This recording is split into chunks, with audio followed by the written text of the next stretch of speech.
Video editor's notes. Yei Theodora Ozaki, Yingzi Theodora Wei Chi, Eiko Theodora Ozaki, December 1870, December 28, 1932.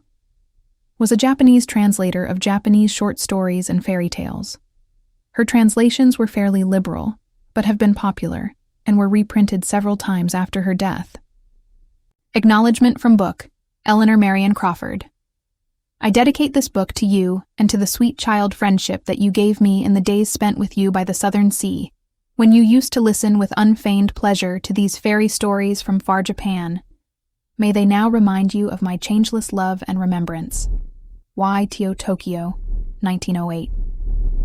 Preface. This collection of Japanese fairy tales is the outcome of a suggestion made to me indirectly through a friend by Mr. Andrew Lang. They have been translated from the modern version written by Sadanami Sanjin. These stories are not literal translations, and though the Japanese story and all quaint Japanese expressions have been faithfully preserved, they have been told more with the view to interest young readers of the West than the technical student of folklore. Grateful acknowledgement is due to Mr. Y. Yasuoka, Miss Fusa Okamoto, my brother Nobumori Ozaki, Dr. Yoshihiro Takaki, and Miss Kameko Yamao, who have helped me with translations. The story which I have named, The Story of the Man Who Did Not Wish to Die, is taken from a little book written 100 years ago by one Shinsui Tamanaga. It is named Chosei Furo, or Longevity. The Bamboo Cutter and the Moonchild is taken from the classic Takatari Monogatari, and is not classed by the Japanese among their fairy tales, though it really belongs to this class of literature. The pictures were drawn by Mr. Kakuzo Fujiyama, a Tokyo artist. In telling these stories in English, I have followed my fancy in adding such touches of local color or description as they seem to need, or as pleased me, and in one or two instances I have gathered in an incident from another version. At all times, among my friends, both young and old, English or American, I have always found eager listeners to the beautiful legends and fairy tales of Japan, and in telling them I have also found that they were still unknown to the vast majority, and this has encouraged me to write them for the children of the West. Yei Tokyo, 1908.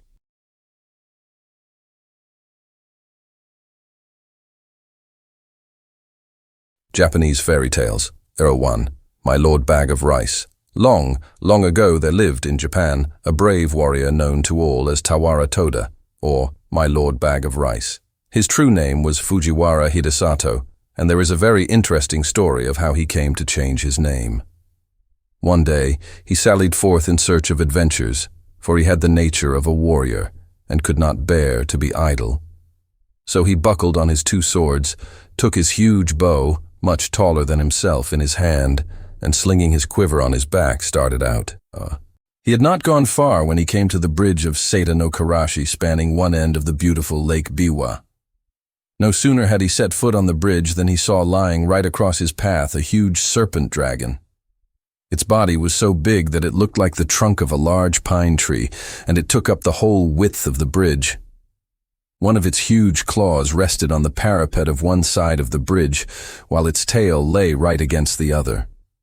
The monster seemed to be asleep, and as it breathed, fire and smoke came out of its nostrils. At first, Hidesato could not help feeling alarmed at the sight of this horrible reptile lying in his path, for he must either turn back or walk right over its body. He was a brave man, however, and putting aside all fear went forward dauntlessly. Crunch, crunch. He stepped now on the dragon's body, now between its coils, and without even one glance backward, he went on his way. He had only gone a few steps when he heard someone calling him from behind. On turning back, he was much surprised to see that the monster dragon had entirely disappeared, and in its place was a strange-looking man, who was bowing most ceremoniously to the ground. His red hair streamed over his shoulders and was surmounted by a crown in the shape of a dragon's head, and his sea-green dress was patterned with shells. Hidesato knew at once that this was no ordinary mortal, and he wondered much at the strange occurrence. Where had the dragon gone in such a short space of time? Or had it transformed itself into this man? And what did the whole thing mean? While these thoughts passed through his mind, he had come up to the man on the bridge and now addressed him. "Was it you that called me just now?" Yes, it was I, answered the man. I have an earnest request to make to you. Do you think you can grant it to me? If it is in my power to do so, I will, answered Hidesato. But first tell me who you are. I am the Dragon King of the lake, and my home is in these waters just under this bridge. And what is it you have to ask of me? Said Hidesato. I want you to kill my mortal enemy, the centipede, who lives on the mountain beyond. And the Dragon King pointed to a high peak on the opposite shore of the lake. I have lived now for many years in this lake, and I have a large family of children and grandchildren. For some time past we have lived in terror, for a monster centipede has discovered our home, and night after night it comes and carries off one of my family. I am powerless to save them. If it goes on much longer like this, not only shall I lose all my children, but I myself must fall a victim to the monster. I am therefore very unhappy, and in my extremity I determined to ask the help of a human being. For many days with this intention I have waited on the bridge in the shape of the horrible serpent dragon that you saw, in the hope that some strong, brave man would come along. But all who came this way, as soon as they saw me, were terrified and ran away as fast as they could. You are the first man I have found able to look at me without fear, so I knew at once that you were a man of great courage. I beg you to have pity upon me. Will you not help me and kill my enemy the centipede? Hidesato felt very sorry for the Dragon King on hearing his story, and readily promised to do what he could to help him. The warrior asked where the centipede lived, so that he might attack the creature at once. The Dragon King replied that its home was on the mountain Mikami, but that as it came every night at a certain hour to the palace of the lake, it would be better to wait till then. So Hidesato was conducted to the palace of the Dragon King under the bridge. Strange to say, as he followed his host downwards, the waters parted to let them pass, and his clothes did not even feel damp as he passed through the flood. Never had Hidesato seen anything so beautiful as this palace built of white marble beneath the lake. He had often heard of the Sea King's palace at the bottom of the sea, where all the servants and retainers were saltwater fishes, but here was a magnificent building in the heart of Lake Biwa. The dainty goldfishes, red carp, and silvery trout waited upon the Dragon King and his guest. Hidesato was astonished at the feast that was spread for him. The dishes were crystallized lotus leaves and flowers, and the chopsticks were of the rarest ebony.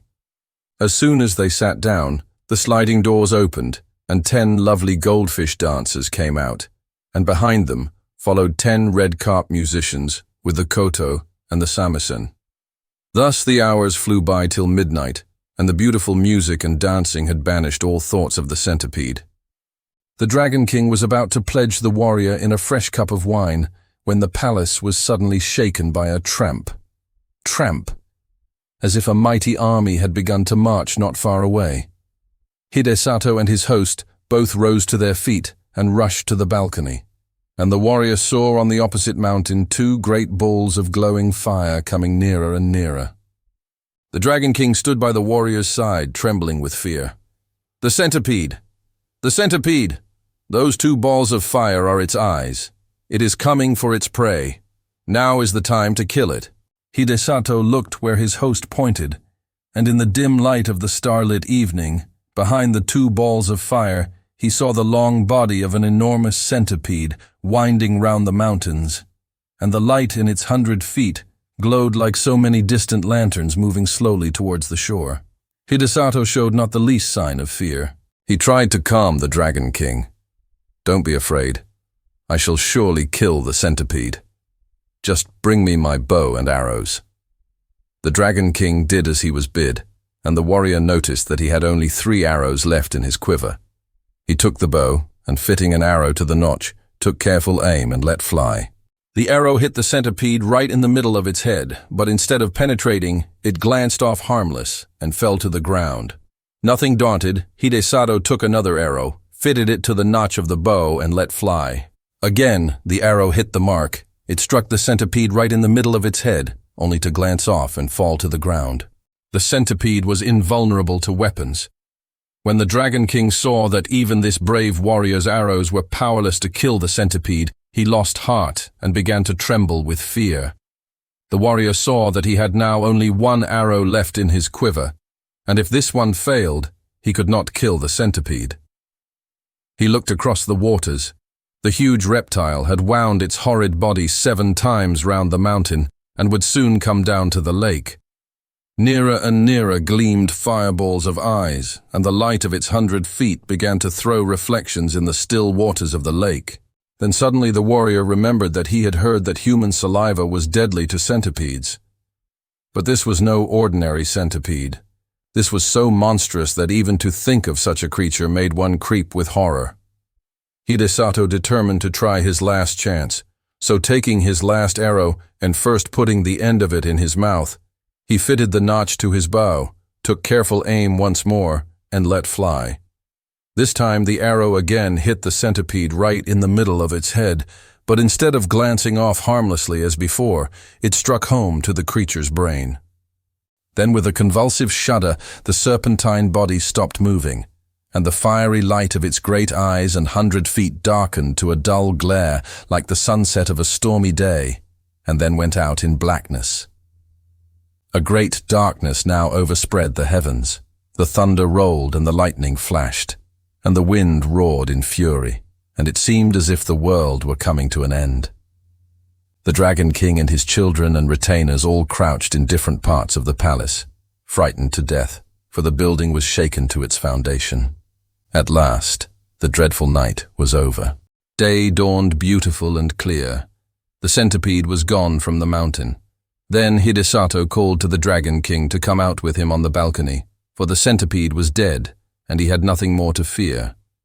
Then all the inhabitants of the palace came out with joy, and Hidesato pointed to the lake. There lay the body of the dead centipede floating on the water, which was dyed red with its blood. The gratitude of the Dragon King knew no bounds. The whole family came and bowed down before the warrior, calling him their preserver and the bravest warrior in all Japan. Another feast was prepared, more sumptuous than the first.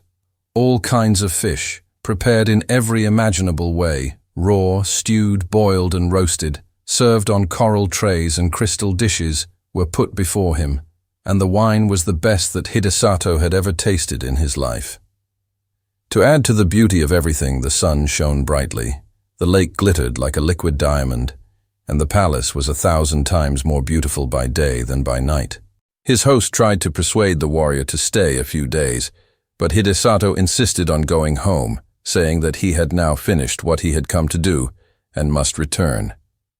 The Dragon King and his family were all very sorry to have him leave so soon, but since he would go, they begged him to accept a few small presents, so they said, in token of their gratitude to him for delivering them forever from their horrible enemy, the centipede. As the warrior stood in the porch taking leave, a train of fish was suddenly transformed into a retinue of men, all wearing ceremonial robes and dragon's crowns on their heads to show that they were servants of the great Dragon King. The presents that they carried were as follows. First, a large bronze bell. Second, a bag of rice.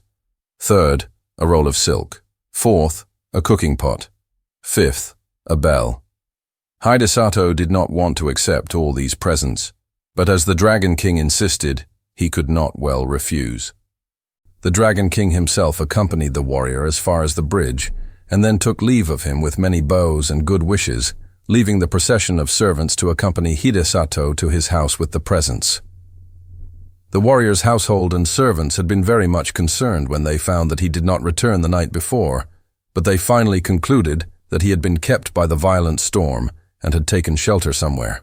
When the servants on the watch for his return caught sight of him, they called to everyone that he was approaching, and the whole household turned out to meet him, wondering much what the retinue of men, bearing presents and banners that followed him, could mean. As soon as the Dragon King's retainers had put down the presents, they vanished, and Hidesato told all that had happened to him. The presents which he had received from the grateful Dragon King were found to be of magic power. The bell only was ordinary, and as Hidesato had no use for it, he presented it to the temple nearby, where it was hung up, to boom out the hour of day over the surrounding neighborhood. The single bag of rice, however much was taken from it day after day for the meals of the knight and his whole family, never grew less, The supply in the bag was inexhaustible. The roll of silk, too, never grew shorter, though time after time long pieces were cut off to make the warrior a new suit of clothes to go to court in at the new year. The cooking pot was wonderful, too.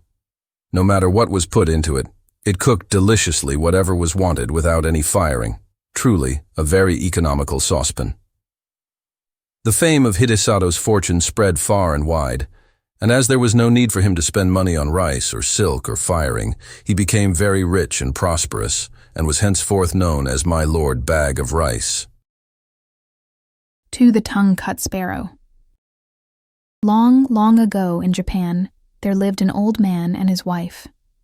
The old man was a good, kind-hearted, hard-working old fellow, but his wife was a regular crosspatch who spoiled the happiness of her home by her scolding tongue.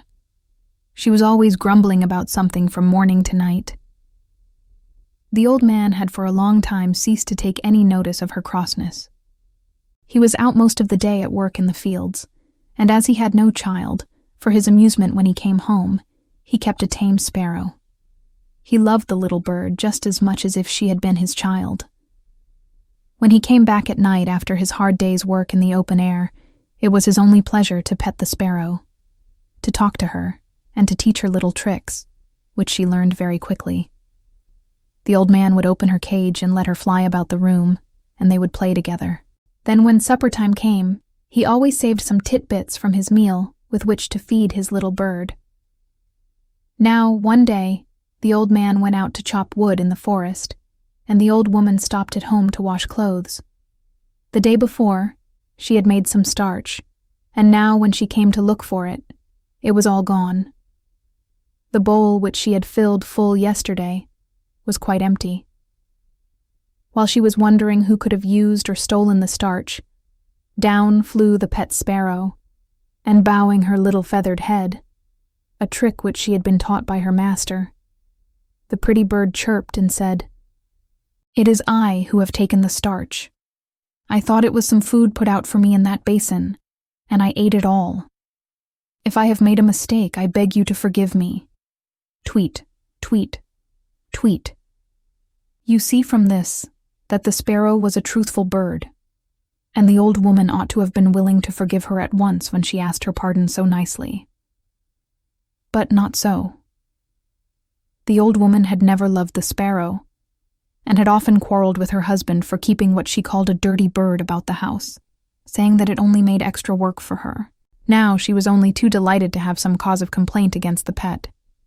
She scolded and even cursed the poor little bird for her bad behavior, and not content with using these harsh, unfeeling words, in a fit of rage, she seized the sparrow, who all this time had spread out her wings and bowed her head before the old woman to show how sorry she was, and fetched the scissors and cut off the poor little bird's tongue. "I suppose you took my starch with that tongue. Now you may see what it is like to go without it." And with these dreadful words she drove the bird away, not caring in the least what might happen to it, and without the smallest pity for its suffering, so unkind was she. The old woman, after she had driven the sparrow away, made some more rice paste, grumbling all the time at the trouble, and after starching all her clothes, spread the things on boards to dry in the sun, instead of ironing them as they do in England. In the evening the old man came home. As usual, on the way back, he looked forward to the time when he should reach his gate, and see his pet come flying and chirping to meet him, ruffling out her feathers to show her joy, and at last coming to rest on his shoulder. But tonight, the old man was very disappointed, for not even the shadow of his dear sparrow was to be seen. He quickened his steps, hastily drew off his straw sandals, and stepped onto the veranda. Still no sparrow was to be seen. He now felt sure that his wife, in one of her cross tempers, had shut the sparrow up in its cage. So he called her and said anxiously, "Where is Suzume-san, Miss Sparrow, today?"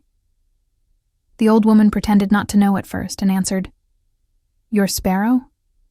I am sure I don't know. Now I come to think of it, I haven't seen her all the afternoon. I shouldn't wonder if the ungrateful bird had flown away and left you after all your petting." But at last, when the old man gave her no peace, but asked her again and again, insisting that she must know what had happened to his pet. She confessed all. She told him crossly how the sparrow had eaten the rice paste she had specially made for starching her clothes, and how when the sparrow had confessed to what she had done, in great anger she had taken her scissors and cut out her tongue, and how finally she had driven the bird away and forbidden her to return to the house again. Then the old woman showed her husband the sparrow's tongue, saying, "Here is the tongue I cut off. Horrid little bird, why did it eat all my starch?" "How could you be so cruel? Oh, how could you so cruel?" was all that the old man could answer. He was too kind-hearted to punish his beshrew of a wife, but he was terribly distressed at what had happened to his poor little sparrow. "What a dreadful misfortune for my poor Suzume-san to lose her tongue," he said to himself. "She won't be able to chirp any more, and surely the pain of the cutting of it out in that rough way must have made her ill.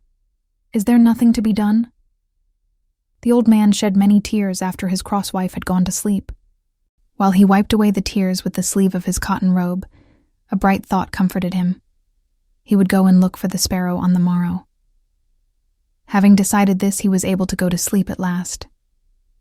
The next morning he rose early, as soon as ever the day broke, and snatching a hasty breakfast, started out over the hills and through the woods, stopping at every clump of bamboos to cry, "Where, oh where does my tongue-cut sparrow stay? Where, oh where does my tongue-cut sparrow stay?" He never stopped to rest for his noonday meal, and it was far on in the afternoon when he found himself near a large bamboo wood. Bamboo groves are the favorite haunts of sparrows, and there sure enough at the edge of the wood he saw his own dear sparrow waiting to welcome him. He could hardly believe his eyes for joy, and ran forward quickly to greet her. She bowed her little head, and went through a number of the tricks her master had taught her, to show her pleasure at seeing her old friend again, and wonderful to relate, she could talk as of old. The old man told her how sorry he was for all that had happened, and inquired after her tongue, wondering how she could speak so well without it. Then the sparrow opened her beak, and showed him that a new tongue had grown in place of the old one, and begged him not to think any more about the past, for she was quite well now. Then the old man knew that his sparrow was a fairy, and no common bird. It would be difficult to exaggerate the old man's rejoicing now. He forgot all his troubles. He forgot even how tired he was, for he had found his lost sparrow, and instead of being ill and without a tongue as he had feared and expected to find her, she was well and happy, and with a new tongue, and without a sign of the ill treatment she had received from his wife. And above all, she was a fairy. The sparrow asked him to follow her, and flying before him, she led him to a beautiful house in the heart of the bamboo grove. The old man was utterly astonished when he entered the house to find what a beautiful place it was. It was built of the whitest wood. The soft cream-colored mats which took the place of carpets were the finest he had ever seen, and the cushions that the sparrow brought out for him to sit on were made of the finest silk and crepe. Beautiful vases and lacquer boxes adorned the tokonoma of every room. Footnote: an alcove where precious objects are displayed. The sparrow led the old man to the place of honor, and then, taking her place at a humble distance, she thanked him with many polite bows for all the kindness he had shown her for many long years. Then the Lady Sparrow, as we will now call her, introduced all her family to the old man.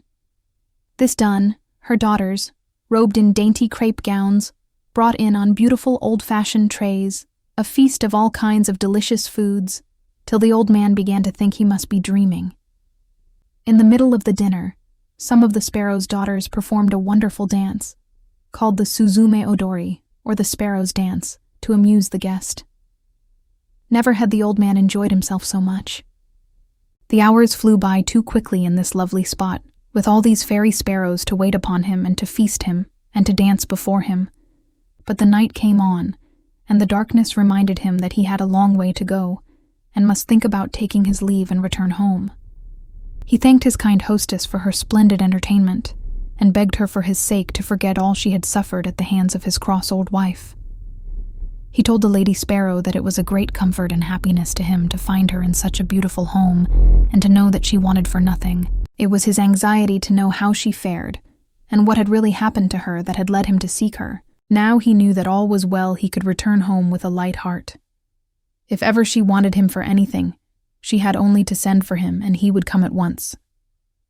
The Lady Sparrow begged him to stay and rest several days and enjoy the change, but the old man said he must return to his old wife, who would probably be cross at his not coming home at the usual time, and to his work, and therefore, much as he wished to do so, he could not accept her kind invitation. But now that he knew where the Lady Sparrow lived, he would come to see her whenever he had the time. When the Lady Sparrow saw that she could not persuade the old man to stay longer, she gave an order to some of her servants, and they at once brought in 2 boxes, one large and the other small. These were placed before the old man, and the Lady Sparrow asked him to choose whichever he liked for a present, which she wished to give him. The old man could not refuse this kind proposal, and he chose the smaller box, saying, "I am now too old and feeble to carry the big and heavy box. As you are so kind as to say that I may take whichever I like, I will choose the small one, which will be easier for me to carry." Then the sparrows all helped him put it on his back and went to the gate to see him off, bidding him goodbye with many bows and entreating him to come again whenever he had the time. Thus the old man and his pet sparrow separated quite happily, the sparrow showing not the least ill will for all the unkindness she had suffered at the hands of the old wife. Indeed, she only felt sorrow for the old man who had to put up with it all his life. When the old man reached home, he found his wife even crosser than usual, for it was late on in the night, and she had been waiting up for him for a long time. "Where have you been all this time?" she asked in a big voice. "Why do you come back so late?" The old man tried to pacify her by showing her the box of presents he had brought back with him. And then he told her of all that had happened to him, and how wonderfully he had been entertained at the sparrow's house. "Now let us see what is in the box," said the old man, not giving her time to grumble again. "You must help me open it." And they both sat down before the box and opened it. To their utter astonishment, they found the box filled to the brim with gold and silver coins and many other precious things. The mats of their little cottage fairly glittered as they took out the things one by one and put them down and handled them over and over again. The old man was overjoyed at the sight of the riches that were now his. Beyond his brightest expectations was the sparrow's gift, which would enable him to give up work and live in ease and comfort the rest of his days. He said, "Thanks to my good little sparrow, thanks to my good little sparrow," many times. But the old woman, after the first moments of surprise and satisfaction at the sight of the gold and silver were over, could not suppress the greed of her wicked nature. She now began to reproach the old man for not having brought home the big box of presents, for in the innocence of his heart, he had told her how he had refused the large box of presents which the sparrows had offered him, preferring the smaller one, because it was light and easy to carry home. "You silly old man," said she. "Why did you not bring the large box? Just think what we have lost. We might have had twice as much silver and gold as this. You are certainly an old fool," she screamed, and then went to bed as angry as she could be. The old man now wished that he had said nothing about the big box, but it was too late. The greedy old woman, not contented with the good luck which had so unexpectedly befallen them and which she so little deserved, made up her mind, if possible, to get more. Early the next morning she got up and made the old man describe the way to the sparrow's house. When he saw what was in her mind, he tried to keep her from going, but it was useless. She would not listen to one word he said. It is strange that the old woman did not feel ashamed of going to see the sparrow after the cruel way she had treated her in cutting off her tongue in a fit of rage. But her greed to get the big box made her forget everything else. It did not even enter her thoughts that the sparrows might be angry with her, as indeed they were, and might punish her for what she had done. Ever since the Lady Sparrow had returned home, in the sad plight in which they had first found her, weeping and bleeding from the mouth, her whole family and relations had done little else but speak of the cruelty of the old woman. How could she, they asked each other, inflict such a heavy punishment for such a trifling offense as that of eating some rice paste by mistake? They all loved the old man who was so kind and good and patient under all his troubles. But the old woman they hated, and they determined, if ever they had the chance, to punish her as she deserved. They had not long to wait. After walking for some hours, the old woman had at last found the bamboo grove, which she had made her husband carefully describe, and now she stood before it crying out, "Where is the tongue-cut sparrow's house? Where is the tongue-cut sparrow's house?" At last she saw the eaves of the house peeping out from amongst the bamboo foliage. She hastened to the door and knocked loudly. When the servants told the Lady Sparrow that her old mistress was at the door asking to see her, she was somewhat surprised at the unexpected visit, after all that had taken place, and she wondered not a little at the boldness of the old woman in venturing to come to the house. The Lady Sparrow, however, was a polite bird, and so she went out to greet the old woman, remembering that she had once been her mistress. The old woman intended, however, to waste no time in words. She went right to the point, without the least shame, and said, "You need not trouble to entertain me as you did my old man. I have come myself to get the box which he so stupidly left behind. I shall soon take my leave if you will give me the big box. That is all I want." The Lady Sparrow at once consented, and told her servants to bring out the big box. The old woman eagerly seized it and hoisted it on her back, and without even stopping to thank the Lady Sparrow, began to hurry homewards. The box was so heavy that she could not walk fast, much less run, as she would have liked to do. So anxious was she to get home and see what was inside the box, but she had often to sit down and rest herself by the way. While she was staggering along under the heavy load, her desire to open the box became too great to be resisted. She could wait no longer, for she supposed this big box to be full of gold and silver, and precious jewels like the small one her husband had received. At last, this greedy and selfish old woman put down the box by the wayside and opened it carefully, expecting to gloat her eyes on a mine of wealth. What she saw, however, so terrified her that she nearly lost her senses.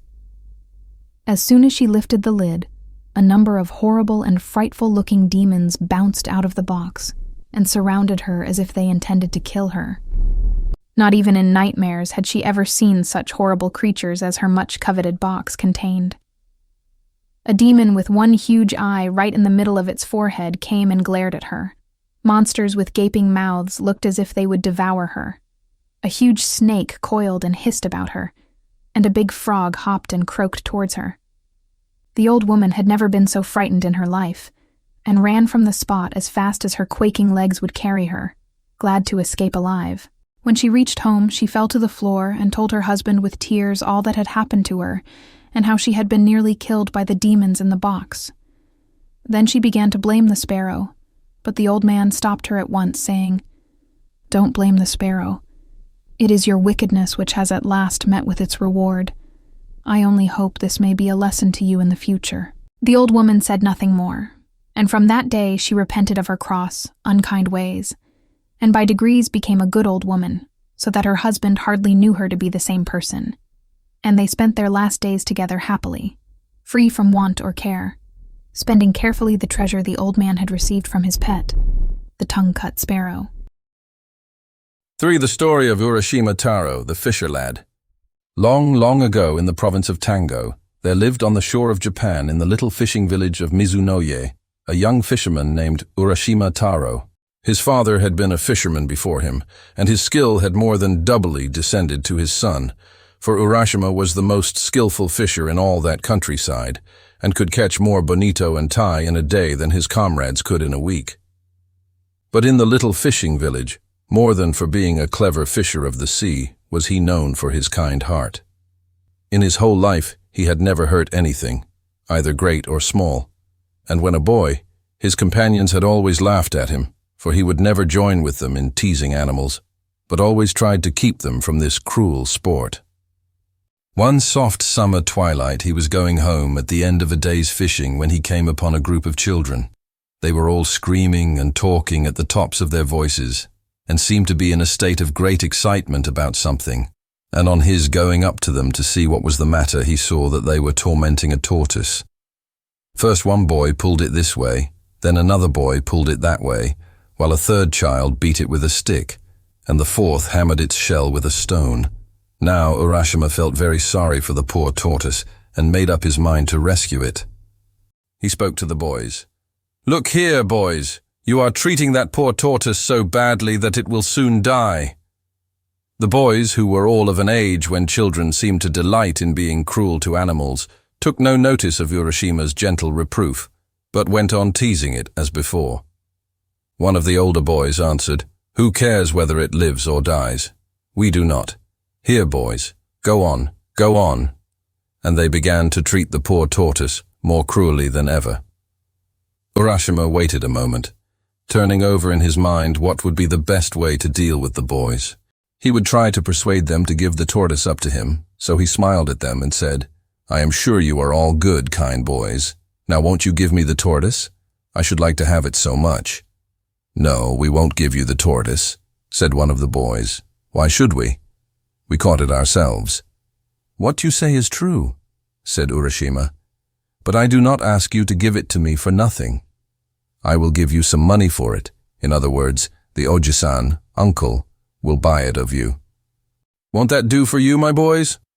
He held up the money to them, strung on a piece of string through a hole in the center of each coin. "Look, boys, you can buy anything you like with this money. You can do much more with this money than you can with that poor tortoise. See what good boys you are to listen to me." The boys were not bad boys at all. They were only mischievous, and as Urashima spoke, they were won by his kind smile and gentle words, and began to be of his spirit, as they say in Japan. Gradually they all came up to him, the ringleader of the little band holding out the tortoise to him. "Very well, Oji-san, we will give you the tortoise if you will give us the money." And Urashima took the tortoise and gave the money to the boys, who, calling to each other, scampered away and were soon out of sight. Then Urashima stroked the tortoise's back, saying as he did so, "Oh, you poor thing, poor thing. There, there. You are safe now. They say that a stork lives for 1,000 years, but the tortoise for 10,000 years. You have the longest life of any creature in this world, and you were in great danger of having that precious life cut short by those cruel boys. Luckily, I was passing by and saved you, and so life is still yours. Now I am going to take you back to your home, the sea, at once. Do not let yourself be caught again, for there might be no one to save you next time." All the time that the kind fisherman was speaking, he was walking quickly to the shore and out upon the rocks. Then, putting the tortoise into the water, he watched the animal disappear and turned homewards himself, for he was tired and the sun had set. The next morning Urashima went out as usual in his boat. The weather was fine, and the sea and sky were both blue and soft in the tender haze of the summer morning. Urashima got into his boat and dreamily pushed out to sea, throwing his line as he did so. He soon passed the other fishing boats and left them behind him till they were lost to sight in the distance, and his boat drifted further and further out upon the blue waters. Somehow, he knew not why, he felt unusually happy that morning, and he could not help wishing that, like the tortoise he set free the day before, he had thousands of years to live instead of his own short span of human life. He was suddenly startled from his reverie by hearing his own name called, "Urashima, Urashima!" Clear as a bell and soft as the summer wind, the name floated over the sea. He stood up and looked in every direction, thinking that one of the other boats had overtaken him, but gaze as he might over the wide expanse of water, near or far there was no sign of a boat, so the voice could not have come from any human being. Startled, and wondering who or what it was that had called him so clearly, he looked in all directions round about him, and saw that without his knowing it, a tortoise had come to the side of the boat. Urashima saw with surprise that it was the very tortoise he had rescued the day before. "Well, Mr. Tortoise," said Urashima, "was it you who called my name just now?" The tortoise nodded its head several times and said, "Yes, it was I. Yesterday, in your honorable shadow, Okage-sama Day, my life was saved, and I have come to offer you my thanks, and to tell you how grateful I am for your kindness to me." "Indeed," said Urashima, "that is very polite of you. Come up into the boat. I would offer you a smoke, but as you are a tortoise, doubtless you do not smoke." And the fisherman laughed at the joke. He he he he, laughed the tortoise. Sake, rice wine, is my favorite refreshment, but I do not care for tobacco. Indeed, said Urashima, I regret very much that I have no sake in my boat to offer you, but come up and dry your back in the sun. Tortoises always love to do that. So the tortoise climbed into the boat, the fisherman helping him, and after an exchange of complimentary speeches, the tortoise said, Have you ever seen Rin-Gin, the palace of the dragon king of the sea, URASHIMA? The fisherman shook his head and replied, No, year after year the sea has been my home, but though I have often heard of the dragon king's realm under the sea, I have never yet set eyes on that wonderful place. It must be very far away, if it exists at all. Is that really so? You have never seen the Sea King's palace? Then you have missed seeing one of the most wonderful sights in the whole universe. It is far away at the bottom of the sea, but if I take you there, we shall soon reach the place.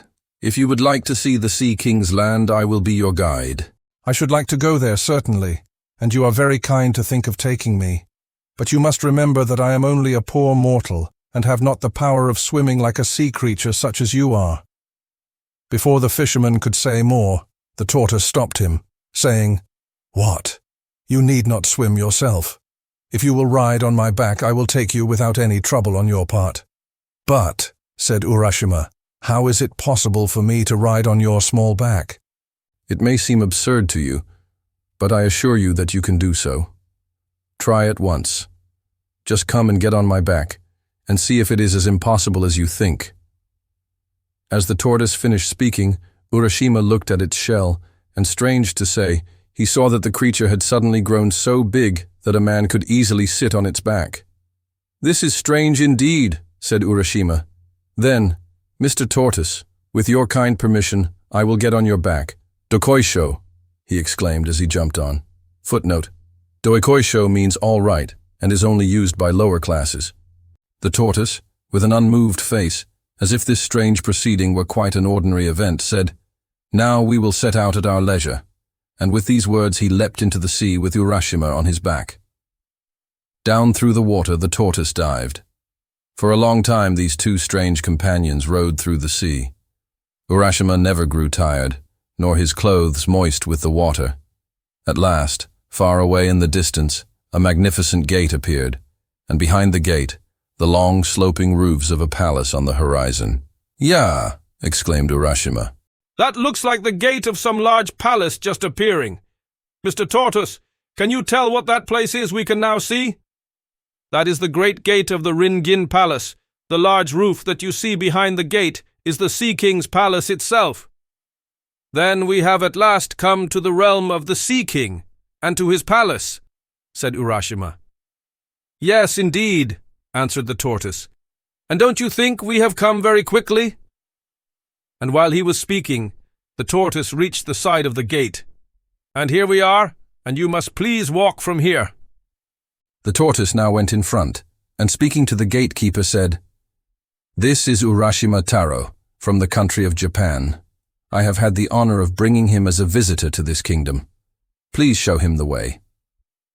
Then the gatekeeper, who was a fish, at once led the way through the gate before them. The red bream, the flounder, the sole, the cuttlefish, and all the chief vassals of the Dragon King of the Sea now came out with courtly bows to welcome the stranger. Urashima-sama, Urashima-sama, welcome to the Sea Palace, the home of the Dragon King of the Sea. Thrice welcome are you, having come from such a distant country. And you, Mr. Tortoise, we are greatly indebted to you for all your trouble in bringing Urashima here. Then, turning again to Urashima, they said, Please follow us this way. And from here, the whole band of fishes became his guides. Urashima, being only a poor fisher lad, did not know how to behave in a palace. But strange though it was all to him, he did not feel ashamed or embarrassed, but followed his kind guides quite calmly, where they led to the inner palace.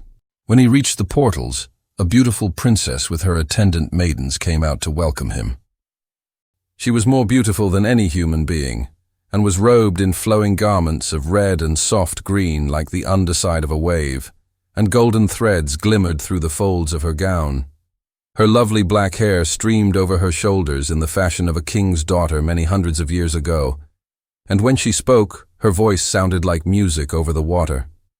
Urashima was lost in wonder while he looked upon her, and he could not speak. Then he remembered that he ought to bow, but before he could make a low obeisance, the princess took him by the hand and led him to a beautiful hall, and to the seat of honor at the upper end, and bade him be seated. "Urashima Taro, it gives me the highest pleasure to welcome you to my father's kingdom," said the princess. "Yesterday you set free a tortoise, and I have sent for you to thank you for saving my life, for I was that tortoise. Now if you like, you shall live here forever in the land of eternal youth, where summer never dies, and where sorrow never comes, and I will be your bride if you will, and we will live together happily forever afterwards." And as Urashima listened to her sweet words and gazed upon her lovely face, his heart was filled with a great wonder and joy, and he answered her, wondering if it was not all a dream. "Thank you 1,000 times for your kind speech. There is nothing I could wish for more than to be permitted to stay here with you in this beautiful land, of which I have often heard, but have never seen to this day. Beyond all words, this is the most wonderful place I have ever seen." While he was speaking, a train of fishes appeared, all dressed in ceremonial trailing garments. One by one, silently and with stately steps, they entered the hall, bearing on coral trays delicacies of fish and seaweed, such as no one can dream of, and this wondrous feast was set before the bride and bridegroom. The bridal was celebrated with dazzling splendor, and in the Sea King's realm there was great rejoicing. As soon as the young pair had pledged themselves in the wedding cup of wine, 3 times 3, music was played, and songs were sung, and fishes with silver scales and golden tails stepped in from the waves and danced. Urashima enjoyed himself with all his heart. Never in his whole life had he sat down to such a marvelous feast. When the feast was over, the princes asked the bridegroom if he would like to walk through the palace and see all there was to be seen. Then the happy fisherman, following his bride, the Sea King's daughter, was shown all the wonders of that enchanted land where youth and joy go hand in hand, and neither time nor age can touch them. The palace was built of coral and adorned with pearls, and the beauties and wonders of the place were so great that the tongue fails to describe them. But, to Urashima, more wonderful than the palace was the garden that surrounded it. Here was to be seen at one time the scenery of the 4 different seasons. The beauties of summer and winter, spring and autumn were displayed to the wondering visitor at once. First, when he looked to the east, the plum and cherry trees were seen in full bloom. The nightingales sang in the pink avenues, and butterflies flitted from flower to flower. Looking to the south, all the trees were green in the fullness of summer, and the day cicala and the night cricket chirruped loudly. Looking to the west, the autumn maples were ablaze like a sunset sky, and the chrysanthemums were in perfection. Looking to the north, the change made Urashima start, for the ground was silver-white with snow, and trees and bamboos were also covered with snow, and the pond was thick with ice. And each day, there were new joys and new wonders for Urashima, and so great was his happiness that he forgot everything, even the home he had left behind and his parents and his own country. And 3 days passed without his even thinking of all he had left behind. Then his mind came back to him, and he remembered who he was, and that he did not belong to this wonderful land or the Sea King's palace, and he said to himself, "Oh dear, I must not stay on here, for I have an old father and mother at home. What can have happened to them all this time? How anxious they must have been these days, when I did not return as usual. I must go back at once without letting one more day pass." And he began to prepare for the journey in great haste. Then he went to his beautiful wife, the princess, and bowing low before her he said, "Indeed, I have been very happy with you for a long time, Otohime-sama," for that was her name, "and you have been kinder to me than any words can tell. But now I must say goodbye. I must go back to my old parents." Then Otohime-sama began to weep, and said softly and sadly, "Is it not well with you here, Urashima, that you wish to leave me so soon? Where is the haste? Stay with me yet another day only." But Urashima had remembered his old parents, and in Japan, The duty to parents is stronger than everything else, stronger even than pleasure or love. And he would not be persuaded, but answered, "Indeed, I must go. Do not think that I wish to leave you.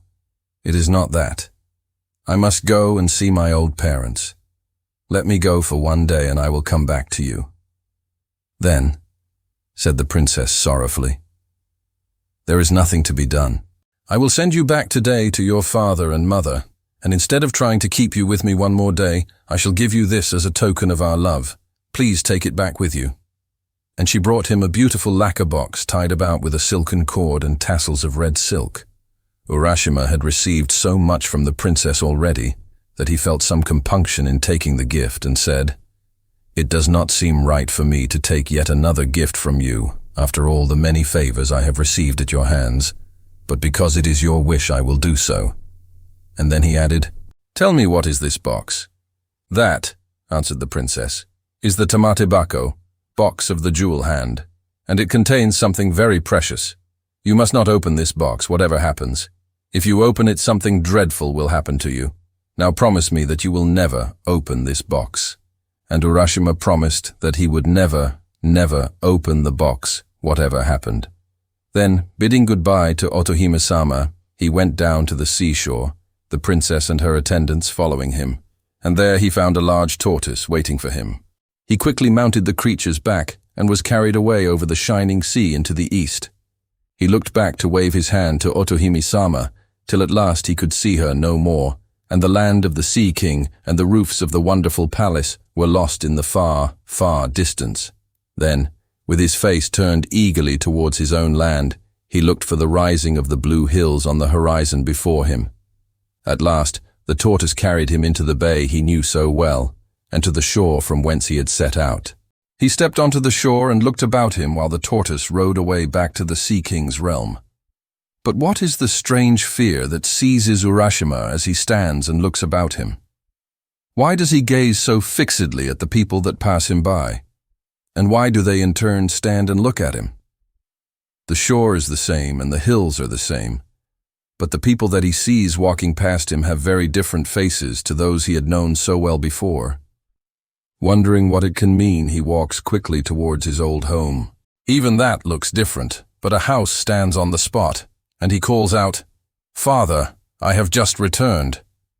And he was about to enter when he saw a strange man coming out.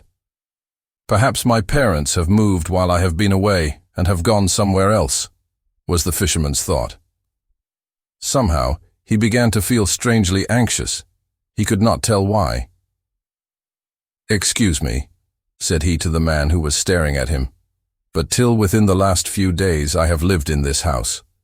My name is Urashima Taro. Where have my parents gone whom I left here?" A very bewildered expression came over the face of the man, and still gazing intently on Urashima's face, he said, "What? Are you Urashima Taro?" "Yes," said the fisherman, "I am Urashima Taro." "Ha ha," laughed the man. "You must not make such jokes. It is true that once upon a time a man called Urashima Taro did live in this village, but that is a story 300 years old. He could not possibly be alive now." When Urashima heard these strange words, he was frightened and said, "Please, please, you must not joke with me. I am greatly perplexed. I am really Urashima Taro, and I certainly have not lived 300 years. Till 4 or 5 days ago I lived on this spot. Tell me what I want to know without more joking, please." But the man's face grew more and more grave, and he answered, "You may or may not be Urashima Taro, I don't know. But the Urashima Taro of whom I have heard is a man who lived 300 years ago. Perhaps you are his spirit come to revisit your old home." "Why do you mock me?" said Urashima. "I am no spirit. I am a living man. Do you not see my feet? And Don," he stamped on the ground, first with one foot and then with the other to show the man. Japanese ghosts have no feet. "But Urashima Taro lived 300 years ago. That is all I know. It is written in the village chronicles," persisted the man, who could not believe what the fisherman said. Urashima was lost in bewilderment and trouble.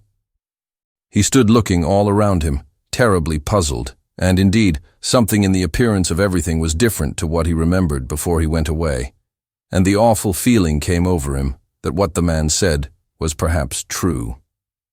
He seemed to be in a strange dream. The few days he had spent in the Sea King's palace beyond the sea had not been days at all.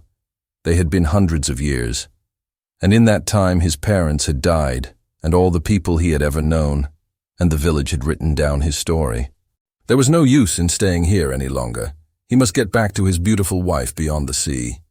He made his way back to the beach, carrying in his hand the box which the princess had given him. But which was the way? He could not find it alone. Suddenly he remembered the box, the tamate bako. The princess told me when she gave me the box never to open it, that it contained a very precious thing. But now that I have no home, now that I have lost everything that was dear to me here, and my heart grows thin with sadness, at such a time, if I open the box, surely I shall find something that will help me, something that will show me the way back to my beautiful princess over the sea. There is nothing else for me to do now. Yes, I will open the box and look in. And so his heart consented to this act of disobedience, and he tried to persuade himself that he was doing the right thing in breaking his promise. Slowly, very slowly, he untied the red silk cord. Slowly and wonderingly, he lifted the lid of the precious box. And what did he find? Strange to say, only a beautiful little purple cloud rose out of the box in 3 soft wisps. For an instant it covered his face and wavered over him as if loath to go, and then it floated away like vapor over the sea. URASHIMA, who had been till that moment like a strong and handsome youth of 24, suddenly became very, very old. His back doubled up with age, his hair turned snowy white, his face wrinkled, and he fell down dead on the beach. Poor URASHIMA. Because of his disobedience, he could never return to the Sea King's realm or the lovely princess beyond the sea. Little children, never be disobedient to those who are wiser than you, for disobedience was the beginning of all the miseries and sorrows of life. 4. The Farmer and the Badger. Long, long ago, there lived an old farmer and his wife who had made their home in the mountains, far from any town. Their only neighbor was a bad and malicious badger. This badger used to come out every night and run across to the farmer's field and spoil the vegetables and the rice which the farmer spent his time in carefully cultivating. The badger at last grew so ruthless in his mischievous work, and did so much harm everywhere on the farm, that the good-natured farmer could not stand it any longer, and determined to put a stop to it. So he lay in wait day after day and night after night, with a big club, hoping to catch the badger, but all in vain. Then he laid traps for the wicked animal. The farmer's trouble and patience was rewarded, for one fine day on going his rounds, he found the badger caught in a hole he had dug for that purpose. The farmer was delighted at having caught his enemy, and carried him home securely bound with rope. When he reached the house, the farmer said to his wife, "I have at last caught the bad badger. You must keep an eye on him while I am out at work and not let him escape, because I want to make him into soup tonight." Saying this, he hung the badger up to the rafters of his storehouse and went out to his work in the fields. The badger was in great distress, for he did not at all like the idea of being made into soup that night, and he thought and thought for a long time, trying to hit upon some plan by which he might escape. It was hard to think clearly in his uncomfortable position, for he had been hung upside down. Very near him, at the entrance to the storehouse, looking out towards the green fields and the trees and the pleasant sunshine, stood the farmer's old wife pounding barley. She looked tired and old. Her face was seamed with many wrinkles, and was as brown as leather, and every now and then she stopped to wipe the perspiration which rolled down her face. "Dear lady," said the wily badger, "you must be very weary doing such heavy work in your old age. Won't you let me do that for you? My arms are very strong, and I could relieve you for a little while." "Thank you for your kindness," said the old woman, "but I cannot let you do this work for me because I must not untie you, for you might escape if I did, and my husband would be very angry if he came home and found you gone. would be very angry if he came home and found you gone. Now, They'd be very angry if he came home and found you. The badger is one of the most cunning of animals, and he said again in a very sad, gentle voice, "You are very unkind. You might untie me, for I promise not to try to escape. If you are afraid of your husband, I will let you bind me again before his return when I have finished pounding the barley. I am so tired and sore tied up like this. If you would only let me down for a few minutes, I would indeed be thankful." The old woman had a good and simple nature, and could not think badly of anyone. Much less did she think that the badger was only deceiving her in order to get away. She felt sorry, too, for the animal as she turned to look at him. He looked in such a sad plight, hanging downwards from the ceiling by his legs, which were all tied together so tightly that the rope and the knots were cutting into the skin. So in the kindness of her heart, and believing the creature's promise that he would not run away, she untied the cord and let him down. The old woman then gave him the wooden pestle and told him to do the work for a short time while she rested. He took the pestle, but instead of doing the work as he was told, the badger at once sprang upon the old woman and knocked her down with the heavy piece of wood. He then killed her and cut her up and made soup of her, and waited for the return of the old farmer. The old man worked hard in his fields all day, and as he worked he thought with pleasure that no more now would his labor be spoiled by the destructive badger. Towards sunset he left his work and turned to go home. He was very tired, but the thought of the nice supper of hot badger soup awaiting his return cheered him. The thought that the badger might get free and take revenge on the poor old woman never once came into his mind. The badger meanwhile assumed the old woman's form, and as soon as he saw the old farmer approaching, came out to greet him on the veranda of the little house, saying, "So you have come back at last. I have made the badger soup and have been waiting for you for a long time." The old farmer quickly took off his straw sandals and sat down before his tiny dinner tray. The innocent man never even dreamed that it was not his wife but the badger who was waiting upon him, and asked at once for the soup. Then the badger suddenly transformed himself back to his natural form and cried out, "You wife-eating old man, look out for the bones in the kitchen." Laughing loudly and derisively, he escaped out of the house and ran away to his den in the hills. The old man was left behind alone. He could hardly believe what he had seen and heard. Then when he understood the whole truth, he was so scared and horrified that he fainted right away. After a while he came round and burst into tears. He cried loudly and bitterly. He rocked himself to and fro in his hopeless grief. It seemed too terrible to be real that his faithful old wife had been killed and cooked by the badger while he was working quietly in the fields, knowing nothing of what was going on at home, and congratulating himself on having once for all got rid of the wicked animal who had so often spoiled his fields. And oh, the horrible thought! He had very nearly drunk the soup which the creature had made of his poor old woman. "Oh dear, oh dear, oh dear!" he wailed aloud. Now, not far away there lived in the same mountain a kind, good-natured old rabbit. He heard the old man crying and sobbing and at once set out to see what was the matter, and if there was anything he could do to help his neighbor. The old man told him all that had happened. When the rabbit heard the story, he was very angry at the wicked and deceitful badger, and told the old man to leave everything to him, and he would avenge his wife's death. The farmer was at last comforted, and wiping away his tears, thanked the rabbit for his goodness in coming to him in his distress. The rabbit, seeing that the farmer was growing calmer, went back to his home to lay his plans for the punishment of the badger. The next day the weather was fine and the rabbit went out to find the badger. He was not to be seen in the woods or on the hillside or in the fields anywhere. So the rabbit went to his den and found the badger hiding there.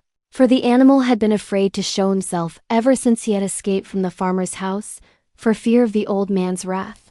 The rabbit called out, "Why are you not out on such a beautiful day? Come out with me, and we will go and cut grass on the hills together."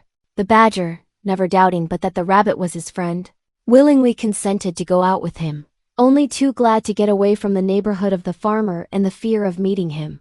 The rabbit led the way miles away from their homes, out on the hills where the grass grew tall and thick and sweet.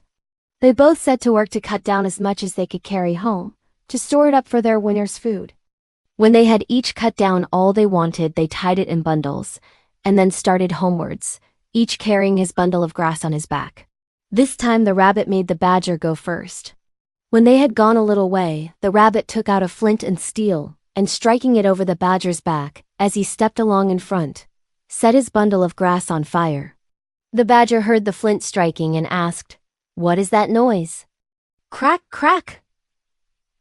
"Oh, that is nothing," replied the rabbit. "I only said crack. Crack because this mountain is called Crackling Mountain." The fire soon spread in the bundle of dry grass on the badger's back. The badger, hearing the crackle of the burning grass, asked, "What is that?" "Now we have come to the burning mountain," answered the rabbit.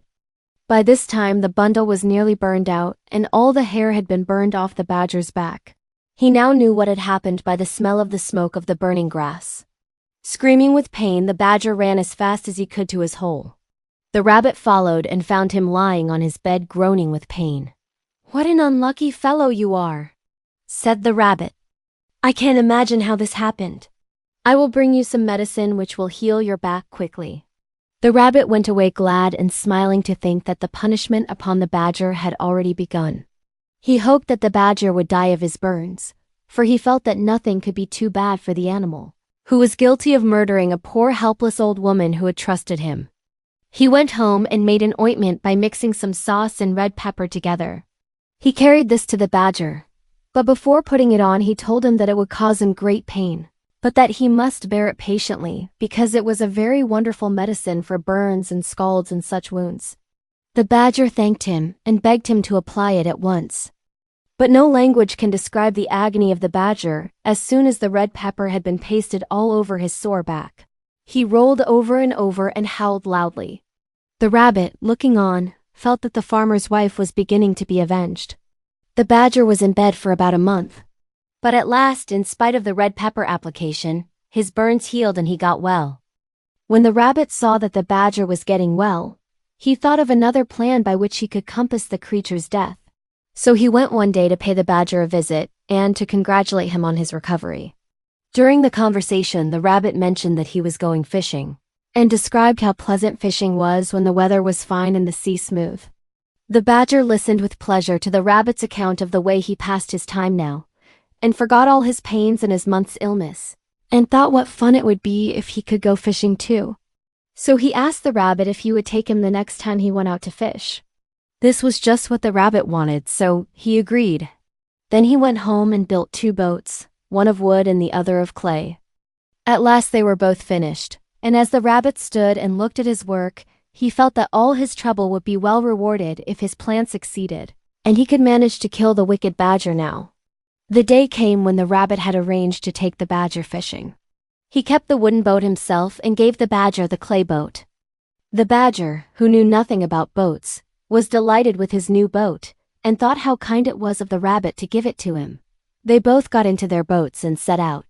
After going some distance from the shore, the rabbit proposed that they should try their boats, and see which one could go the quickest. The badger fell in with the proposal, and they both set to work to row as fast as they could for some time. In the middle of the race, the badger found his boat going to pieces, for the water now began to soften the clay. He cried out in great fear to the rabbit to help him. But the rabbit answered that he was avenging the old woman's murder, and that this had been his intention all along, and that he was happy to think that the badger had at last met his deserts for all his evil crimes, and was to drown with no one to help him. Then he raised his oar and struck at the badger with all his strength till he fell with the sinking clay boat and was seen no more. Thus at last he kept his promise to the old farmer. The rabbit now turned and rowed shorewards, and having landed and pulled his boat upon the beach, hurried back to tell the old farmer everything, and how the badger, his enemy, had been killed.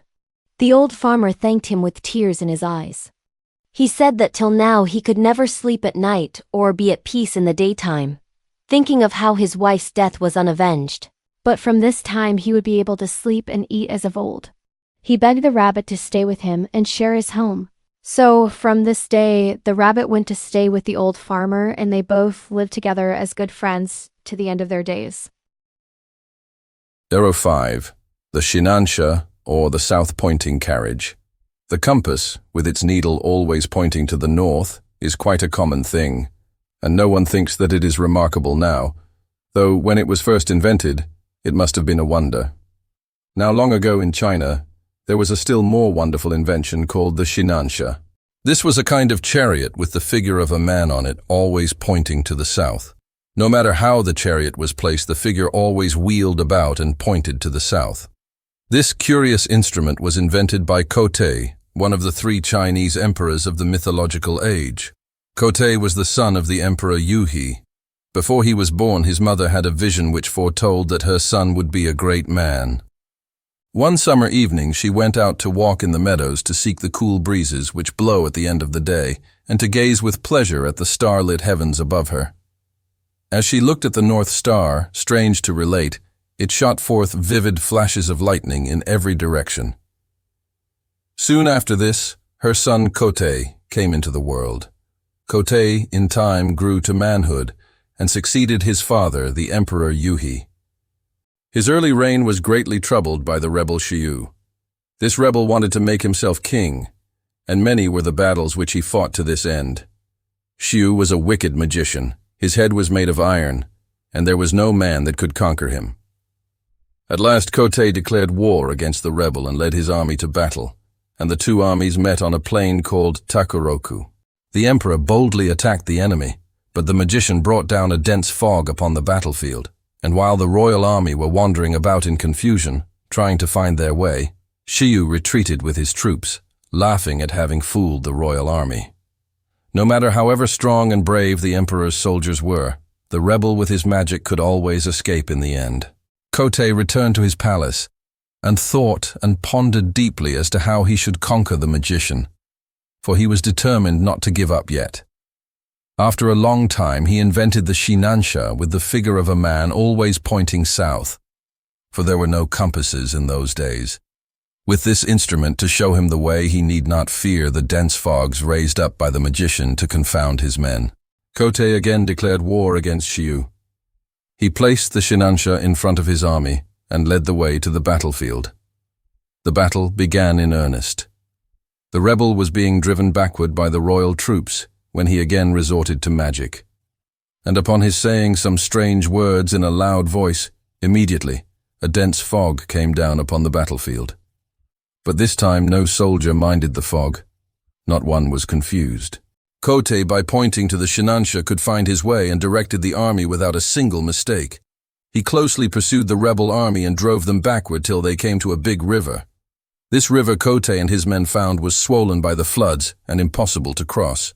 Xiu, by using his magic art, quickly passed over with his army and shut himself up in a fortress on the opposite bank. When Kotei found his march checked, he was wild with disappointment, for he had very nearly overtaken the rebel when the river stopped him. He could do nothing, for there were no boats in those days, so the emperor ordered his tent to be pitched in the pleasantest spot that the place afforded. One day he stepped forth from his tent, and after walking about for a short time he came to a pond.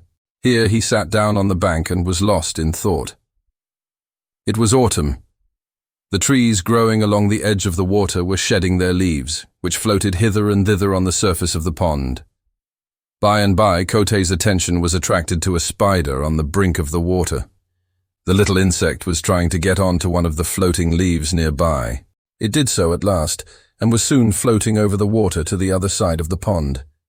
This little incident made the clever emperor think that he might try to make something that could carry himself and his men over the river in the same way that the leaf had carried over the spider. He set to work and persevered till he invented the first boat. When he found that it was a success, he set all his men to make more, and in time there were enough boats for the whole army. Kotei now took his army across the river and attacked Xiu's headquarters. He gained a complete victory, and so put an end to the war which had troubled his country for so long. This wise and good emperor did not rest till he had secured peace and prosperity throughout his whole land. He was beloved by his subjects, who now enjoyed their happiness of peace for many long years under him. He spent a great deal of time in making inventions which would benefit his people, and he succeeded in many besides the boat and the south-pointing SHINANSHA. He had reigned about 100 years when one day, as Kotei was looking upwards, the sky became suddenly red, and something came glittering like gold towards the earth. As it came nearer, Kote saw that it was a great dragon. The dragon approached and bowed down its head before the emperor. The empress and the courtiers were so frightened that they ran away screaming. But the emperor only smiled and called to them to stop and said, "Do not be afraid. This is a messenger from heaven. My time here is finished." He then mounted the dragon, which began to ascend towards the sky. When the empress and the courtiers saw this, they all cried out together, "Wait a moment! We wish to come too!" And they all ran and caught hold of the dragon's beard and tried to mount him. But it was impossible for so many people to ride on the dragon. Several of them hung on to the creature's beard, so that when it tried to mount, the hair was pulled out and they fell to the ground. Meanwhile, the empress and a few of the courtiers were safely seated on the dragon's back. The dragon flew up so high in the heavens that in a short time the inmates of the palace, who had been left behind disappointed, could see them no more. After some time, a bow and an arrow dropped to the earth in the courtyard of the palace. They were recognized as having belonged to the Emperor Kote. The courtiers took them up carefully and preserved them as sacred relics in the palace. 6. The Adventures of Kintaro, the Golden Boy. Long, long ago there lived in Kyoto a brave soldier named Kintoki. Now he fell in love with a beautiful lady and married her. Not long after this, through the malice of some of his friends, he fell into disgrace at court and was dismissed. This misfortune so preyed upon his mind that he did not long survive his dismissal. He died, leaving behind him his beautiful young wife to face the world alone. Fearing her husband's enemies, she fled to the Ashigahara Mountains as soon as her husband was dead, and there in the lonely forest where no one ever came except woodcutters, a little boy was born to her. She called him Kintaro, or the Golden Boy. Now the remarkable thing about this child was his great strength, and as he grew older he grew stronger and stronger, so that by the time he was 8 years of age he was able to cut down trees as quickly as the woodcutters. Then his mother gave him a large axe, and he used to go out in the forest and help the woodcutters, who called him Wonder Child, and his mother the old nurse of the mountains, for they did not know her high rank. Another favorite pastime of Kintaro's was to smash up rocks and stones. You can imagine how strong he was. Quite unlike other boys, Kintaro grew up all alone in the mountain wilds, and as he had no companions he made friends with all the animals and learned to understand them and to speak their strange talk. By degrees they all grew quite tame and looked upon Kintaro as their master, and he used them as his servants and messengers. But his special retainers were the bear, the deer, the monkey, and the hare. The bear often brought her cubs for Kintaro to romp with, and when she came to take them home, Kintaro would get on her back and have a ride to her cave. He was very fond of the deer too, and would often put his arms round the creature's neck to show that its long horns did not frighten him. Great was the fun they all had together. One day, as usual, Kintaro went up into the mountains, followed by the bear, the deer, the monkey, and the hare. After walking for some time uphill and down dale and over rough roads, they suddenly came out upon a wide and grassy plain covered with pretty wild flowers. Here indeed was a nice place where they could all have a good romp together. The deer rubbed his horns against a tree for pleasure, the monkey scratched his back, the hare smoothed his long ears, and the bear gave a grunt of satisfaction. Kintaro said, "Here is a place for a good game. What do you all say to a wrestling match?"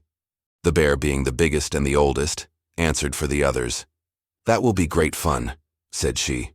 "I am the strongest animal, so I will make the platform for the wrestlers," and she set to work with a will to dig up the earth and to pat it into shape.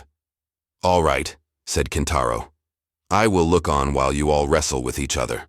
I shall give a prize to the one who wins in each round." "What fun!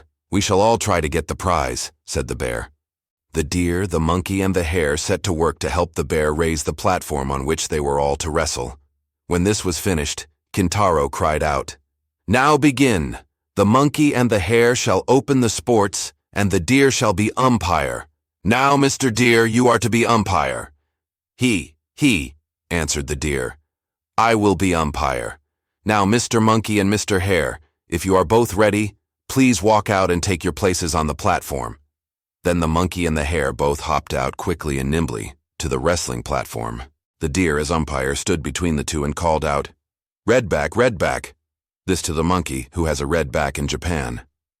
Are you ready? Then he turned to the hare. Long ears, are you ready? Both the little wrestlers faced each other while the deer raised a leaf on high as signal. When he dropped the leaf, the monkey and the hare rushed upon each other crying, Yoisho, yoisho. While the monkey and the hare wrestled, the deer called out encouragingly or shouted warnings to each of them as the hare or the monkey pushed each other near the edge of the platform and were in danger of falling over. Red back, stand your ground, called out the deer. Long ears, be strong, don't let the monkey beat you, grunted the bear. So the monkey and the hare, encouraged by their friends, tried their very hardest to beat each other. The hare at last gained on the monkey. The monkey seemed to trip up, and the hare giving him a good push sent him flying off the platform with a bound. The poor monkey sat up rubbing his back, and his face was very long as he screamed angrily, Oh, how my back hurts me. Seeing the monkey in this plight on the ground, the deer holding his leaf on high said, This round is finished, the hare has won. Kintaro then opened his luncheon box and taking out a rice dumpling, gave it to the hare saying, Here is your prize and you have earned it well.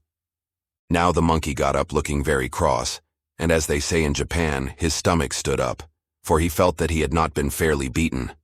So he said to Kintaro and the others who were standing by, I have not been fairly beaten. My foot slipped and I tumbled. Please give me another chance and let the hare wrestle with me for another round. Then Kintaro consenting, the hare and the monkey began to wrestle again. Now, as everyone knows, the monkey is a cunning animal by nature, and he made up his mind to get the best of the hare this time if it were possible. To do this, he thought that the best and surest way would be to get hold of the hare's long ear. This he soon managed to do. The hare was quite thrown off his guard by the pain of having his long ear pulled so hard, and the monkey, seizing his opportunity at last, caught hold of one of the hare's legs and sent him sprawling in the middle of the dais. The monkey was now the victor and received a rice dumpling from Kintaro, which pleased him so much that he quite forgot his sore back. The deer now came up and asked the hare if he felt ready for another round, and if so, whether he would try a round with him, and the hare consenting, they both stood up to wrestle. The bear came forward as umpire, the deer with long horns and the hare with long ears. It must have been an amusing sight to those who watched this queer match. Suddenly the deer went down on one of his knees, and the bear with the leaf on high declared him beaten. In this way, sometimes the one, sometimes the other, conquering, the little party amused themselves till they were tired. At last, Kintaro got up and said, This is enough for today. What a nice place we have found for wrestling. Let us come again tomorrow. Now we will all go home. Come along. So saying, Kintaro led the way, while the animals followed. After walking some little distance, they came out on the banks of a river flowing through a valley. Kintaro and his 4 furry friends stood and looked about for some means of crossing. Bridge there was none. The river rushed, on its way. All the animals looked serious, wondering how they could cross the stream and get home that evening. Kintaro, however, said, Wait a moment. I will make a good bridge for you all in a few minutes. The bear, the deer, the monkey, and the hare looked at him to see what he would do now. Kintaro went from one tree to another that grew along the river bank. At last he stopped in front of a very large tree that was growing at the water's edge. He took hold of the trunk and pulled it with all his might. Once, twice, thrice. At the third pull, so great was Kintaro's strength that the roots gave way, and merry, crash, over fell the tree, forming an excellent bridge across the stream. There, said Kintaro, what do you think of my bridge? It is quite safe, so follow me, and he stepped across first. The 4 animals followed. Never had they seen anyone so strong before, and they all exclaimed, How strong he is! How strong he is! While all this was going on by the river, a woodcutter, who happened to be standing on a rock overlooking the stream, had seen all that passed beneath him. He watched with great surprise Kintaro and his animal companions. He rubbed his eyes to be sure that he was not dreaming when he saw this boy pull over a tree by the roots and throw it across the stream to form a bridge. The woodcutter, for such he seemed to be by his dress, marveled at all he saw and said to himself, This is no ordinary child. Whose son can he be? I will find out before this day is done."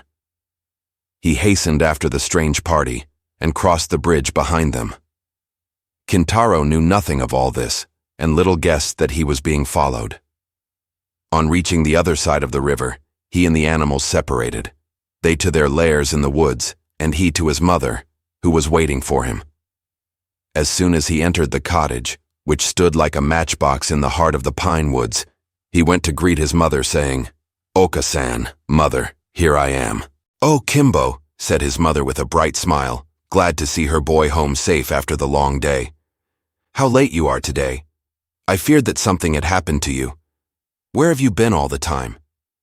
"I took my 4 friends, the bear, the deer, the monkey, and the hare, up into the hills, and there I made them try a wrestling match to see which was the strongest. We all enjoyed the sport, and are going to the same place tomorrow to have another match."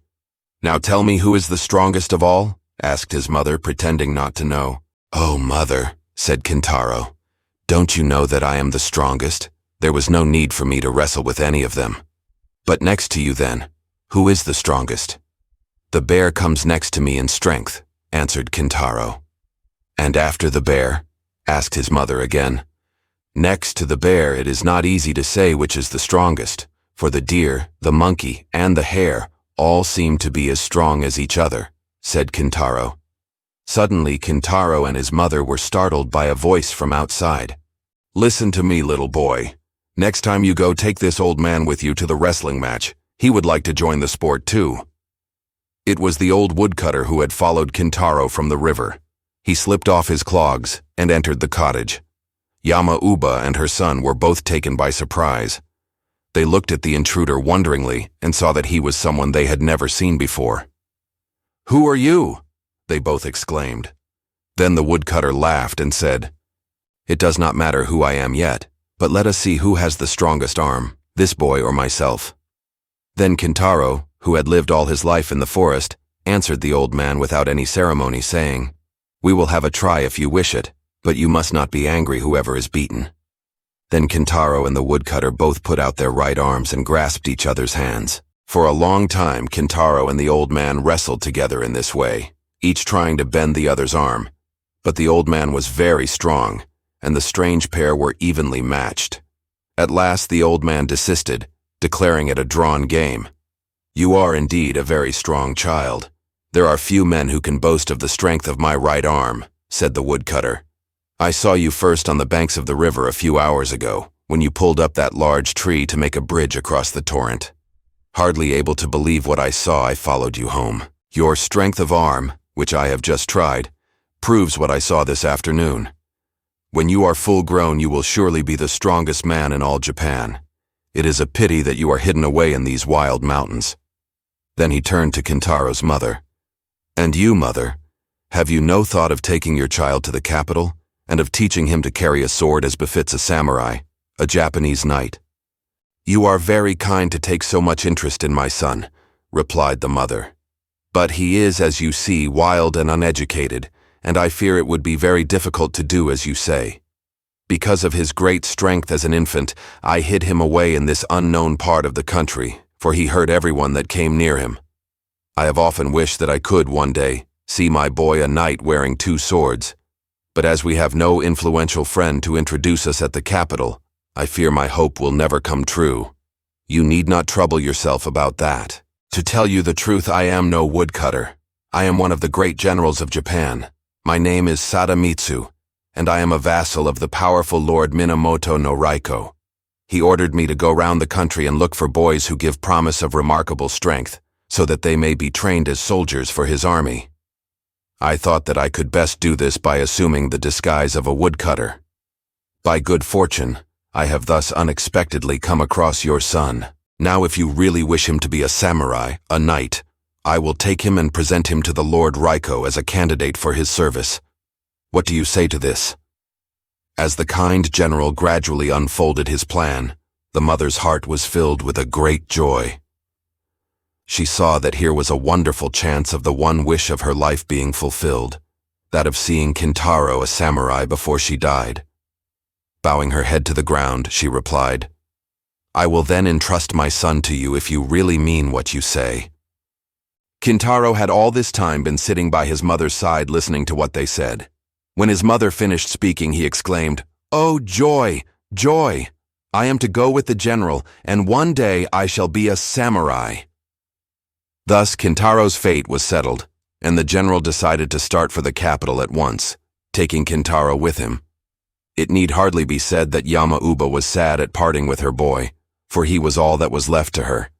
But she hid her grief with a strong face, as they say in Japan. She knew that it was for her boy's good that he should leave her now, and she must not discourage him just as he was setting out. Kintaro promised never to forget her, and said that as soon as he was a knight wearing 2 swords, he would build her a home and take care of her in her old age. All the animals, those he had tamed to serve him, the bear, the deer, the monkey, and the hare, as soon as they found out that he was going away, came to ask if they might attend him as usual. When they learned that he was going away for good, they followed him to the foot of the mountain to see him off. "Kimbo," said his mother, "mind and be a good boy." "Mr. Kintaro," said the faithful animals, "we wish you good health on your travels." Then they all climbed a tree to see the last of him, and from that height they watched him, and his shadow gradually grow smaller and smaller, till he was lost to sight. The General Sadamitsu went on his way, rejoicing at having so unexpectedly found such a prodigy as Kintaro. Having arrived at their destination, the general took Kintaro at once to his lord, Minamoto no Raiko, and told him all about Kintaro and how he had found the child. Lord Raiko was delighted with the story, and having commanded Kintaro to be brought to him, made him one of his vassals at once. Lord Raiko's army was famous for its band called the 4 Braves. These warriors were chosen by himself from amongst the bravest and strongest of his soldiers, and the small and well-picked band was distinguished throughout the whole of Japan for the dauntless courage of its men. When Kintaro grew up to be a man, his master made him the chief of the 4 Braves. He was by far the strongest of them all. Soon after this event, news was brought to the city that a cannibal monster had taken up his abode not far away, and that people were stricken with fear. Lord Raiko ordered Kintaro to the rescue. He immediately started off, delighted at the prospect of trying his sword. Surprising the monster in its den, he made short work of cutting off its great head, which he carried back in triumph to his master. Kintaro now rose to be the greatest hero of his country, and great was the power and honor and wealth that came to him. He now kept his promise and built a comfortable home for his old mother, who lived happily with him in the capital to the end of her days. Is not this the story of a great hero? 7. The Story of Princess HASE, a story of old Japan. Many, many years ago there lived in Nara, the ancient capital of Japan, a wise state minister, by name Prince Toyonari Fujiwara. His wife was a noble, good, and beautiful woman called Princess Murasaki, Violet. They had been married by their respective families according to Japanese custom when very young, and had lived together happily ever since. They had, however, one cause for great sorrow, for as the years went by, no child was born to them. This made them very unhappy, for they both longed to see a child of their own who would grow up to gladden their old age, carry on the family name, and keep up the ancestral rights when they were dead. The prince and his lovely wife, after long consultation and much thought, determined to make a pilgrimage to the temple of HASE no Kwannon, goddess of mercy at HASE, for they believed, according to the beautiful tradition of their religion, that the Mother of Mercy, Kwannon, comes to answer the prayers of mortals in the form that they need the most. Surely after all these years of prayer, she would come to them in the form of a beloved child in answer to their special pilgrimage, for that was the greatest need of their 2 lives. Everything else they had that this life could give them, but it was all as nothing, because the cry of their hearts was unsatisfied. So the Prince Toyonari and his wife went to the temple of Kwannon at HASE, and stayed there for a long time, both daily offering incense and praying to Kwannon, the Heavenly Mother, to grant them the desire of their whole lives. And their prayer was answered.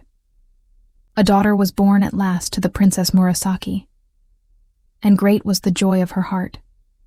On presenting the child to her husband, they both decided to call her Haseheim, or the Princess of HASE, because she was the gift of the Kwannon at that place.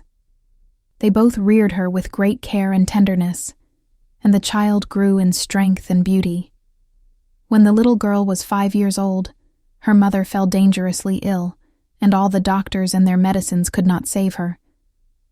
A little before she breathed her last, she called her daughter to her, and gently stroking her head said, "Haseheim, do you know that your mother cannot live any longer?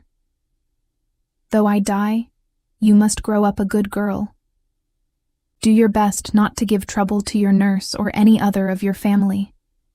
Perhaps your father will marry again, and someone will fill my place as your mother.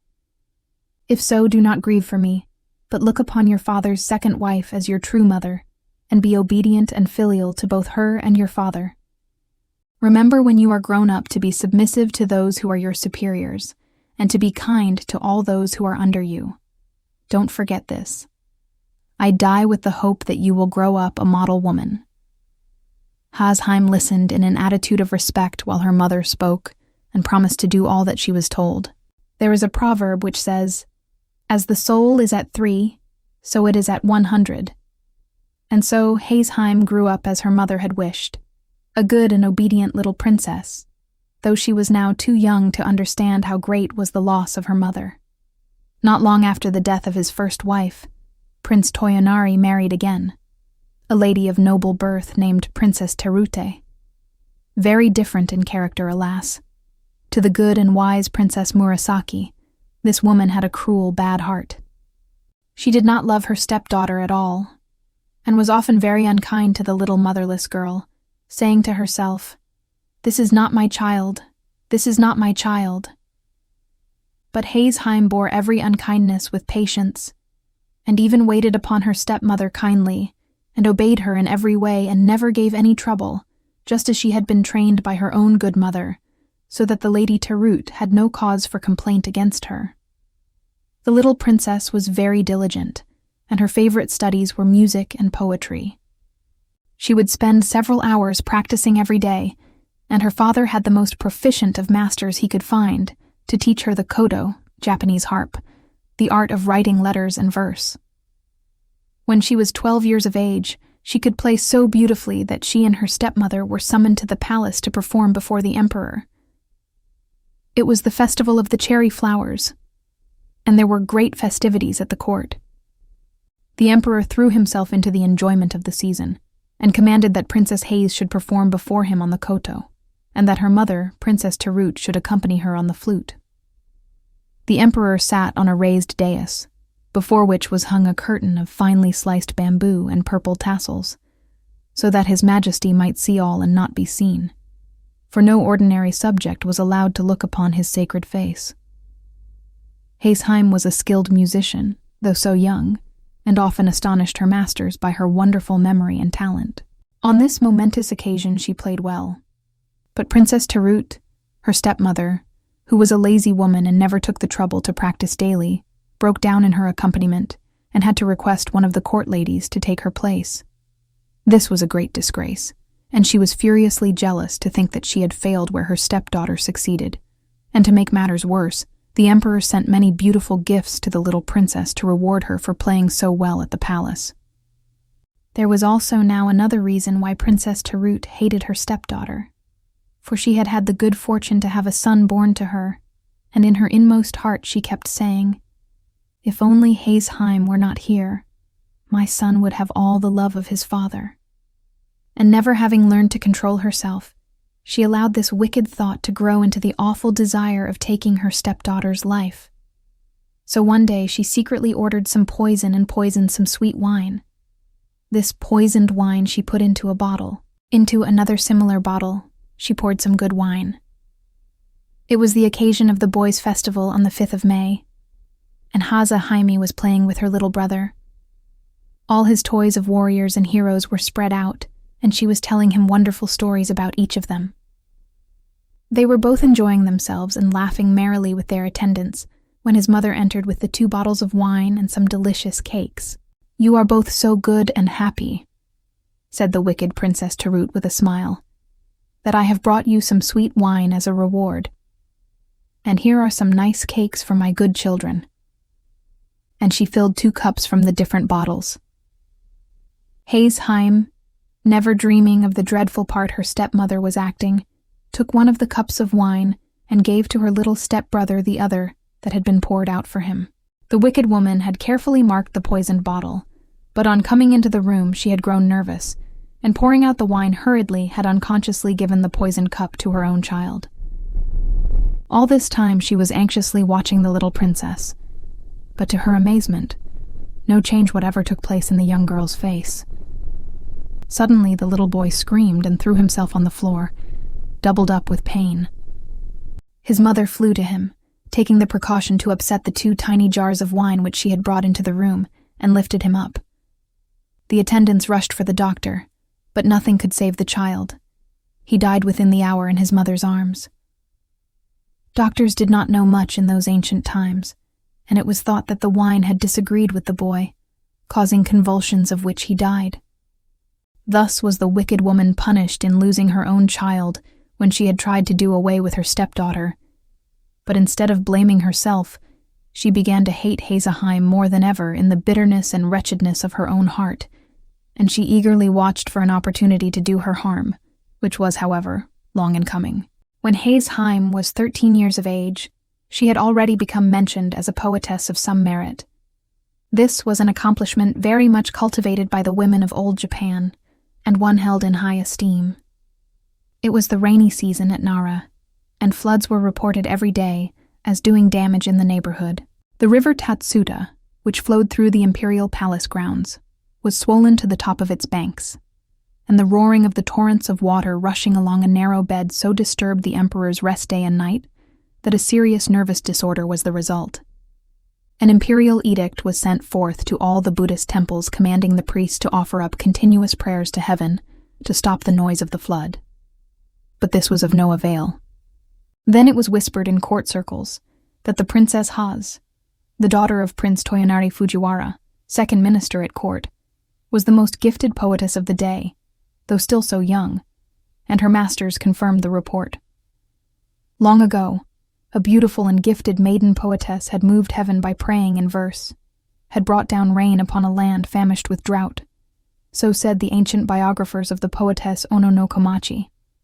If the Princess HASE were to write a poem and offer it in prayer, might it not stop the noise of the rushing river and remove the cause of the imperial illness? What the court said at last reached the ears of the emperor himself, and he sent an order to the minister Prince Toyonari to this effect. Great indeed was Hasehime's fear and astonishment when her father sent for her and told her what was required of her. Heavy, indeed, was the duty that was laid on her young shoulders, that of saving the emperor's life by the merit of her verse. At last, the day came, and her poem was finished. It was written on a leaflet of paper heavily flecked with gold dust. With her father and attendants and some of the court officials, she proceeded to the bank of the roaring torrent, and raising up her heart to heaven, she read the poem she had composed, aloud, lifting it heavenwards in her 2 hands. Strange indeed it seemed to all those standing round. The waters ceased their roaring, and the river was quiet in direct answer to her prayer. After this, the emperor soon recovered his health. His Majesty was highly pleased, and sent for her to the palace and rewarded her with the rank of Chinjo, that of lieutenant general, to distinguish her. From that time she was called Chinjo, or the lieutenant general princess, and respected and loved by all. There was only one person who was not pleased at HASE's success. That one was her stepmother, forever brooding over the death of her own child whom she had killed when trying to poison her stepdaughter. She had the mortification of seeing her rise to power and honor, marked by imperial favor and the admiration of the whole court. Her envy and jealousy burned in her heart like fire. Many were the lies she carried to her husband about Haseheim, but all to no purpose. He would listen to none of her tales, telling her sharply that she was quite mistaken. At last the stepmother, seizing the opportunity of her husband's absence, ordered one of her old servants to take the innocent girl to the Hibari Mountains, the wildest part of the country, and to kill her there. She invented a dreadful story about the little princess, saying that this was the only way to prevent disgrace falling upon the family, by killing her. Katoda, her vassal, was bound to obey his mistress. Anyhow, He saw that it would be the wisest plan to pretend obedience in the absence of the girl's father. So he placed Hazeheim in a palanquin and accompanied her to the most solitary place he could find in the wild district. The poor child knew there was no good in protesting to her unkind stepmother at being sent away in this strange manner, so she went as she was told. But the old servant knew that the young princess was quite innocent of all the things her stepmother had invented to him as reasons for her outrageous orders, and he determined to save her life. Unless he killed her, however, he could not return to his cruel taskmistress, so he decided to stay out in the wilderness. With the help of some peasants, he soon built a little cottage, and having sent secretly for his wife to come, these two good old people did all in their power to take care of the now unfortunate princess. She all the time trusted in her father, knowing that as soon as he returned home and found her absent, he would search for her. Prince Toyonari, after some weeks, came home and was told by his wife that his daughter Jaime had done something wrong and had run away for fear of being punished. He was nearly ill with anxiety. Everyone in the house told the same story, that Hase Jaime had suddenly disappeared. None of them knew why or whither. For fear of scandal, he kept the matter quiet and searched everywhere he could think of, but all to no purpose. One day, trying to forget his terrible worry, he called all his men together and told them to make ready for a several days' hunt in the mountains. They were soon ready and mounted, waiting at the gate for their lord. He rode hard and fast to the district of the Hibari Mountains, a great company following him. He was soon far ahead of everyone, and at last found himself in a narrow, picturesque valley. Looking round and admiring the scenery, he noticed a tiny house on one of the hills quite near, and then he distinctly heard a beautiful, clear voice reading aloud. Seized with curiosity as to who could be studying so diligently in such a lonely spot, he dismounted, and leaving his horse to his groom, he walked up the hillside and approached the cottage. As he drew nearer, his surprise increased, for he could see that the reader was a beautiful girl. The cottage was wide open, and she was sitting facing the view. Listening attentively, he heard her reading the Buddhist scriptures with great devotion. More and more curious, he hurried on to the tiny gate and entered the little garden, and looking up, beheld his lost daughter Hazeheim. She was so intent on what she was saying that she neither heard nor saw her father till he spoke. "Hazeheim," he cried. "It is you, my Hazeheim." Taken by surprise, she could hardly realize that it was her own dear father who was calling her, and for a moment she was utterly bereft of the power to speak or move. My father, it is indeed you. Oh, my father," was all she could say, and running to him she caught hold of his thick sleeve, and burying her face burst into a passion of tears. Her father stroked her dark hair, asking her gently to tell him all that had happened. But she only wept on, and he wondered if he were not really dreaming. Then the faithful old servant Katoda came out, and bowing himself to the ground before his master, poured out the long tale of wrong, telling him all that had happened, and how it was that he found his daughter in such a wild and desolate spot, with only 2 old servants to take care of her. The prince's astonishment and indignation knew no bounds.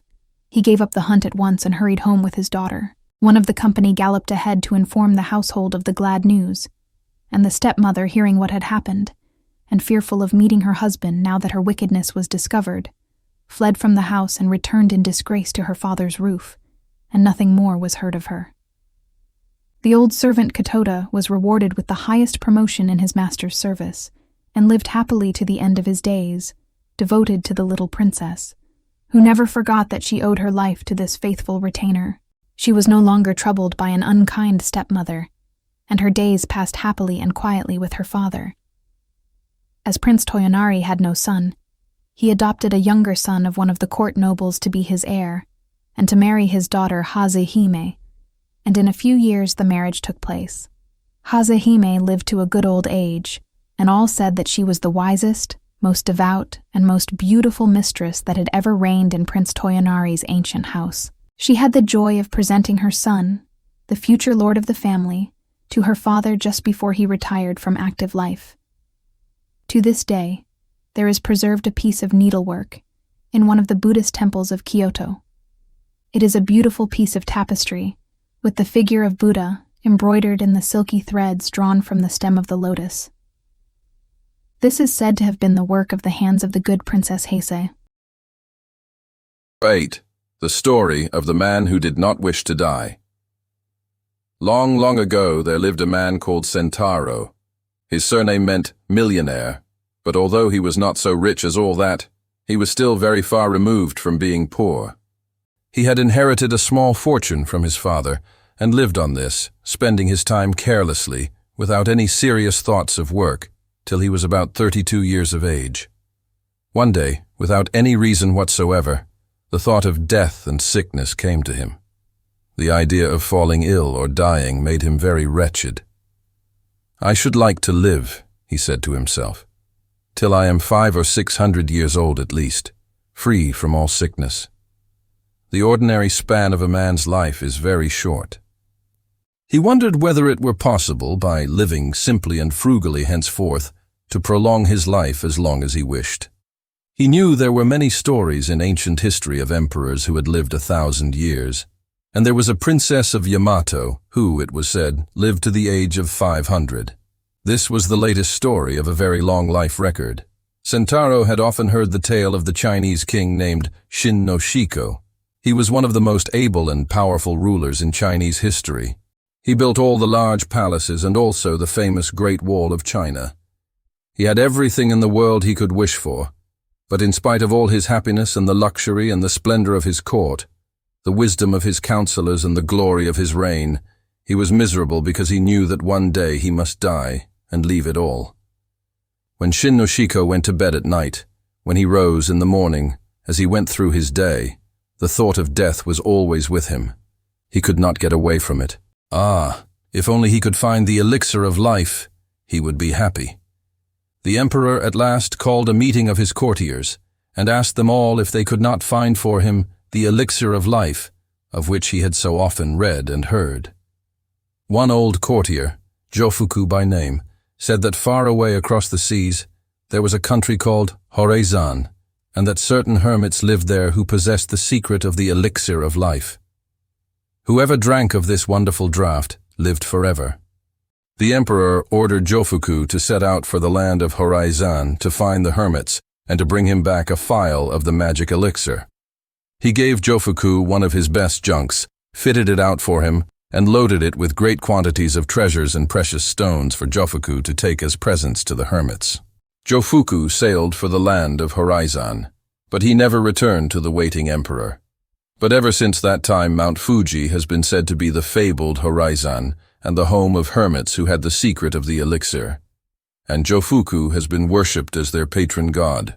Now Sentaro determined to set out to find the hermits, and if he could, to become one, so that he might obtain the water of perpetual life. He remembered that as a child he had been told that not only did these hermits live on Mount Fuji, but that they were said to inhabit all the very high peaks. So he left his old home to the care of his relatives and started out on his quest.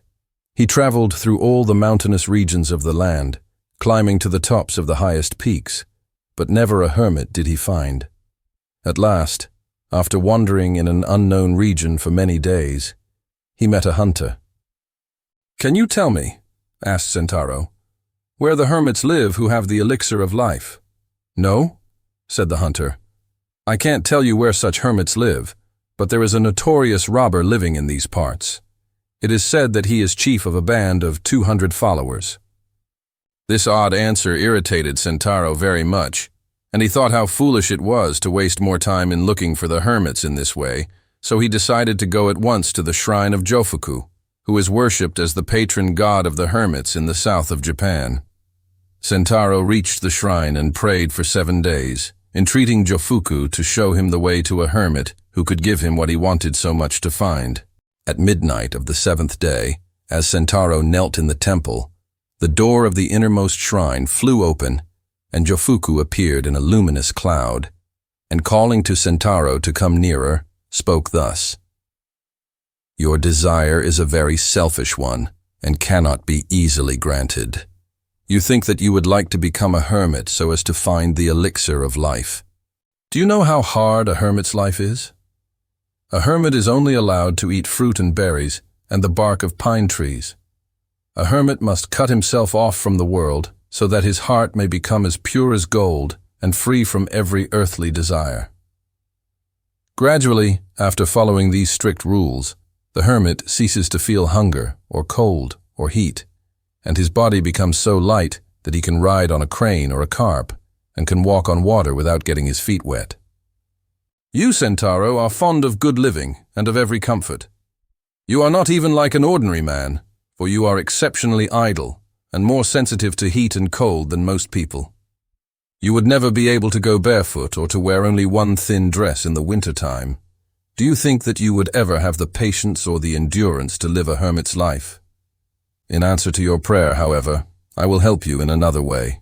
I will send you to the country of perpetual life, where death never comes, where the people live forever. Saying this, Jofuku put into Sentaro's hand a little crane made of paper, telling him to sit on its back, and it would carry him there. Sentaro obeyed wonderingly. The crane grew large enough for him to ride on it with comfort. It then spread its wings, rose high in the air, and flew away over the mountains right out to sea. Sentaro was at first quite frightened, but by degrees he grew accustomed to the swift flight through the air. On and on they went for thousands of miles. The bird never stopped for rest or food, but as it was a paper bird, it doubtless did not require any nourishment, and strange to say, neither did Sentaro. After several days they reached an island. The crane flew some distance inland and then alighted. As soon as Sentaro got down from the bird's back, the crane folded up of its own accord and flew into his pocket. Now Sentaro began to look about him wonderingly, curious to see what the country of perpetual life was like. He walked first round about the country, and then through the town. Everything was, of course, quite strange and different from his own land, but both the land and the people seemed prosperous, so he decided that it would be good for him to stay there and took up lodgings at one of the hotels. The proprietor was a kind man, and when Sentaro told him that he was a stranger and had come to live there, he promised to arrange everything that was necessary with the governor of the city concerning Sentaro's sojourn there. He even found a house for his guest, and in this way Sentaro obtained his great wish and became a resident in the country of perpetual life. Within the memory of all the islanders, no man had ever died there, and sickness was a thing unknown. Priests had come over from India and China and told them of a beautiful country called Paradise, where happiness and bliss and contentment fill all men's hearts, but its gates could only be reached by dying. This tradition was handed down for ages from generation to generation, but none knew exactly what death was, except that it led to paradise. Quite unlike Sentaro and other ordinary people, instead of having a great dread of death, they all, both rich and poor, longed for it as something good and desirable. They were all tired of their long, long lives, and longed to go to the happy land of contentment called Paradise, of which the priests had told them centuries ago. All this Sentaro soon found out by talking to the islanders. He found himself, according to his ideas, in the land of Topsy-Turvydom. Everything was upside down. He had wished to escape from dying. He had come to the land of perpetual life with great relief and joy, only to find that the inhabitants themselves, doomed never to die, would consider it bliss to find death. What he had hitherto considered poison, these people ate as good food, and all the things to which he had been accustomed as food they rejected. Whenever any merchants from other countries arrived, the rich people rushed to them eager to buy poisons. These they swallowed eagerly, hoping for death to come so that they might go to paradise. But what were deadly poisons in other lands were without effect in this strange place, and people who swallowed them with the hope of dying only found that in a short time they felt better in health instead of worse. Vainly they tried to imagine what death could be like. The wealthy would have given all their money and all their goods if they could but shorten their lives to 200 or 300 years even. Without any change to live on forever seemed to this people wearisome and sad. In the chemist shops, there was a drug which was in constant demand, because after using it for 100 years, it was supposed to turn the hair slightly grey and to bring about disorders of the stomach. Sentaro was astonished to find that the poisonous globefish was served up in restaurants as a delectable dish, and hawkers in the streets went about selling sauces made of Spanish flies. He never saw anyone ill after eating these horrible things, nor did he ever see anyone with as much as a cold. Sentaro was delighted. He said to himself that he would never grow tired of living, and that he considered it profane to wish for death. He was the only happy man on the island. For his part, he wished to live thousands of years and to enjoy life. He set himself up in business, and for the present, never even dreamed of going back to his native land. As years went by, however, things did not go as smoothly as at first. He had heavy losses in business, and several times some affairs went wrong with his neighbors. This caused him great annoyance. Time passed like the flight of an arrow for him, for he was busy from morning till night. 300 years went by in this monotonous way, and then at last he began to grow tired of life in this country, and he longed to see his own land and his old home. However long he lived here, life would always be the same, so was it not foolish and wearisome to stay on here forever? Sentaro, in his wish to escape from the country of perpetual life, recollected Jofuku, who had helped him before when he was wishing to escape from death, and he prayed to the saint to bring him back to his own land again. No sooner did he pray than the paper crane popped out of his pocket. Sentaro was amazed to see that it had remained undamaged after all these years. Once more the bird grew and grew till it was large enough for him to mount it. As he did so, the bird spread its wings and flew swiftly out across the sea in the direction of Japan. Such was the willfulness of the man's nature that he looked back and regretted all he had left behind. He tried to stop the bird in vain. The crane held on its way for thousands of miles across the ocean. Then a storm came on, and the wonderful paper crane got damp, crumpled up, and fell into the sea. Sentaro fell with it. Very much frightened at the thought of being drowned, he cried out loudly to Jofuku to save him. He looked round, but there was no ship in sight. He swallowed a quantity of seawater, which only increased his miserable plight. While he was thus struggling to keep himself afloat, he saw a monstrous shark swimming towards him. As it came nearer, it opened its huge mouth ready to devour him. Sentaro was all but paralyzed with fear now that he felt his end so near, and screamed out as loudly as ever he could to Jofuku to come and rescue him. Lo and behold, Sentaro was awakened by his own screams, to find that during his long prayer he had fallen asleep before the shrine, and that all his extraordinary and frightful adventures had been only a wild dream. He was in a cold perspiration with fright and utterly bewildered. Suddenly, a bright light came towards him, and in the light stood a messenger. The messenger held a book in his hand and spoke to Sentaro. "I am sent to you by Jofuku, who in answer to your prayer has permitted you in a dream to see the land of perpetual life. But you grew weary of living there and begged to be allowed to return to your native land so that you might die. Jofuku, so that he might try you, allowed you to drop into the sea, and then sent a shark to swallow you up. Your desire for death was not real, for even at that moment you cried out loudly and shouted for help. It is also vain for you to wish to become a hermit, or to find the elixir of life. These things are not for such as you. Your life is not austere enough. It is best for you to go back to your paternal home and to live a good and industrious life. Never neglect to keep the anniversaries of your ancestors, and make it your duty to provide for your children's future. Thus will you live to a good old age and be happy.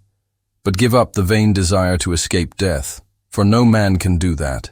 And by this time you have surely found out that even when selfish desires are granted, they do not bring happiness. In this book I give you there are many precepts good for you to know. If you study them, you will be guided in the way I have pointed out to you." The angel disappeared as soon as he had finished speaking, and Sentaro took the lesson to heart. With the book in his hand, he returned to his old home, and giving up all his old vain wishes, tried to live a good and useful life, and to observe the lessons taught him in the book. And he and his house prospered henceforth. 9. The Bamboo Cutter and the Moonchild. Long, long ago, there lived an old bamboo woodcutter. He was very poor and sad also, for no child had heaven sent to cheer his old age, and in his heart there was no hope of rest from work till he died and was laid in the quiet grave. Every morning he went forth into the woods and hills wherever the bamboo reared its lithe green plumes against the sky. When he had made his choice, he would cut down these feathers of the forest, and splitting them lengthwise, or cutting them into joints, would carry the bamboo wood home and make it into various articles for the household, and he and his old wife gained a small livelihood by selling them. One morning as usual he had gone out to his work, and having found a nice clump of bamboos, had set to work to cut some of them down. Suddenly the green grove of bamboos was flooded with a bright soft light, as if the full moon had risen over the spot. Looking round in astonishment, he saw that the brilliance was streaming from one bamboo. The old man, full of wonder, dropped his axe and went towards the light. On nearer approach he saw that this soft splendor came from a hollow in the green bamboo stem, and still more wonderful to behold, in the midst of the brilliance stood a tiny human being, only 3 inches in height, and exquisitely beautiful in appearance. "You must be sent to be my child, for I find you here among the bamboos where lies my daily work," said the old man, and taking the little creature in his hand he took it home to his wife to bring up. The tiny girl was so exceedingly beautiful and so small that the old woman put her into a basket to safeguard her from the least possibility of being hurt in any way. The old couple were now very happy, for it had been a lifelong regret that they had no children of their own, and with joy they now expended all the love of their old age on the little child who had come to them in so marvelous a manner. From this time on, the old man often found gold in the notches of the bamboos when he hewed them down and cut them up, not only gold, but precious stones also, so that by degrees he became rich. He built himself a fine house, and was no longer known as the poor bamboo woodcutter, but as a wealthy man. 3 months passed quickly away, and in that time the bamboo child had, wonderful to say, become a full-grown girl, so her foster parents did up her hair and dressed her in beautiful kimonos. She was of such wondrous beauty that they placed her behind the screens like a princess, and allowed no one to see her, waiting upon her themselves. It seemed as if she were made of light, for the house was filled with a soft shining, so that even in the dark of night it was like daytime. Her presence seemed to have a benign influence on those there. Whenever the old man felt sad, he had only to look upon his foster daughter and his sorrow vanished, and he became as happy as when he was a youth. At last the day came for the naming of their newfound child, so the old couple called in a celebrated name-giver, and he gave her the name of Princess Moonlight, because her body gave forth so much soft bright light that she might have been a daughter of the moon god. For 3 days the festival was kept up with song and dance and music. All the friends and relations of the old couple were present, and great was their enjoyment of the festivities held to celebrate the naming of Princess Moonlight. Everyone who saw her declared that there never had been seen anyone so lovely. All the beauties throughout the length and breadth of the land would grow pale beside her, so they said. The fame of the princess's loveliness spread far and wide, and many were the suitors who desired to win her hand, or even so much as to see her. Suitors from far and near posted themselves outside the house, and made little holes in the fence, in the hope of catching a glimpse of the princess as she went from one room to the other along the veranda. They stayed there day and night, sacrificing even their sleep for a chance of seeing her, but all in vain. Then they approached the house, and tried to speak to the old man and his wife or some of the servants, but not even this was granted them. Still, in spite of all this disappointment they stayed on day after day, and night after night, and counted it as nothing, so great was their desire to see the princess. At last, however, most of the men, seeing how hopeless their quest was, lost heart and hope both, and returned to their homes. All except 5 knights, whose ardor and determination, instead of waning, seemed to wax greater with obstacles. These 5 men even went without their meals, and took snatches of whatever they could get brought to them, so that they might always stand outside the dwelling. They stood there in all weathers, in sunshine and in rain. Sometimes they wrote letters to the princess, but no answer was vouchsafed to them. Then when letters failed to draw any reply, they wrote poems to her telling her of the hopeless love which kept them from sleep, from food, from rest, and even from their homes. Still Princess Moonlight gave no sign of having received their verses. In this hopeless state the winter passed. The snow and frost and the cold winds gradually gave place to the gentle warmth of spring.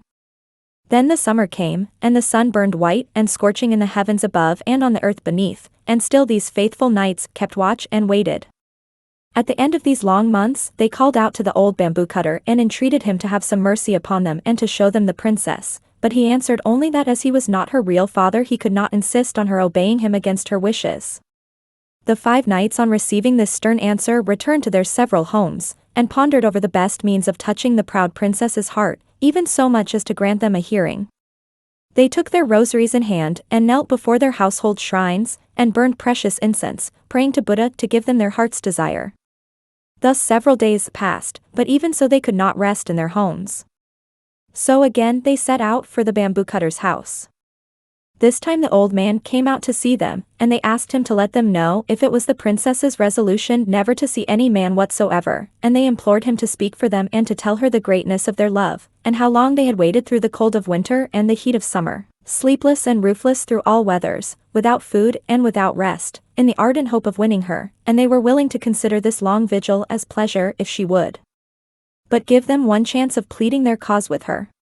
The old man lent a willing ear to their tale of love, for in his inmost heart he felt sorry for these faithful suitors and would have liked to see his lovely foster daughter married to one of them. So he went into Princess Moonlight and said reverently, "Although you have always seemed to me to be a heavenly being, yet I have had the trouble of bringing you up as my own child and you have been glad of the protection of my roof. Will you refuse to do as I wish?" Then Princess Moonlight replied that there was nothing she would not do for him, that she honored and loved him as her own father, and that as for herself she could not remember the time before she came to earth.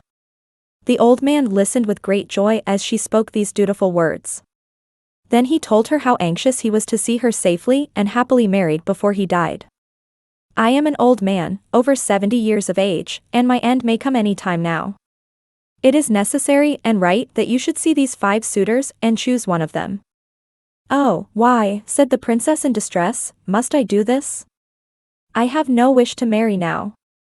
"I found you," answered the old man, "many years ago, when you were a little creature 3 inches high, in the midst of a great white light.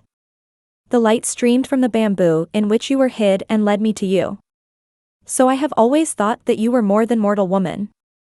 While I am alive it is right for you to remain as you are if you wish to do so, but someday I shall cease to be, and who will take care of you then? Therefore I pray you to meet these 5 brave men one at a time and make up your mind to marry one of them." Then the princess answered that she felt sure that she was not as beautiful as perhaps report made her out to be, and that even if she consented to marry any one of them, not really knowing her before, his heart might change afterwards. So as she did not feel sure of them, even though her father told her they were worthy knights, she did not feel it wise to see them. "All you say is very reasonable," said the old man, "but what kind of men will you consent to see? I do not call these 5 men who have waited on you for months, light-hearted. They have stood outside this house through the winter and the summer, often denying themselves food and sleep so that they may win you. What more can you demand?" Then Princess Moonlight said she must make further trial of their love before she would grant their request to interview her. The 5 warriors were to prove their love by each bringing her from distant countries something that she desired to possess. That same evening the suitors arrived and began to play their flutes in turn, and to sing their self-composed songs telling of their great and tireless love. The bamboo cutter went out to them and offered them his sympathy for all they had endured and all the patience they had shown in their desire to win his foster daughter. Then he gave them her message, that she would consent to marry whosoever was successful in bringing her what she wanted. This was to test them. The 5 all accepted the trial, and thought it an excellent plan, for it would prevent jealousy between them.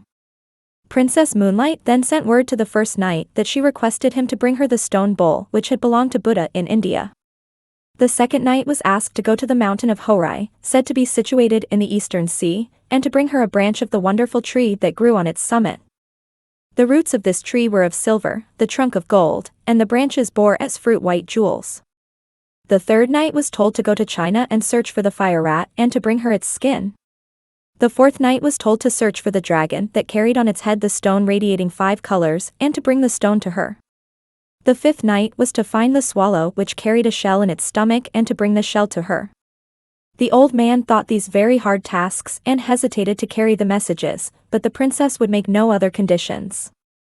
So her commands were issued word for word to the 5 men who, when they heard what was required of them, were all disheartened and disgusted at what seemed to them the impossibility of the tasks given them and returned to their own homes in despair. But after a time, when they thought of the princess, the love in their hearts revived for her, and they resolved to make an attempt to get what she desired of them. The first knight sent word to the princess that he was starting out that day on the quest of Buddha's bowl, and he hoped soon to bring it to her. But he had not the courage to go all the way to India, for in those days traveling was very difficult and full of danger, so he went to one of the temples in Kyoto and took a stone bowl from the altar there, paying the priest a large sum of money for it. He then wrapped it in a cloth of gold and, waiting quietly for 3 years, returned and carried it to the old man.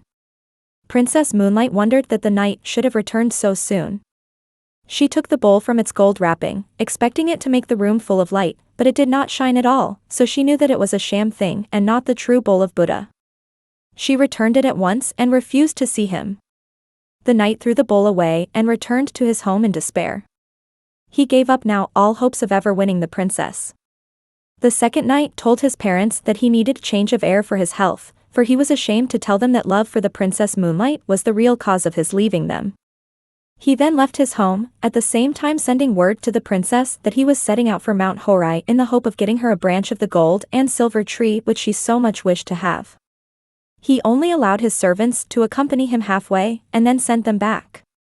He reached the seashore and embarked on a small ship, and after sailing away for 3 days he landed and employed several carpenters to build him a house contrived in such a way that no one could get access to it.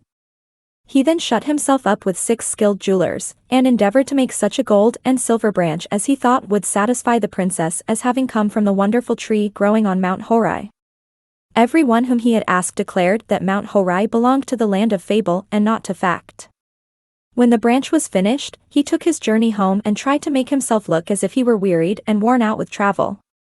He put the jeweled branch into a lacquer box and carried it to the bamboo cutter, begging him to present it to the princess.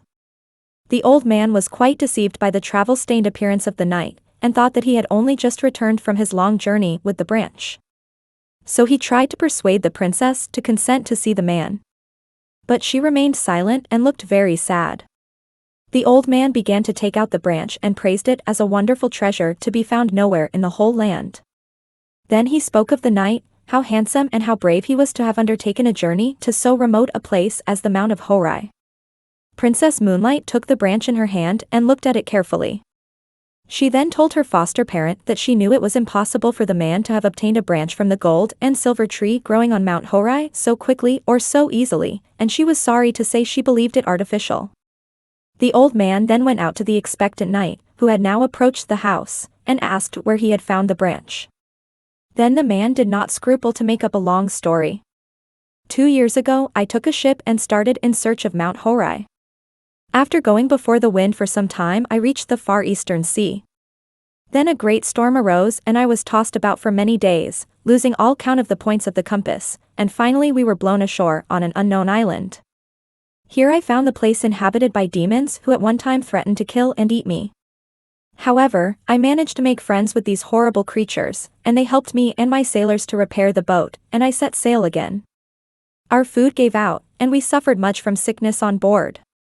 At last, on the 500th day from the day of starting, I saw far off on the horizon what looked like the peak of a mountain. On nearer approach, this proved to be an island, in the center of which rose a high mountain. I landed, and after wandering about for 2 or 3 days, I saw a shining being coming towards me on the beach, holding in his hands a golden bowl.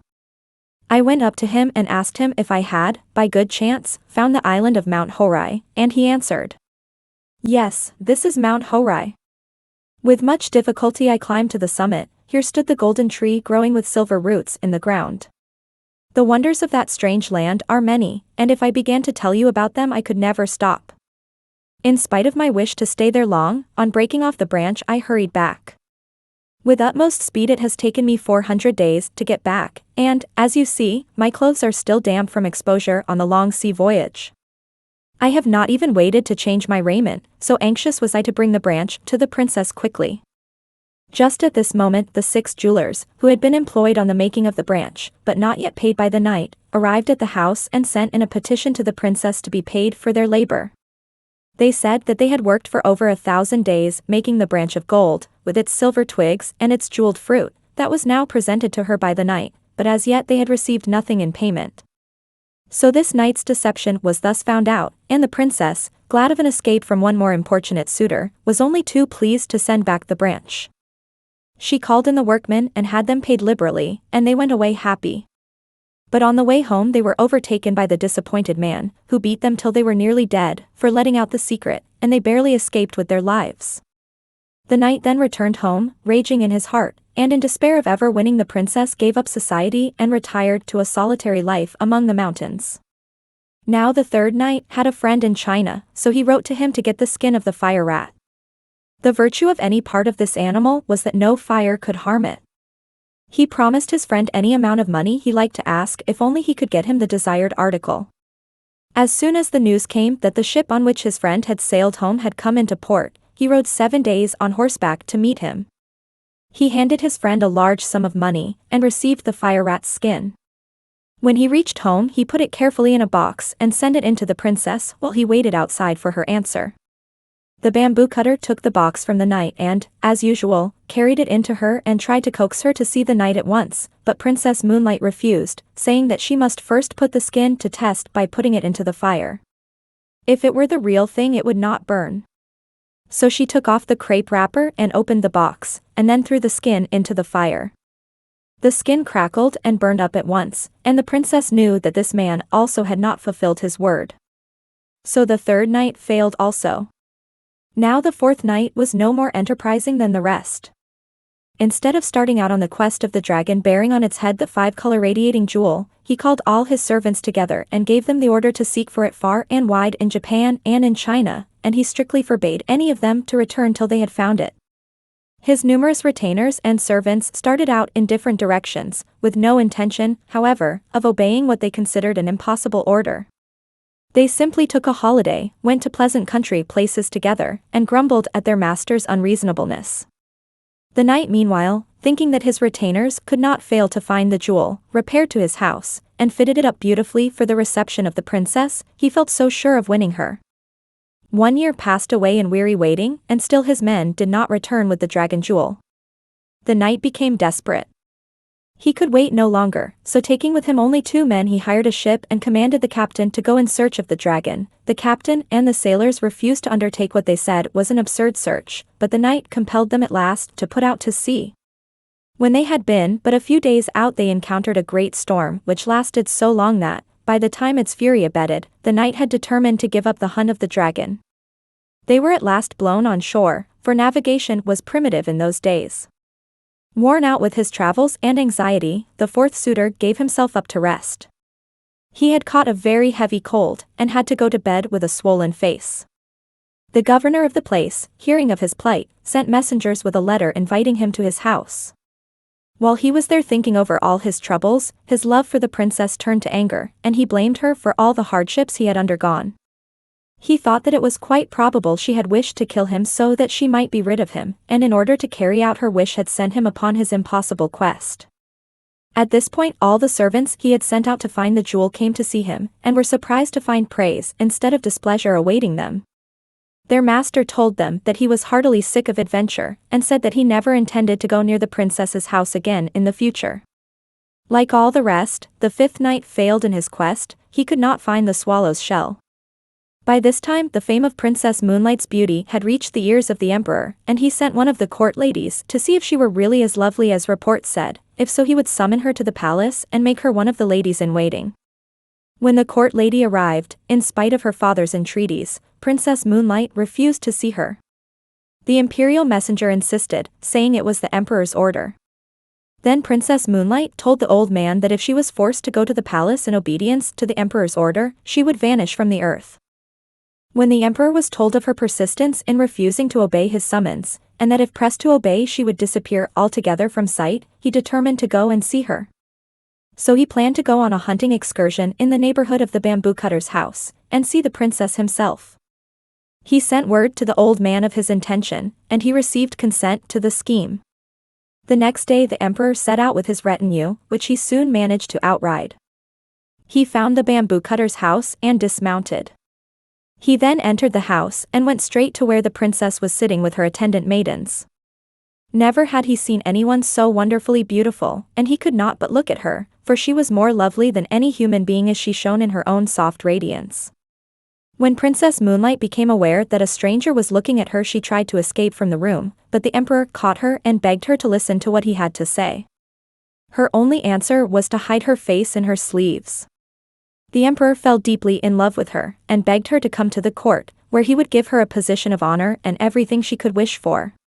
He was about to send for one of the imperial palanquins to take her back with him at once, saying that her grace and beauty should adorn a court and not be hidden in a bamboo cutter's cottage. But the princess stopped him. She said that if she were forced to go to the palace, she would turn at once into a shadow, and even as she spoke she began to lose her form. Her figure faded from his sight while he looked.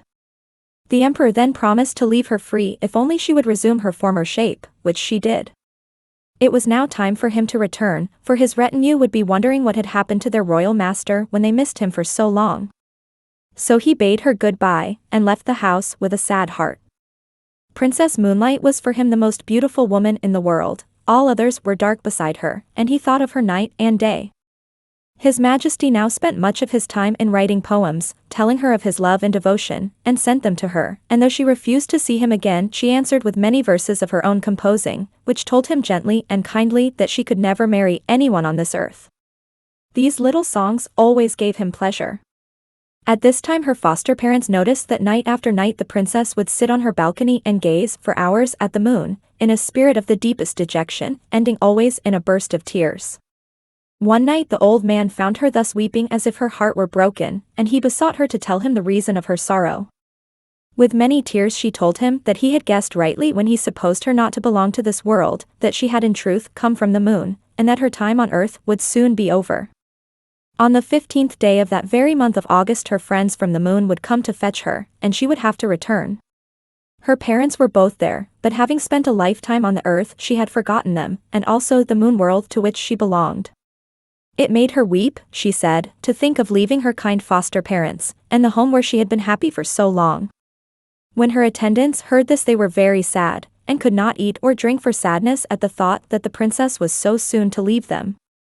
The emperor, as soon as the news was carried to him, sent messengers to the house to find out if the report were true or not.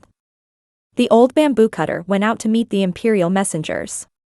The last few days of sorrow had told upon the old man. He had aged greatly, and looked much more than his 70 years. Weeping bitterly, he told them that the report was only too true, but he intended, however, to make prisoners of the envoys from the moon, and to do all he could to prevent the princess from being carried back. The men returned and told His Majesty all that had passed. On the 15th day of that month the emperor sent a guard of 2,000 warriors to watch the house. 1,000 stationed themselves on the roof, another 1,000 kept watch round all the entrances of the house. All were well-trained archers, with bows and arrows. The bamboo cutter and his wife hid Princess Moonlight in an inner room. The old man gave orders that no one was to sleep that night, all in the house were to keep a strict watch, and be ready to protect the princess. With these precautions, and the help of the emperor's men-at-arms, he hoped to withstand the moon messengers, but the princess told him that all these measures to keep her would be useless, and that when her people came for her nothing whatever could prevent them from carrying out their purpose. Even the emperor's men would be powerless. Then she added with tears that she was very, very sorry to leave him and his wife, whom she had learned to love as her parents, that if she could do as she liked she would stay with them in their old age, and try to make some return for all the love and kindness they had showered upon her during all her earthly life. The night wore on. The yellow harvest moon rose high in the heavens, flooding the world asleep with her golden light. Silence reigned over the pine and the bamboo forests, and on the roof where the 1,000 men-at-arms waited. Then the night grew gray towards the dawn and all hoped that the danger was over, that Princess Moonlight would not have to leave them after all. Then suddenly the watchers saw a cloud form round the moon, and while they looked this cloud began to roll earthwards. Nearer and nearer it came, and everyone saw with dismay that its course lay towards the house. In a short time the sky was entirely obscured, till at last the cloud lay over the dwelling only 10 feet off the ground. In the midst of the cloud there stood a flying chariot, and in the chariot a band of luminous beings. One amongst them who looked like a king and appeared to be the chief stepped out of the chariot, and, poised in air, called to the old man to come out. "The time has come," he said, "for Princess Moonlight to return to the moon from whence she came. She committed a grave fault, and as a punishment was sent to live down here for a time. We know what good care you have taken of the princess, and we have rewarded you for this and have sent you wealth and prosperity. We put the gold in the bamboos for you to find. I have brought up this princess for 20 years and never once has she done a wrong thing, therefore the lady you are seeking cannot be this one, said the old man. I pray you to look elsewhere. Then the messenger called aloud, saying, Princess Moonlight, come out from this lowly dwelling. Rest not here another moment. At these words, the screens of the princess's room slid open of their own accord, revealing the princess shining in her own radiance, bright and wonderful and full of beauty. The messenger led her forth and placed her in the chariot. She looked back, and saw with pity the deep sorrow of the old man. She spoke to him many comforting words, and told him that it was not her will to leave him and that he must always think of her when looking at the moon. The bamboo cutter implored to be allowed to accompany her, but this was not allowed. The princess took off her embroidered outer garment and gave it to him as a keepsake. One of the moon beings in the chariot held a wonderful coat of wings, another had a phial full of the elixir of life which was given the princess to drink. She swallowed a little and was about to give the rest to the old man, but she was prevented from doing so. The robe of wings was about to be put upon her shoulders, but she said, Wait a little. I must not forget my good friend the emperor. I must write him once more to say goodbye while still in this human form. In spite of the impatience of the messengers and charioteers, she kept them waiting while she wrote. She placed the phial of the elixir of life with the letter, and, giving them to the old man, she asked him to deliver them to the emperor. Then the chariot began to roll heavenwards towards the moon, and as they all gazed with tearful eyes at the receding princess, the dawn broke, and in the rosy light of day the moon chariot and all in it were lost amongst the fleecy clouds that were now wafted across the sky on the wings of the morning wind. Princess Moonlight's letter was carried to the palace.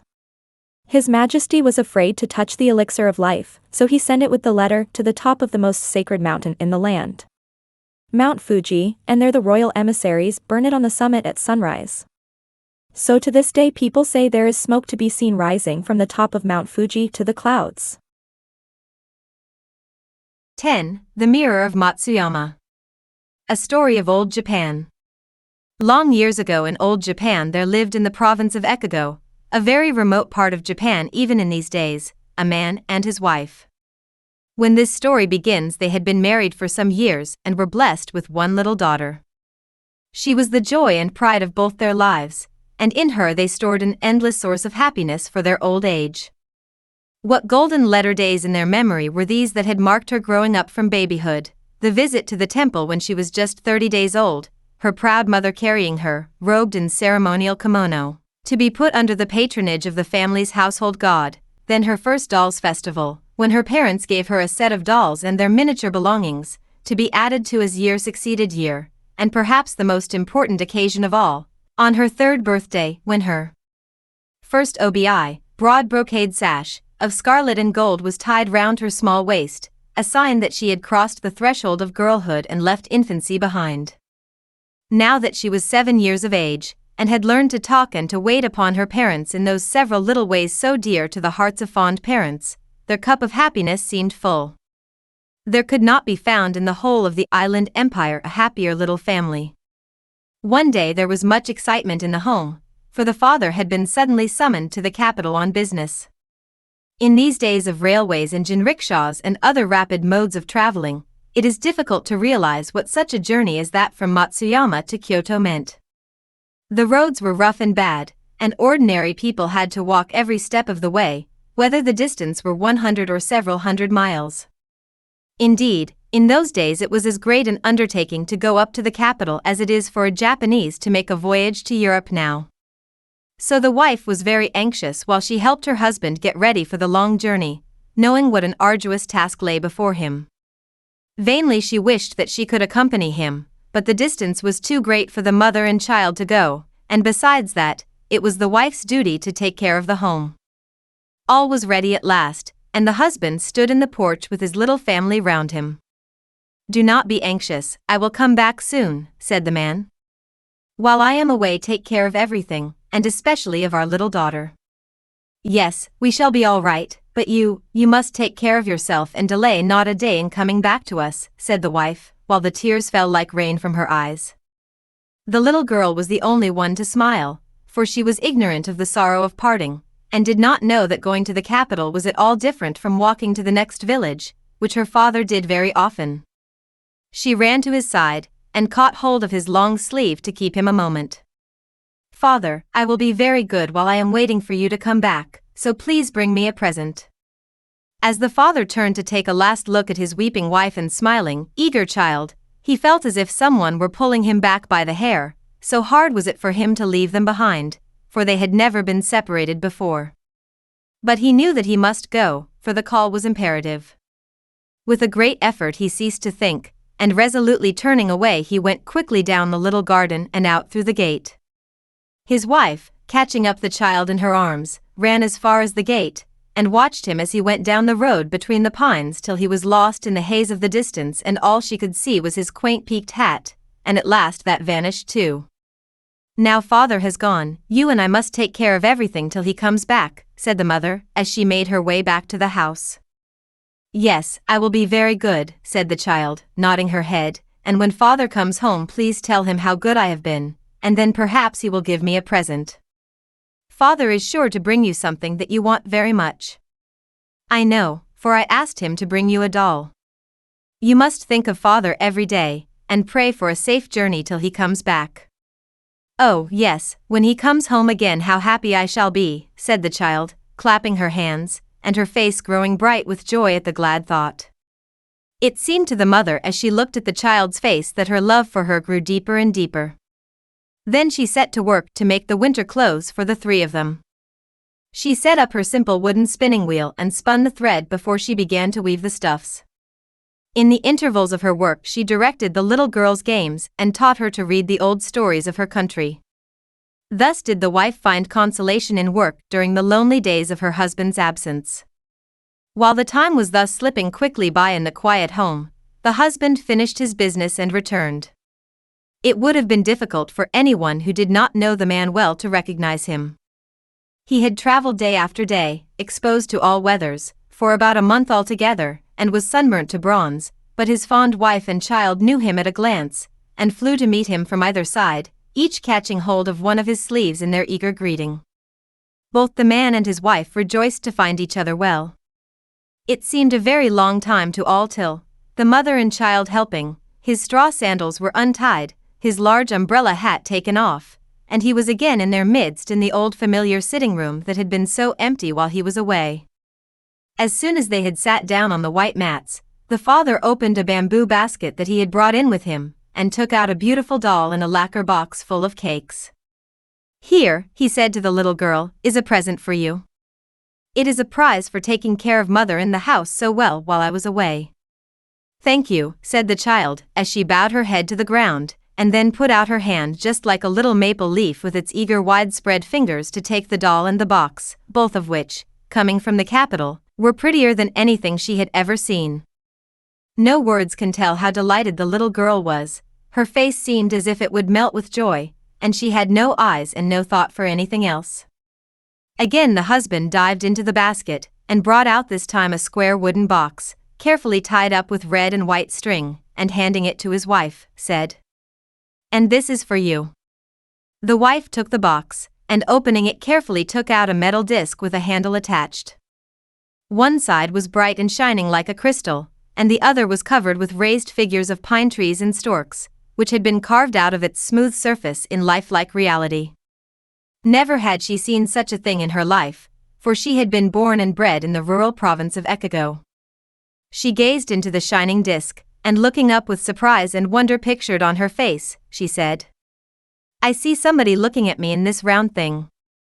What is it that you have given me?" The husband laughed and said, "Why, it is your own face that you see. What I have brought you is called a mirror, and whoever looks into its clear surface can see their own form reflected there. Although there are none to be found in this out-of-the-way place, yet they have been in use in the capital from the most ancient times. There the mirror is considered a very necessary requisite for a woman to possess. There is an old proverb that as the sword is the soul of a samurai, so is the mirror the soul of a woman, and according to popular tradition, a woman's mirror is an index to her own heart. If she keeps it bright and clear, so is her heart pure and good. It is also one of the treasures that form the insignia of the emperor. So you must lay great store by your mirror, and use it carefully." The wife listened to all her husband told her, and was pleased at learning so much that was new to her. She was still more pleased at the precious gift, his token of remembrance while he had been away. "If the mirror represents my soul, I shall certainly treasure it as a valuable possession, and never will I use it carelessly." Saying so, she lifted it as high as her forehead, in grateful acknowledgement of the gift, and then shut it up in its box and put it away. The wife saw that her husband was very tired, and set about serving the evening meal and making everything as comfortable as she could for him. It seemed to the little family as if they had not known what true happiness was before, so glad were they to be together again, and this evening the father had much to tell of his journey and of all he had seen at the great capital. Time passed away in the peaceful home, and the parents saw their fondest hopes realized as their daughter grew from childhood into a beautiful girl of 16. As a gem of priceless value is held in its proud owner's hand, so had they reared her with unceasing love and care, and now their pains were more than doubly rewarded. What a comfort she was to her mother as she went about the house taking her part in the housekeeping, and how proud her father was of her, for she daily reminded him of her mother when he had first married her. But, alas! In this world nothing lasts forever. Even the moon is not always perfect in shape, but loses its roundness with time, and flowers bloom and then fade. So at last the happiness of this family was broken up by a great sorrow. The good and gentle wife and mother was one day taken ill. In the first days of her illness the father and daughter thought that it was only a cold, and were not particularly anxious. But the days went by and still the mother did not get better, she only grew worse, and the doctor was puzzled, for in spite of all he did the poor woman grew weaker day by day. The father and daughter were stricken with grief, and day or night the girl never left her mother's side. But in spite of all their efforts, the woman's life was not to be saved. One day as the girl sat near her mother's bed, trying to hide with a cheery smile the gnawing trouble at her heart, the mother roused herself and taking her daughter's hand, gazed earnestly and lovingly into her eyes. Her breath was labored and she spoke with difficulty. "My daughter, I am sure that nothing can save me now. When I am dead, promise me to take care of your dear father and to try to be a good and dutiful woman." "Oh, mother," said the girl as the tears rushed to her eyes, "you must not say such things. All you have to do is to make haste and get well, that will bring the greatest happiness to father and myself."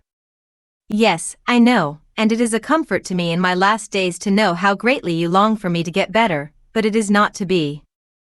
Do not look so sorrowful, for it was so ordained in my previous state of existence that I should die in this life just at this time. Knowing this, I am quite resigned to my fate. And now I have something to give you whereby to remember me when I am gone." Putting her hand out, she took from the side of the pillow a square wooden box tied up with a silken cord and tassels. Undoing this very carefully, she took out of the box the mirror that her husband had given her years ago. "When you were still a little child your father went up to the capital and brought me back as a present this treasure. It is called a mirror. This I give you before I die. If, after I have ceased to be in this life, you are lonely and long to see me sometimes, then take out this mirror and in the clear and shining surface you will always see me, so will you be able to meet with me often and tell me all your heart. And though I shall not be able to speak, I shall understand and sympathize with you, whatever may happen to you in the future." With these words the dying woman handed the mirror to her daughter. The mind of the good mother seemed to be now at rest, and sinking back without another word her spirit passed quietly away that day. The bereaved father and daughter were wild with grief, and they abandoned themselves to their bitter sorrow. They felt it to be impossible to take leave of the loved woman who till now had filled their whole lives and to commit her body to the earth. But this frantic burst of grief passed, and then they took possession of their own hearts again, crushed though they were in resignation. In spite of this, the daughter's life seemed to her desolate. Her love for her dead mother did not grow less with time, and so keen was her remembrance, that everything in daily life, even the falling of the rain and the blowing of the wind, reminded her of her mother's death and of all that they had loved and shared together. One day when her father was out, and she was fulfilling her household duties alone, her loneliness and sorrow seemed more than she could bear. She threw herself down in her mother's room and wept as if her heart would break. Poor child, she longed just for one glimpse of the loved face, one sound of the voice calling her pet name, or for one moment's forgetfulness of the aching void in her heart. Suddenly she sat up. Her mother's last words had rung through her memory hitherto dulled by grief. "Oh. My mother told me when she gave me the mirror as a parting gift, that whenever I looked into it I should be able to meet her, to see her. I had nearly forgotten her last words. How stupid I am. I will get the mirror now and see if it can possibly be true." She dried her eyes quickly, and going to the cupboard took out the box that contained the mirror, her heart beating with expectation as she lifted the mirror out and gazed into its smooth face. Behold, her mother's words were true. In the round mirror before her she saw her mother's face, but, oh, the joyful surprise! It was not her mother, thin and wasted by illness, but the young and beautiful woman as she remembered her far back in the days of her own earliest childhood. It seemed to the girl that the face in the mirror must soon speak, almost that she heard the voice of her mother telling her again to grow up a good woman and a dutiful daughter, so earnestly did the eyes in the mirror look back into her own. "It is certainly my mother's soul that I see. She knows how miserable I am without her, and she has come to comfort me. Whenever I long to see her she will meet me here. How grateful I ought to be." And from this time the weight of sorrow was greatly lightened for her young heart. Every morning, to gather strength for the day's duties before her, and every evening, for consolation before she lay down to rest, did the young girl take out the mirror and gaze at the reflection which in the simplicity of her innocent heart she believed to be her mother's soul. Daily she grew in the likeness of her dead mother's character, and was gentle and kind to all, and a dutiful daughter to her father. A year spent in mourning had thus passed away in the little household, when, by the advice of his relations, the man married again, and the daughter now found herself under the authority of a stepmother. It was a trying position, but her days spent in the recollection of her own beloved mother, and of trying to be what that mother would wish her to be, had made the young girl docile and patient, and she now determined to be filial and dutiful to her father's wife, in all respects. Everything went on apparently smoothly in the family for some time under the new regime. There were no winds or waves of discord to ruffle the surface of everyday life, and the father was content. But it is a woman's danger to be petty and mean, and stepmothers are proverbial all the world over, and this one's heart was not as her first smiles were. As the days and weeks grew into months, the stepmother began to treat the motherless girl unkindly and to try and come between the father and child. Sometimes she went to her husband and complained of her stepdaughter's behavior, but the father, knowing that this was to be expected, took no notice of her ill-natured complaints. Instead of lessening his affection for his daughter, as the woman desired, her grumblings only made him think of her the more. The woman soon saw that he began to show more concern for his lonely child than before. This did not please her at all, and she began to turn over in her mind how she could, by some means or other, drive her stepchild out of the house. So crooked did the woman's heart become. She watched the girl carefully, and one day, peeping into her room in the early morning, she thought she discovered a grave enough sin of which to accuse the child to her father. The woman herself was a little frightened too at what she had seen. So she went at once to her husband, and wiping away some false tears she said in a sad voice, "Please give me permission to leave you today." The man was completely taken by surprise at the suddenness of her request, and wondered whatever was the matter. "Do you find it so disagreeable," he asked, "in my house, that you can stay no longer?" "No. No. It has nothing to do with you. Even in my dreams I have never thought that I wished to leave your side, but if I go on living here I am in danger of losing my life, so I think it best for all concerned that you should allow me to go home." And the woman began to weep afresh. Her husband, distressed to see her so unhappy, and thinking that he could not have heard aright, said, "Tell me what you mean. How is your life in danger here?" "I will tell you since you ask me. Your daughter dislikes me as her stepmother. For some time past she has shut herself up in her room morning and evening, and looking in as I pass by, I am convinced that she has made an image of me and is trying to kill me by magic art, cursing me daily. It is not safe for me to stay here. Such being the case, indeed, I must go away. We cannot live under the same roof any more." The husband listened to the dreadful tale, but he could not believe his gentle daughter guilty of such an evil act. He knew that by popular superstition people believed that one person could cause the gradual death of another by making an image of the hated one and cursing it daily, but where had his young daughter learned such knowledge? The thing was impossible. Yet he remembered having noticed that his daughter stayed much in her room of late and kept herself away from everyone, even when visitors came to the house.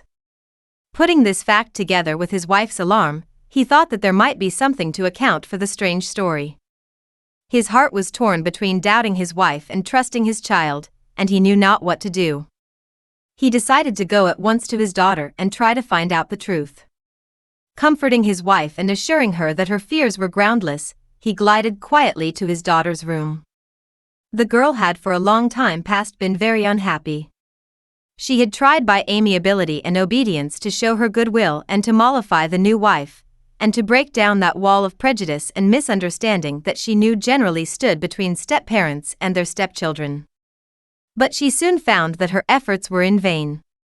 The stepmother never trusted her, and seemed to misinterpret all her actions, and the poor child knew very well that she often carried unkind and untrue tales to her father.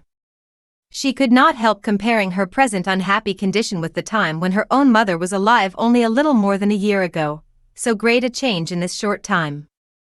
Morning and evening she wept over the remembrance. Whenever she could she went to her room, and sliding the screens took out the mirror and gazed, as she thought, at her mother's face. It was the only comfort that she had in these wretched days. Her father found her occupied in this way. Pushing aside the fusuma, he saw her bending over something or other very intently. Looking over her shoulder, to see who was entering her room, the girl was surprised to see her father, for he generally sent for her when he wished to speak to her. She was also confused at being found looking at the mirror, for she had never told any one of her mother's last promise, but had kept it as the sacred secret of her heart. So before turning to her father she slipped the mirror into her long sleeve. Her father, noting her confusion, and her act of hiding something, said in a severe manner, "Daughter, what are you doing here? And what is that you have hidden in your sleeve?"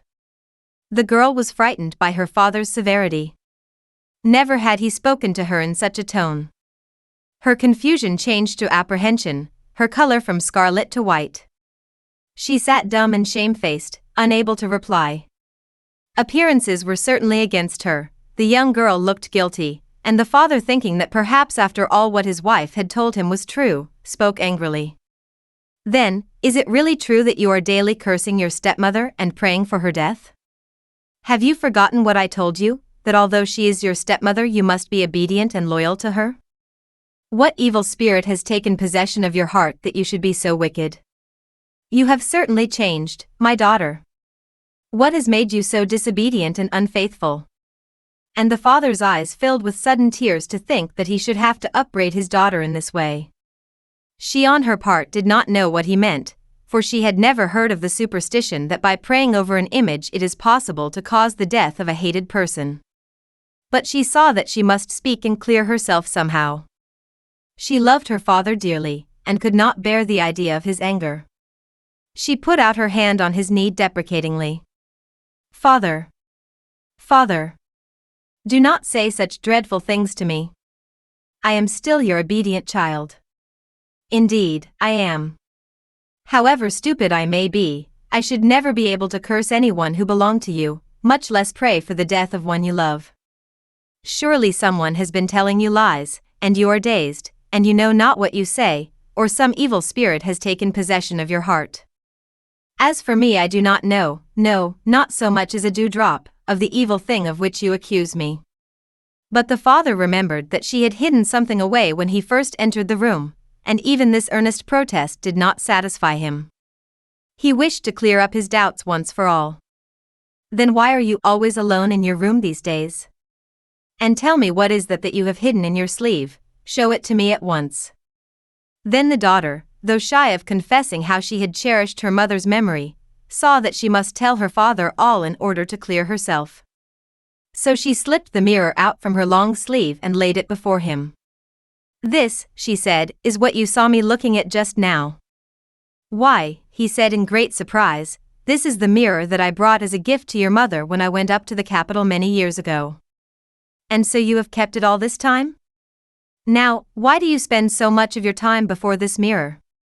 Then she told him of her mother's last words, and of how she had promised to meet her child whenever she looked into the glass. But still the father could not understand the simplicity of his daughter's character in not knowing that what she saw reflected in the mirror was in reality her own face, and not that of her mother. "What do you mean?" he asked. "I do not understand how you can meet the soul of your lost mother by looking in this mirror." "It is indeed true," said the girl, "and if you don't believe what I say, look for yourself," and she placed the mirror before her. There, looking back from the smooth metal disc, was her own sweet face. She pointed to the reflection seriously. "Do you doubt me still?" she asked earnestly, looking up into his face. With an exclamation of sudden understanding, the father smote his two hands together. "How stupid I am! At last I understand. Your face is as like your mother's as the two sides of a melon, thus you have looked at the reflection of your face all this time, thinking that you were brought face to face with your lost mother. You are truly a faithful child. It seems at first a stupid thing to have done, but it is not really so. It shows how deep has been your filial piety, and how innocent your heart. Living in constant remembrance of your lost mother has helped you to grow like her in character. How clever it was of her to tell you to do this. I admire and respect you, my daughter, and I am ashamed to think that for one instant I believed your suspicious stepmother's story and suspected you of evil, and came with the intention of scolding you severely, while all this time you have been so true and good. Before you I have no countenance left, and I beg you to forgive me." And here the father wept. He thought of how lonely the poor girl must have been, and of all that she must have suffered under her stepmother's treatment. His daughter steadfastly keeping her faith and simplicity in the midst of such adverse circumstances, bearing all her troubles with so much patience and amiability, made him compare her to the lotus which rears its blossom of dazzling beauty out of the slime and mud of the moats and ponds, fitting emblem of a heart which keeps itself unsullied while passing through the world. The stepmother, anxious to know what would happen, had all this while been standing outside the room. She had grown interested, and had gradually pushed the sliding screen back till she could see all that went on. At this moment she suddenly entered the room, and dropping to the mats, she bowed her head over her outspread hands before her stepdaughter. "I am ashamed. I am ashamed," she exclaimed in broken tones. "I did not know what a filial child you were. Through no fault of yours, but with a stepmother's jealous heart, I have disliked you all the time. Hating you so much myself, it was but natural that I should think you reciprocated the feeling, and thus when I saw you retire so often to your room I followed you, and when I saw you gaze daily into the mirror for long intervals, I concluded that you had found out how I disliked you, and that you were out of revenge trying to take my life by magic art. As long as I live I shall never forget the wrong I have done you in so misjudging you, and in causing your father to suspect you. From this day I throw away my old and wicked heart, and in its place I put a new one, clean and full of repentance. I shall think of you as a child that I have borne myself. I shall love and cherish you with all my heart, and thus try to make up for all the unhappiness I have caused you. Therefore, please throw into the water all that has gone before, and give me, I beg of you, some of the filial love that you have hitherto given to your own lost mother." Thus did the unkind stepmother humble herself and ask forgiveness of the girl she had so wronged. Such was the sweetness of the girl's disposition that she willingly forgave her stepmother, and never bore a moment's resentment or malice towards her afterwards. The father saw by his wife's face that she was truly sorry for the past, and was greatly relieved to see the terrible misunderstanding wiped out of remembrance by both the wrongdoer and the wronged. From this time on, the three lived together as happily as fish in water. No such trouble ever darkened the home again, and the young girl gradually forgot that year of unhappiness in the tender love and care that her stepmother now bestowed on her. Her patience and goodness were rewarded at last. 11. The Goblin of Adachigahara. Long, long ago there was a large plain called Adachigahara, in the province of Mutsu in Japan. This place was said to be haunted by a cannibal goblin who took the form of an old woman. From time to time many travelers disappeared and were never heard of more, and the old women round the charcoal braziers in the evenings, and the girls washing the household rice at the wells in the mornings, whispered dreadful stories of how the missing folk had been lured to the goblin's cottage and devoured, for the goblin lived only on human flesh. No one dared to venture near the haunted spot after sunset, and all those who could avoided it in the daytime, and travelers were warned of the dreaded place. One day as the sun was setting, a priest came to the plain. He was a belated traveler, and his robe showed that he was a Buddhist pilgrim walking from shrine to pray for some blessing or to crave for forgiveness of sins. He had apparently lost his way, and as it was late, he met no one who could show him the road or warn him of the haunted spot. He had walked the whole day and was now tired and hungry, and the evenings were chilly, for it was late autumn, and he began to be very anxious to find some house where he could obtain a night's lodging. He found himself lost in the midst of the large plain, and looked about in vain for some sign of human habitation. At last, after wandering about for some hours, he saw a clump of trees in the distance, and through the trees he caught sight of the glimmer of a single ray of light. He exclaimed with joy, "Oh, surely that is some cottage where I can get a night's lodging." Keeping the light before his eyes, he dragged his weary, aching feet as quickly as he could towards the spot, and soon came to a miserable-looking little cottage. As he drew near, he saw that it was in a tumble-down condition. The bamboo fence was broken, and weeds and grass pushed their way through the gaps. The paper screens which serve as windows and doors in Japan were full of holes, and the posts of the house were bent with age, and seemed scarcely able to support the old thatched roof. The hut was open, and by the light of an old lantern, an old woman sat industriously spinning. The pilgrim called to her across the bamboo fence and said, "O Ba-san, old woman, good evening. I am a traveler. Please excuse me, but I have lost my way and do not know what to do, for I have nowhere to rest tonight. I beg you to be good enough to let me spend the night under your roof." The old woman, as soon as she heard herself spoken to, stopped spinning, rose from her seat and approached the intruder. "I am very sorry for you. You must indeed be distressed to have lost your way in such a lonely spot so late at night. Unfortunately, I cannot put you up, for I have no bed to offer you and no accommodation whatsoever for a guest in this poor place." "Oh, that does not matter," said the priest. "All I want is a shelter under some roof for the night, and if you will be good enough just to let me lie on the kitchen floor, I shall be grateful. I am too tired to walk further tonight, so I hope you will not refuse me. Otherwise I shall have to sleep out on the cold plain." And in this way he pressed the old woman to let him stay. She seemed very reluctant, but at last she said, "Very well, I will let you stay here.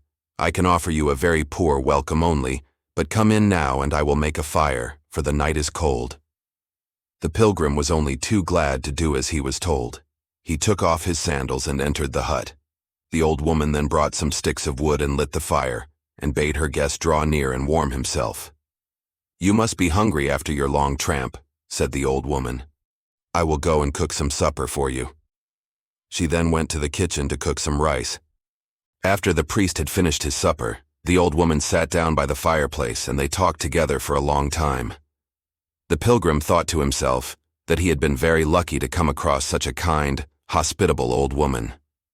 At last the wood gave out, and as the fire died slowly down, he began to shiver with cold, just as he had done when he arrived. "I see you are cold," said the old woman.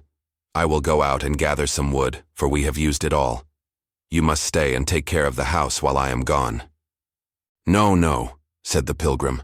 "Let me go instead, for you are old, and I cannot think of letting you go out to get wood for me this cold night." The old woman shook her head and said, "You must stay quietly here, for you are my guest." Then she left him and went out. In a minute she came back and said, "You must sit where you are and not move, and whatever happens don't go near or look into the inner room. Now mind what I tell you." "If you tell me not to go near the back room, of course I won't," said the priest, rather bewildered. The old woman then went out again, and the priest was left alone. The fire had died out, and the only light in the hut was that of a dim lantern. For the first time that night he began to feel that he was in a weird place, and the old woman's words, "Whatever you do, don't peep into the back room," aroused his curiosity and his fear. What hidden thing could be in that room that she did not wish him to see? For some time the remembrance of his promise to the old woman kept him still, but at last he could no longer resist his curiosity to peep into the forbidden place. He got up and began to move slowly towards the back room. Then the thought that the old woman would be very angry with him if he disobeyed her made him come back to his place by the fireside. As the minutes went slowly by and the old woman did not return, he began to feel more and more frightened and to wonder what dreadful secret was in the room behind him. He must find out. She will not know that I have looked unless I tell her. I will just have a peep before she comes back, said the man to himself. With these words he got up on his feet, for he had been sitting all this time in Japanese fashion with his feet under him, and stealthily crept towards the forbidden spot. With trembling hands he pushed back the sliding door and looked in. What he saw froze the blood in his veins. The room was full of dead men's bones, and the walls were splashed, and the floor was covered with human blood. In one corner, skull upon skull, rose to the ceiling. In another was a heap of arm bones. In another a heap of leg bones. The sickening smell made him faint. He fell backwards with horror, and for some time lay in a heap with fright on the floor, a pitiful sight. He trembled all over and his teeth chattered, and he could hardly crawl away from the dreadful spot. "How horrible!" he cried out. "What awful den have I come to in my travels? May Buddha help me or I am lost. Is it possible that that kind old woman is really the cannibal goblin? When she comes back she will show herself in her true character and eat me up at one mouthful." With these words his strength came back to him, and, snatching up his hat and staff, he rushed out of the house as fast as his legs could carry him. Out into the night he ran, his one thought to get as far as he could from the goblin's haunt. He had not gone far when he heard steps behind him and a voice crying, "Stop! Stop!" He ran on, redoubling his speed, pretending not to hear. As he ran, he heard the steps behind him come nearer and nearer, and at last he recognized the old woman's voice, which grew louder and louder as she came nearer. "Stop! Stop, you wicked man! Why did you look into the forbidden room?" The priest quite forgot how tired he was, and his feet flew over the ground faster than ever. Fear gave him strength, for he knew that if the goblin caught him, he would soon be one of her victims. With all his heart he repeated the prayer to Buddha, "Namu Amida Butsu, Namu Amida Butsu."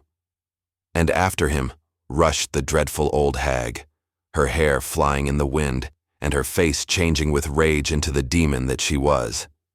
In her hand she carried a large blood-stained knife, and she still shrieked after him, "Stop! Stop!" At last, when the priest felt he could run no more, the dawn broke, and with the darkness of night the goblin vanished, and he was safe. The priest now knew that he had met the goblin of ADACHIGAHARA, the story of whom he had often heard, but never believed to be true. He felt that he owed his wonderful escape to the protection of Buddha, to whom he had prayed for help. So he took out his rosary, and bowing his head as the sun rose, he said his prayers and made his thanksgiving earnestly. He then set forward for another part of the country, only too glad to leave the haunted plain behind him. 12. The Sagacious Monkey and the Boar. Long, long ago, there lived in the province of Shinshin in Japan a traveling monkey man who earned his living by taking round a monkey and showing off the animal's tricks. One evening the man came home in a very bad temper and told his wife to send for the butcher the next morning. The wife was very bewildered and asked her husband, "Why do you wish me to send for the butcher? It's no use taking that monkey round any longer. He's too old and forgets his tricks. I beat him with my stick all I know how, but he won't dance properly. I must now sell him to the butcher and make what money out of him I can. There is nothing else to be done."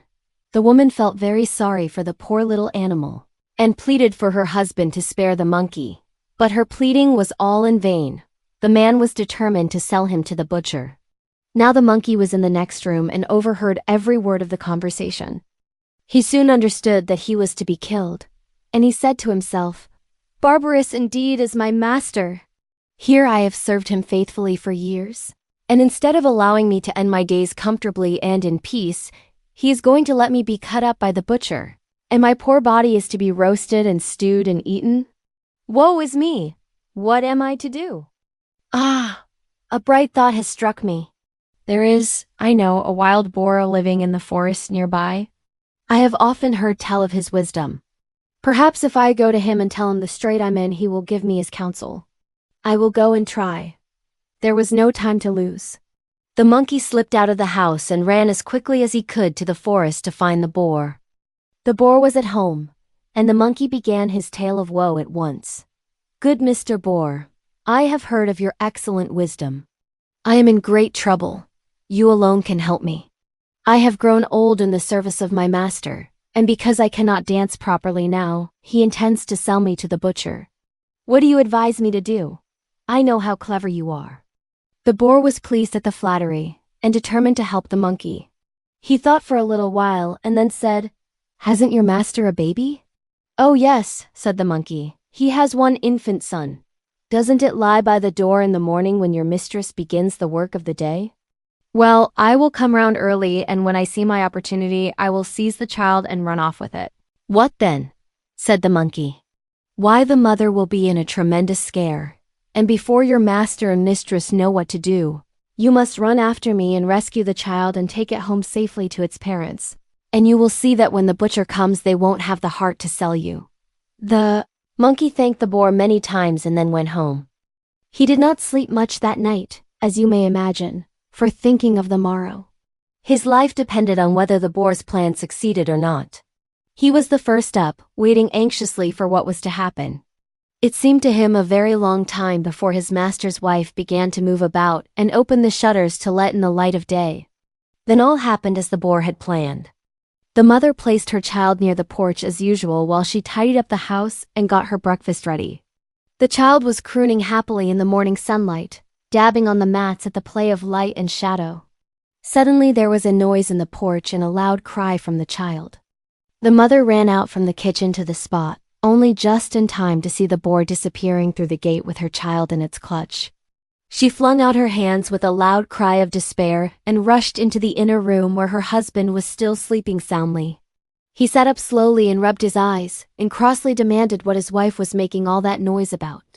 By the time that the man was alive to what had happened, and they both got outside the gate, the boar had got well away. But they saw the monkey running after the thief as hard as his legs would carry him. Both the man and wife were moved to admiration at the plucky conduct of the sagacious monkey, and their gratitude knew no bounds when the faithful monkey brought the child safely back to their arms. There, said the wife.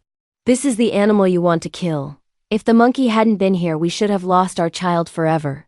You are right, wife, for once, said the man as he carried the child into the house. You may send the butcher back when he comes, and now give us all a good breakfast and the monkey too. When the butcher arrived, he was sent away with an order for some boar's meat for the evening dinner, and the monkey was petted and lived the rest of his days in peace, nor did his master ever strike him again. 13. The Happy Hunter and the Skillful Fisher. Long, long ago, Japan was governed by Hohodemi, the fourth Mikoto, or Augustness, in descent from the illustrious Amaterasu, the sun goddess. He was not only as handsome as his ancestress was beautiful, but he was also very strong and brave, and was famous for being the greatest hunter in the land. Because of his matchless skill as a hunter, he was called Yamasachi Hiko, or the Happy Hunter of the Mountains. His elder brother was a very skillful fisher, and as he far surpassed all rivals in fishing, he was named Umisachi Hiko, or the Skillful Fisher of the Sea. The brothers thus led happy lives, thoroughly enjoying their respective occupations, and the days passed quickly and pleasantly while each pursued his own way, the one hunting and the other fishing. One day the happy hunter came to his brother, the skillful fisher, and said, "Well, my brother, I see you go to the sea every day with your fishing rod in your hand, and when you return you come laden with fish. And as for me, it is my pleasure to take my bow and arrow, and to hunt the wild animals up the mountains and down in the valleys. For a long time we have each followed our favorite occupation, so that now we must both be tired, you of your fishing and I of my hunting. Would it not be wise for us to make a change?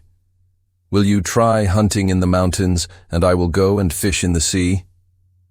The skillful fisher listened in silence to his brother, and for a moment was thoughtful, but at last he answered, "Oh yes, why not? Your idea is not a bad one at all. Give me your bow and arrow, and I will set out at once for the mountains and hunt for game."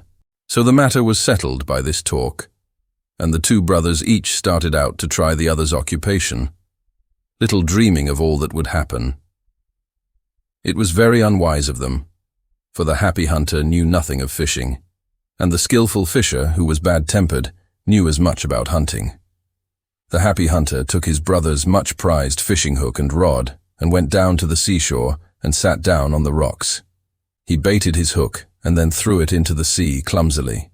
He sat and gazed at the little float bobbing up and down in the water and longed for a good fish to come and be caught. Every time the boy moved a little, he pulled up his rod, but there was never a fish at the end of it, only the hook and the bait. If he had known how to fish properly, he would have been able to catch plenty of fish. But although he was the greatest hunter in the land, he could not help being the most bungling fisher. The whole day passed in this way, while he sat on the rocks holding the fishing rod and waiting in vain for his luck to turn. At last, the day began to darken, and the evening came. Still, he had caught not a single fish. Drawing up his line for the last time before going home, he found that he had lost his hook without even knowing when he had dropped it. He now began to feel extremely anxious, for he knew that his brother would be angry at his having lost his hook, for it being his only one, he valued it above all other things. The happy hunter now set to work to look among the rocks and on the sand for the lost hook, and while he was searching to and fro, his brother, the skillful fisher, arrived on the scene. He had failed to find any game while hunting that day, and was not only in a bad temper but looked fearfully cross. When he saw the happy hunter searching about on the shore, he knew that something must have gone wrong, so he said at once, "What are you doing, my brother?" The happy hunter went forward timidly, for he feared his brother's anger, and said, "Oh, my brother, I have indeed done badly." "What is the matter? What have you done?" asked the elder brother impatiently. "I have lost your precious fishing hook." While he was still speaking, his brother stopped him and cried out fiercely, "Lost my hook! It is just what I expected. For this reason, when you first proposed your plan of changing over our occupations, I was really against it, but you seemed to wish it so much that I gave in and allowed you to do as you wished. The mistake of our trying unfamiliar tasks is soon seen, and you have done badly. I will not return you your bow and arrow till you have found my hook. Look to it that you find it, and return it to me quickly." The happy hunter felt that he was to blame for all that had come to pass, and bore his brother's scornful scolding with humility and patience. He hunted everywhere for the hook most diligently, but it was nowhere to be found. He was at last obliged to give up all hope of finding it. He then went home, and in desperation broke his beloved sword into pieces and made 500 hooks out of it. He took these to his angry brother and offered them to him, asking his forgiveness and begging him to accept them in the place of the one he had lost for him. It was useless. His brother would not listen to him, much less grant his request. The happy hunter then made another 500 hooks and again took them to his brother, beseeching him to pardon him. "Though you make 1,000,000 hooks," said the skillful fisher, shaking his head, "they are of no use to me. I cannot forgive you unless you bring me back my own hook." Nothing would appease the anger of the skillful fisher, for he had a bad disposition, and had always hated his brother because of his virtues, and now, with the excuse of the lost fishing hook, he planned to kill him and to usurp his place as ruler of Japan. The happy hunter knew all this full well, but he could say nothing, for being the younger, he owed his elder brother obedience. So he returned to the seashore, and once more began to look for the missing hook. He was much cast down, for he had lost all hope of ever finding his brother's hook now. While he stood on the beach, lost in perplexity, and wondering what he had best do next, an old man suddenly appeared carrying a stick in his hand. The happy hunter afterwards remembered that he did not see from whence the old man came, neither did he know how he was there. He happened to look up and saw the old man coming towards him. "You are Hohodemi, the Augustness, sometimes called the Happy Hunter, are you not?" asked the old man. "What are you doing alone in such a place?" "Yes, I am he. answered the unhappy young man. "Unfortunately, while fishing, I lost my brother's precious fishing hook. I have hunted this shore all over, but alas, I cannot find it, and I am very troubled, for my brother won't forgive me till I restore it to him. But who are you?" "My name is Shiwozuchino Okina, and I live nearby on this shore. I am sorry to hear what misfortune has befallen you. You must indeed be anxious. But if I tell you what I think, the hook is nowhere here. It is either at the bottom of the sea or in the body of some fish who has swallowed it. And for this reason, though you spend your whole life in looking for it here, you will never find it." "Then what can I do?" asked the distressed man. "You had better go down to Ringu and tell Rinjin, the Dragon King of the Sea, what your trouble is, and ask him to find the hook for you. I think that would be the best way." "Your idea is a splendid one," said the happy hunter. "But I fear I cannot get to the Sea King's realm, for I have always heard that it is situated at the bottom of the sea." "Oh, there will be no difficulty about your getting there," said the old man. "I can soon make something for you to ride on through the sea." "Thank you," said the happy hunter. "I shall be very grateful to you if you will be so kind." The old man at once set to work, and soon made a basket and offered it to the happy hunter. He received it with joy, and taking it to the water, mounted it, and prepared to start. He bade goodbye to the kind old man who had helped him so much, and told him that he would certainly reward him as soon as he found his hook, and could return to Japan without fear of his brother's anger. The old man pointed out the direction he must take, and told him how to reach the realm of Ringu, and watched him ride out to sea on the basket, which resembled a small boat. The happy hunter made all the haste he could, riding on the basket which had been given him by his friend. His queer boat seemed to go through the water of its own accord, and the distance was much shorter than he had expected, for in a few hours he caught sight of the gate and the roof of the Sea King's palace. And what a large place it was, with its numberless sloping roofs and gables, its huge gateways, and its grey stone walls. He soon landed, and leaving his basket on the beach, he walked up to the large gateway. The pillars of the gate were made of beautiful red coral, and the gate itself was adorned with glittering gems of all kinds. Large katsura trees overshadowed it. Our hero had often heard of the wonders of the Sea King's palace beneath the sea, but all the stories he had ever heard fell short of the reality which he now saw for the first time. The happy hunter would have liked to enter the gate there and then, but he saw that it was fast closed, and also that there was no one about whom he could ask to open it for him, so he stopped to think what he should do. In the shade of the trees before the gate, he noticed a well full of fresh spring water. Surely someone would come out to draw water from the well sometime, he thought. Then he climbed into the tree overhanging the well and seated himself to rest on one of the branches and waited for what might happen. Ere long he saw the huge gate swing open, and two beautiful women came out. Now the Mikoto, Augustness, had always heard that Ringu was the realm of the Dragon King under the sea, and had naturally supposed that the place was inhabited by dragons and similar terrible creatures. So that when he saw these two lovely princesses, whose beauty would be rare even in the world from which he had just come, he was exceedingly surprised, and wondered what it could mean. He said not a word, however, but silently gazed at them through the foliage of the trees, waiting to see what they would do. He saw that in their hands they carried golden buckets. Slowly and gracefully in their trailing garments, they approached the well, standing in the shade of the katsura trees, and were about to draw water, all unknowing of the stranger who was watching them, for the happy hunter was quite hidden among the branches of the tree where he had posted himself. As the two ladies leaned over the side of the well to let down their golden buckets, which they did every day in the year, they saw reflected in the deep, still water the face of a handsome youth gazing at them from amidst the branches of the tree in whose shade they stood. Never before had they seen the face of mortal man. They were frightened and drew back quickly with their golden buckets in their hands. Their curiosity, however, soon gave them courage, and they glanced timidly upwards to see the cause of the unusual reflection. And then they beheld the happy hunter sitting in the tree looking down at them with surprise and admiration. They gazed at him face to face, but their tongues were still with wonder, and could not find a word to say to him.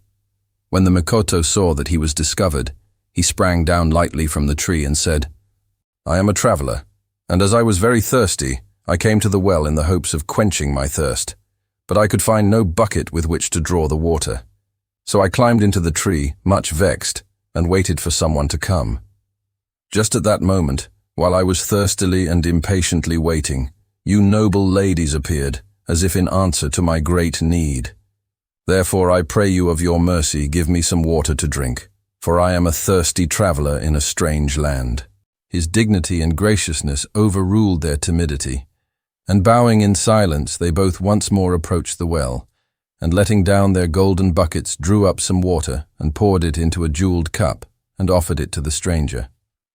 He received it from them with both hands, raising it to the height of his forehead in token of high respect and pleasure, and then drank the water quickly, for his thirst was great.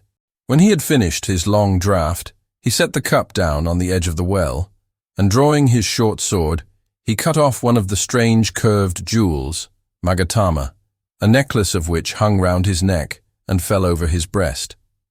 He placed the jewel in the cup and returned it to them, and said, bowing deeply, "This is a token of my thanks."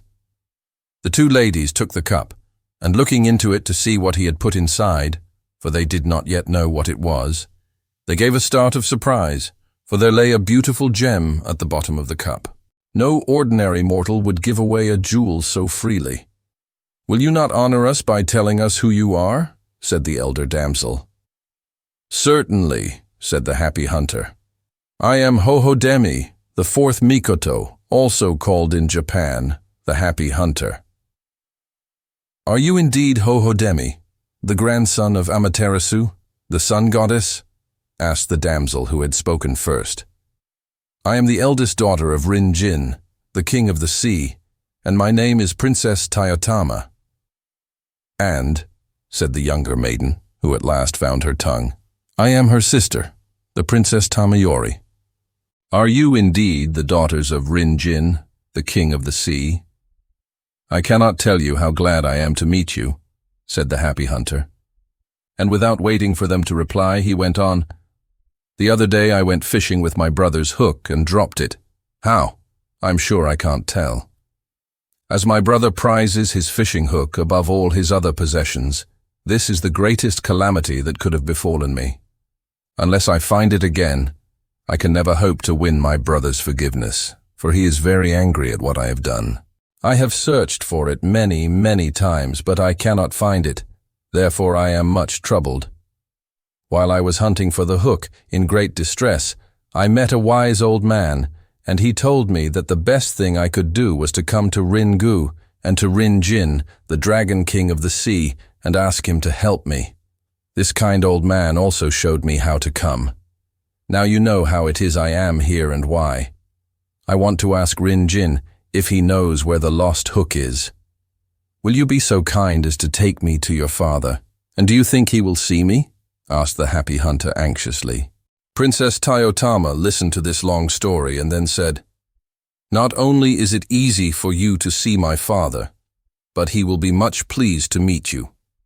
I am sure he will say that good fortune has befallen him, that so great and noble a man as you, the grandson of Amaterasu, should come down to the bottom of the sea."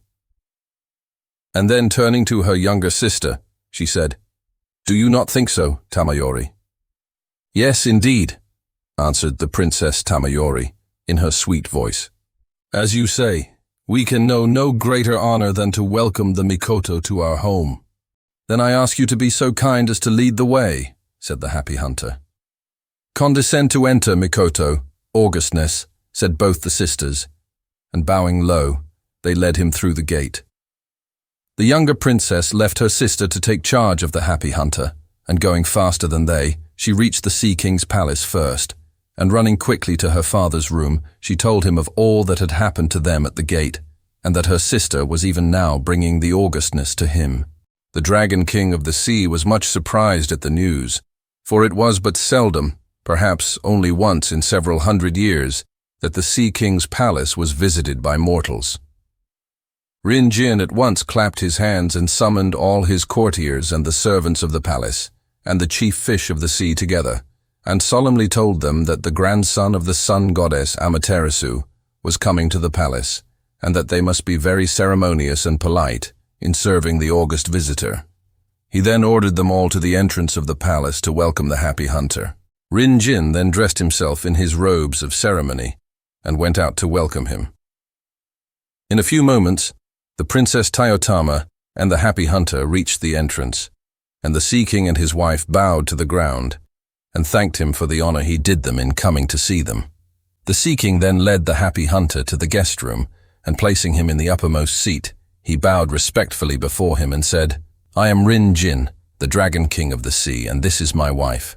Condescend to remember us forever."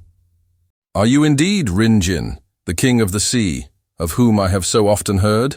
answered the happy hunter, saluting his host most ceremoniously. "I must apologize for all the trouble I am giving you by my unexpected visit." And he bowed again and thanked the Sea King. "You need not thank me," said Rin Jin. "It is I who must thank you for coming.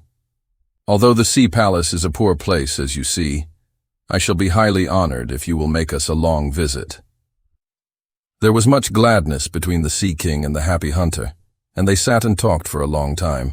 At last the Sea King clapped his hands, and then a huge retinue of fishes appeared, all robed in ceremonial garments and bearing in their fins various trays on which all kinds of sea delicacies were served. A great feast was now spread before the king and his royal guest. All the fishes in waiting were chosen from amongst the finest fish in the sea, so you can imagine what a wonderful array of sea creatures it was that waited upon the happy hunter that day. All in the palace tried to do their best to please him and to show him that he was a much honored guest. During the long repast, which lasted for hours, Rin Jin commanded his daughters to play some music, and the two princesses came in and performed on the koto, the Japanese harp, and sang and danced in turns. The time passed so pleasantly that the happy hunter seemed to forget his trouble and why he had come at all to the Sea King's realm, and he gave himself up to the enjoyment of this wonderful place, the land of fairy fishes. Who has ever heard of such a marvelous place?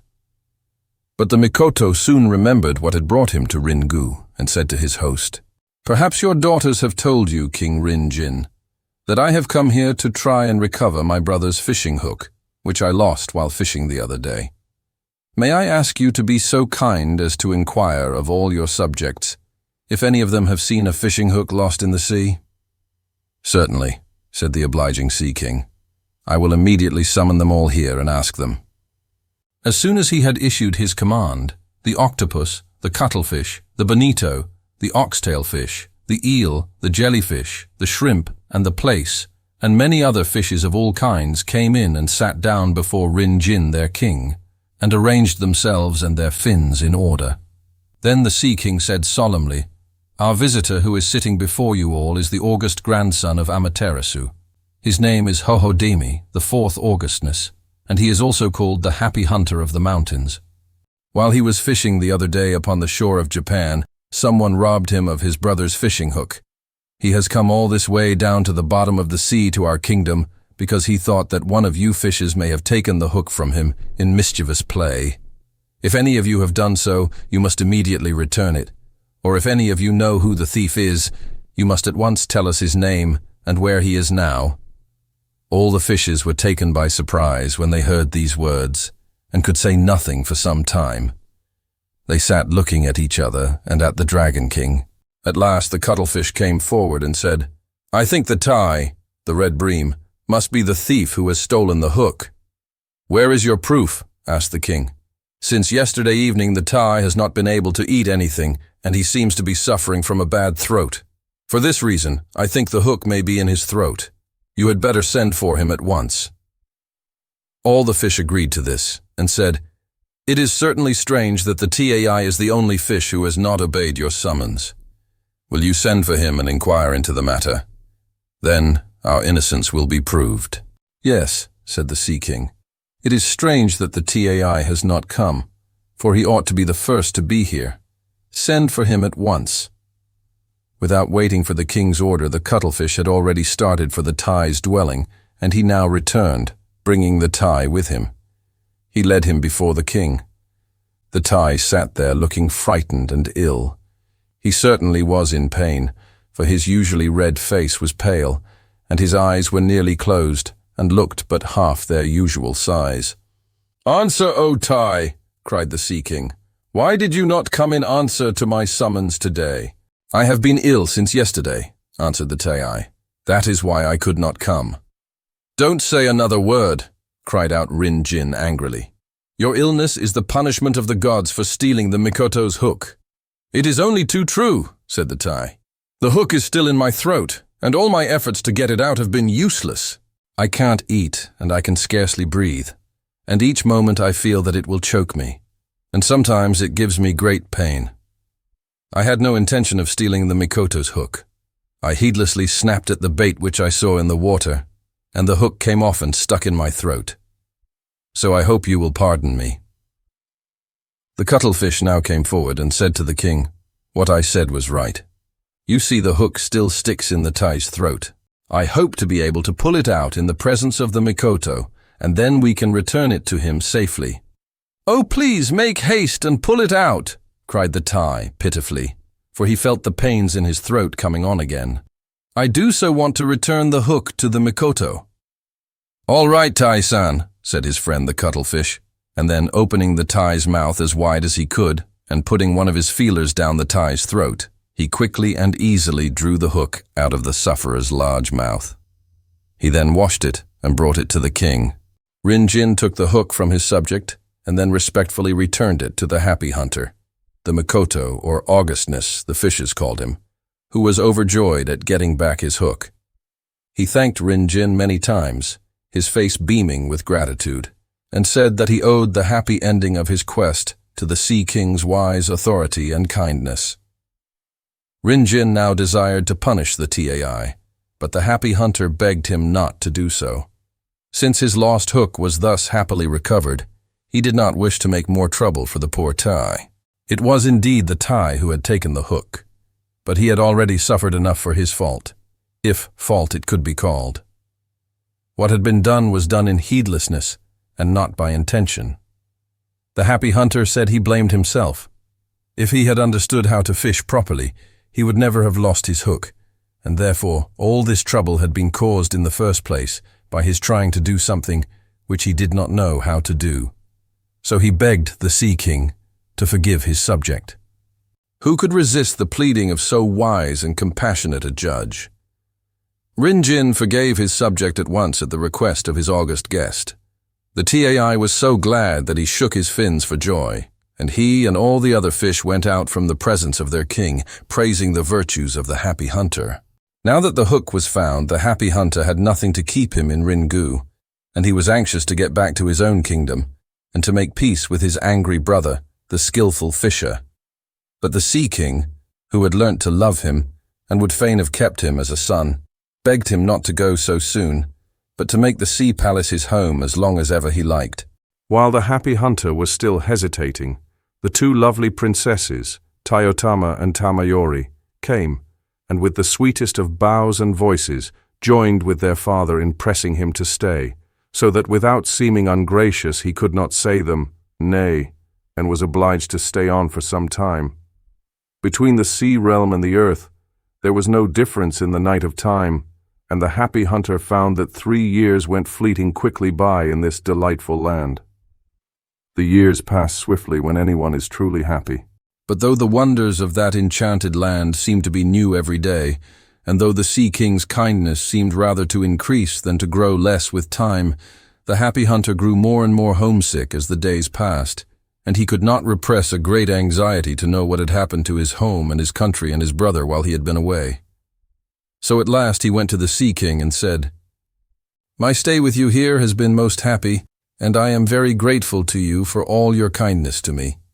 But I govern Japan, and, delightful as this place is, I cannot absent myself forever from my country.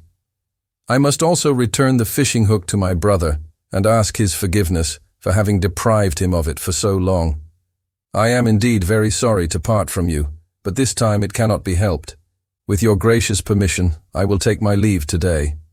I hope to make you another visit some day. Please give up the idea of my staying longer now." King Rinjin was overcome with sorrow at the thought that he must lose his friend who had made a great diversion in the Palace of the Sea, and his tears fell fast as he answered, "We are indeed very sorry to part with you, Mikoto, for we have enjoyed your stay with us very much. You have been a noble and honored guest, and we have heartily made you welcome. I quite understand that as you govern Japan, you ought to be there and not here, and that it is vain for us to try and keep you longer with us. Much as we would like to have you stay, I hope you will not forget us. Strange circumstances have brought us together, and I trust the friendship thus begun between the land and the sea will last and grow stronger than it has ever been before." When the Sea King had finished speaking, he turned to his two daughters and bade them bring him the two tide jewels of the sea. The two princesses bowed low, rose, and glided out of the hall. In a few minutes they returned, each one carrying in her hands a flashing gem which filled the room with light. As the happy hunter looked at them, he wondered what they could be. The Sea King took them from his daughters and said to his guest, "These two valuable talismans we have inherited from our ancestors from time immemorial. We now give them to you as a parting gift in token of our great affection for you. These two gems are called the Nanju and the Kanju." The happy hunter bowed low to the ground and said, "I can never thank you enough for all your kindness to me. And now will you add one more favor to the rest, and tell me what these jewels are and what I am to do with them?" "The Nanju," answered the Sea King, "is also called the Jewel of the Flood Tide, and whoever holds it in his possession can command the sea to roll in and to flood the land at any time that he wills. The Kanju is also called the Jewel of the Ebbing Tide, and this gem controls the sea and the waves thereof, and will cause even a tidal wave to recede." Then Rinjin showed his friend how to use the talismans one by one and handed them to him. The happy hunter was very glad to have these two wonderful gems, the Jewel of the Flood Tide and the Jewel of the Ebbing Tide, to take back with him, for he felt that they would preserve him in case of danger from enemies at any time. After thanking his kind host again and again, he prepared to depart. The Sea King and the two princesses, Tayotama and Tamayori, and all the inmates of the palace, came out to say goodbye, and before the sound of the last farewell had died away, the happy hunter passed out from under the gateway, past the well of happy memory standing in the shade of the great katsura trees on his way to the beach. Here he found, instead of the queer basket on which he had come to the realm of Ringu, a large crocodile waiting for him. Never had he seen such a huge creature. It measured 8 fathoms in length from the tip of its tail to the end of its long mouth. The Sea King had ordered the monster to carry the happy hunter back to Japan. Like the wonderful basket which Shiwozuchino Okina had made, it could travel faster than any steamboat, and in this strange way, riding on the back of a crocodile, the happy hunter returned to his own land. As soon as the crocodile landed him, the happy hunter hastened to tell the skillful fisher of his safe return. He then gave him back the fishing hook which had been found in the mouth of the Tai, and which had been the cause of so much trouble between them. He earnestly begged his brother's forgiveness, telling him all that had happened to him in the Sea King's palace, and what wonderful adventures had led to the finding of the hook. Now the skillful fisher had used the lost hook as an excuse for driving his brother out of the country. When his brother had left him that day 3 years ago and had not returned, he had been very glad in his evil heart and had at once usurped his brother's place as ruler of the land and had become powerful and rich. Now in the midst of enjoying what did not belong to him and hoping that his brother might never return to claim his rights, quite unexpectedly there stood the happy hunter before him. The skillful fisher feigned forgiveness, for he could make no more excuses for sending his brother away again, but in his heart he was very angry and hated his brother more and more, till at last he could no longer bear the sight of him day after day, and planned and watched for an opportunity to kill him. One day, when the happy hunter was walking in the rice fields, his brother followed him with a dagger. The happy hunter knew that his brother was following him to kill him, and he felt that now, in this hour of great danger, was the time to use the jewels of the flow and ebb of the tide and prove whether what the Sea King had told him was true or not. So he took out the jewel of the flood tide from the bosom of his dress and raised it to his forehead. Instantly, over the fields and over the farms, the sea came rolling in wave upon wave, till it reached the spot where his brother was standing. The skillful fisher stood amazed and terrified to see what was happening. In another minute, he was struggling in the water and calling on his brother to save him from drowning. The happy hunter had a kind heart and could not bear the sight of his brother's distress.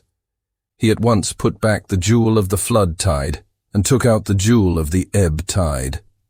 No sooner did he hold it up as high as his forehead than the sea ran back, and ere long the tossing, rolling floods had vanished, and the farms and fields and dry land appeared as before.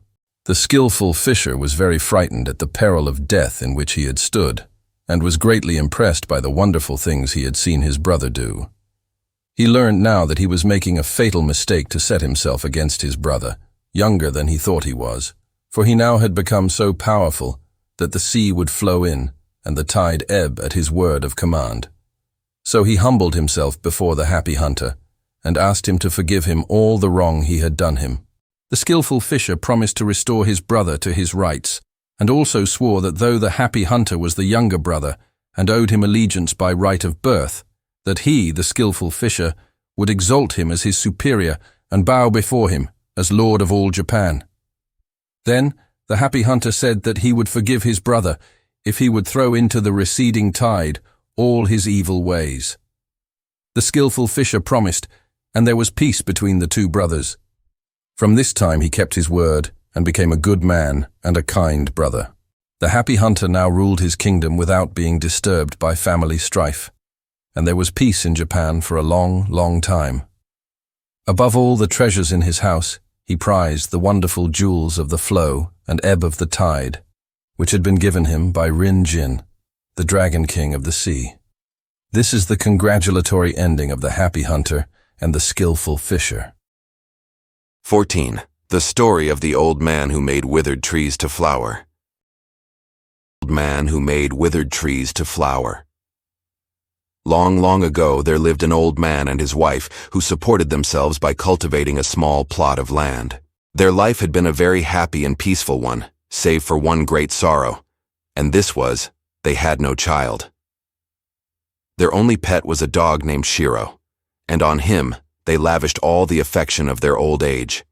Indeed, they loved him so much that whenever they had anything nice to eat, they denied themselves to give it to Shiro. Now Shiro means white, and he was so called because of his color. He was a real Japanese dog, and very like a small wolf in appearance. The happiest hour of the day, both for the old man and his dog, was when the man returned from his work in the field, and having finished his frugal supper of rice and vegetables, would take what he had saved from the meal out to the little veranda that ran round the cottage. Sure enough, Shiro was waiting for his master and the evening titbit. Then the old man said, "Chin chin," and Shiro sat up and begged, and his master gave him the food. Next door to this good old couple there lived another old man and his wife who were both wicked and cruel, and who hated their good neighbors and the dog Shiro with all their might. Whenever Shiro happened to look into their kitchen, they at once kicked him or threw something at him, sometimes even wounding him. One day Shiro was heard barking for a long time in the field at the back of his master's house. The old man, thinking that perhaps some birds were attacking the corn, hurried out to see what was the matter. As soon as Shiro saw his master, he ran to meet him, wagging his tail and seizing the end of his kimono, dragged him under a large yenoki tree. Here he began to dig very industriously with his paws, yelping with joy all the time. The old man, unable to understand what it all meant, stood looking on in bewilderment. But Shiro went on barking and digging with all his might. The thought that something might be hidden beneath the tree, and that the dog had scented it, at last struck the old man. He ran back to the house, fetched his spade and began to dig the ground at that spot. What was his astonishment when, after digging for some time, he came upon a heap of old and valuable coins, and the deeper he dug, the more gold coins did he find. So intent was the old man on his work that he never saw the cross-face of his neighbor peering at him through the bamboo hedge. At last all the gold coins lay shining on the ground. Shiro sat by erect with pride and looking fondly at his master as if to say, You see, though only a dog, I can make some return for all the kindness you show me." The old man ran in to call his wife, and together they carried home the treasure. Thus in one day the poor old man became rich. His gratitude to the faithful dog knew no bounds, and he loved and petted him more than ever, if that were possible. The cross old neighbor, attracted by Shiro's barking, had been an unseen and envious witness of the finding of the treasure. He began to think that he too would like to find a fortune. So a few days later, he called at the old man's house and very ceremoniously asked permission to borrow Shiro for a short time. Shiro's master thought this a strange request, because he knew quite well that not only did his neighbor not love his pet dog, but that he never lost an opportunity of striking and tormenting him whenever the dog crossed his path. But the good old man was too kind-hearted to refuse his neighbor, so he consented to lend the dog on condition that he should be taken great care of. The wicked old man returned to his home with an evil smile on his face, and told his wife how he had succeeded in his crafty intentions. He then took his spade and hastened to his own field, forcing the unwilling Shiro to follow him. As soon as he reached a yenoki tree, he said to the dog threateningly, "If there were gold coins under your master's tree, there must also be gold coins under my tree. You must find them for me. Where are they? Where? And catching hold of Shiro's neck, he held the dog's head to the ground, so that Shiro began to scratch and dig in order to free himself from the horrid old man's grasp. The old man was very pleased when he saw the dog begin to scratch and dig, for he at once supposed that some gold coins lay buried under his tree as well as under his neighbor's, and that the dog had scented them as before.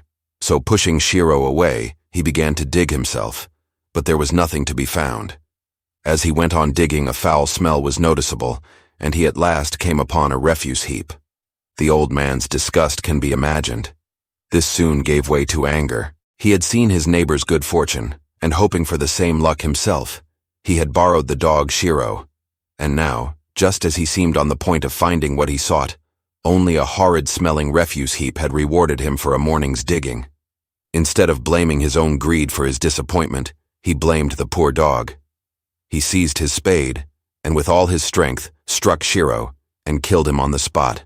He then threw the dog's body into the hole which he had dug in the hope of finding a treasure of gold coins, and covered it over with the earth.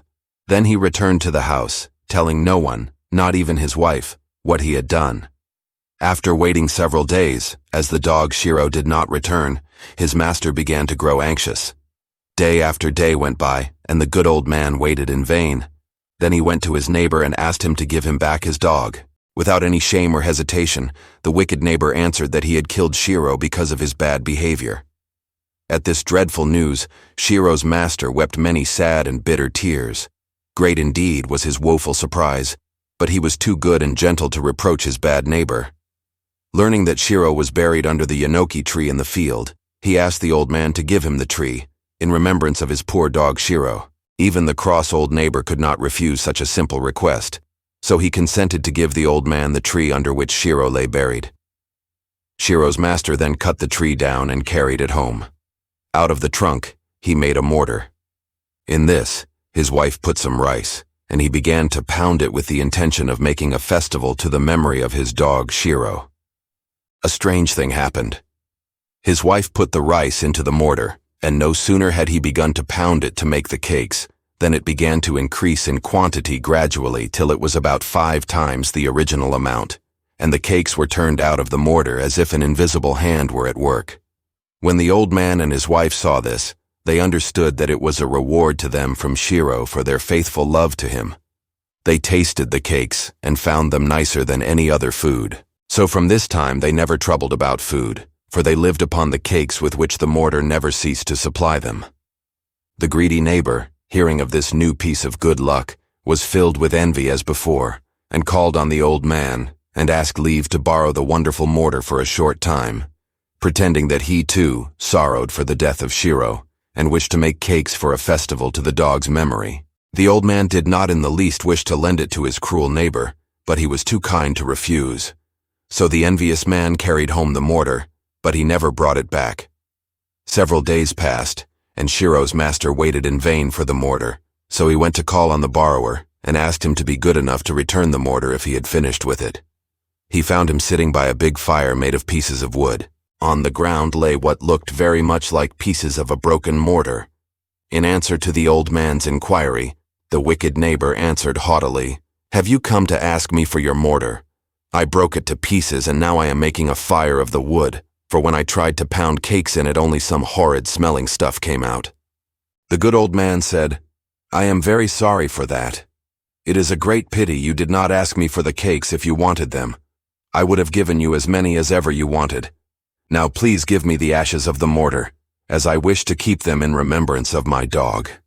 The neighbor consented at once, and the old man carried home a basket full of ashes. Not long after this, the old man accidentally scattered some of the ashes made by the burning of the mortar on the trees of his garden. A wonderful thing happened. It was late in autumn, and all the trees had shed their leaves, but no sooner did the ashes touch their branches than the cherry trees, the plum trees, and all other blossoming shrubs burst into bloom, so that the old man's garden was suddenly transformed into a beautiful picture of spring. The old man's delight knew no bounds, and he carefully preserved the remaining ashes. The story of the old man's garden spread far and wide, and people from far and near came to see the wonderful sight. One day, soon after this, the old man heard someone knocking at his door, and going to the porch to see who it was, he was surprised to see a knight standing there. This knight told him that he was a retainer of a great daimyo, earl, that one of the favorite cherry trees in this nobleman's garden had withered, and that though everyone in his service had tried all manner of means to revive it, none took effect. The knight was sore perplexed when he saw what great displeasure the loss of his favorite cherry tree caused the daimyo. At this point, fortunately, they had heard that there was a wonderful old man who could make withered trees to blossom, and that his lord had sent him to ask the old man to come to him. "And," added the knight, "I shall be very much obliged if you will come at once." The good old man was greatly surprised at what he heard, but respectfully followed the knight to the nobleman's palace. The daimyo, who had been impatiently awaiting the old man's coming, as soon as he saw him asked him at once, "Are you the old man who can make withered trees flower even out of season?" The old man made an obeisance and replied, "I am that old man." Then the daimyo said, "You must make that dead cherry tree in my garden blossom again by means of your famous ashes. I shall look on." Then they all went into the garden, the daimyo and his retainers, and the ladies in waiting, who carried the daimyo's sword. The old man now tucked up his kimono and made ready to climb the tree. Saying, "Excuse me," he took the pot of ashes which he had brought with him, and began to climb the tree, everyone watching his movements with great interest.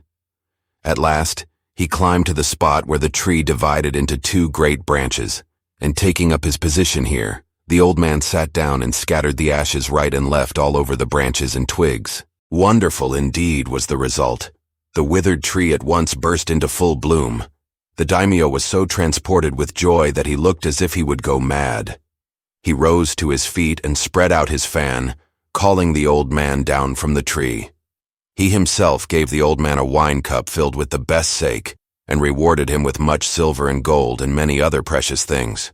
The daimyo ordered that henceforth the old man should call himself by the name of Hana Sakajiji, or the old man who makes the trees to blossom, and that henceforth all were to recognize him by this name, and he sent him home with great honor.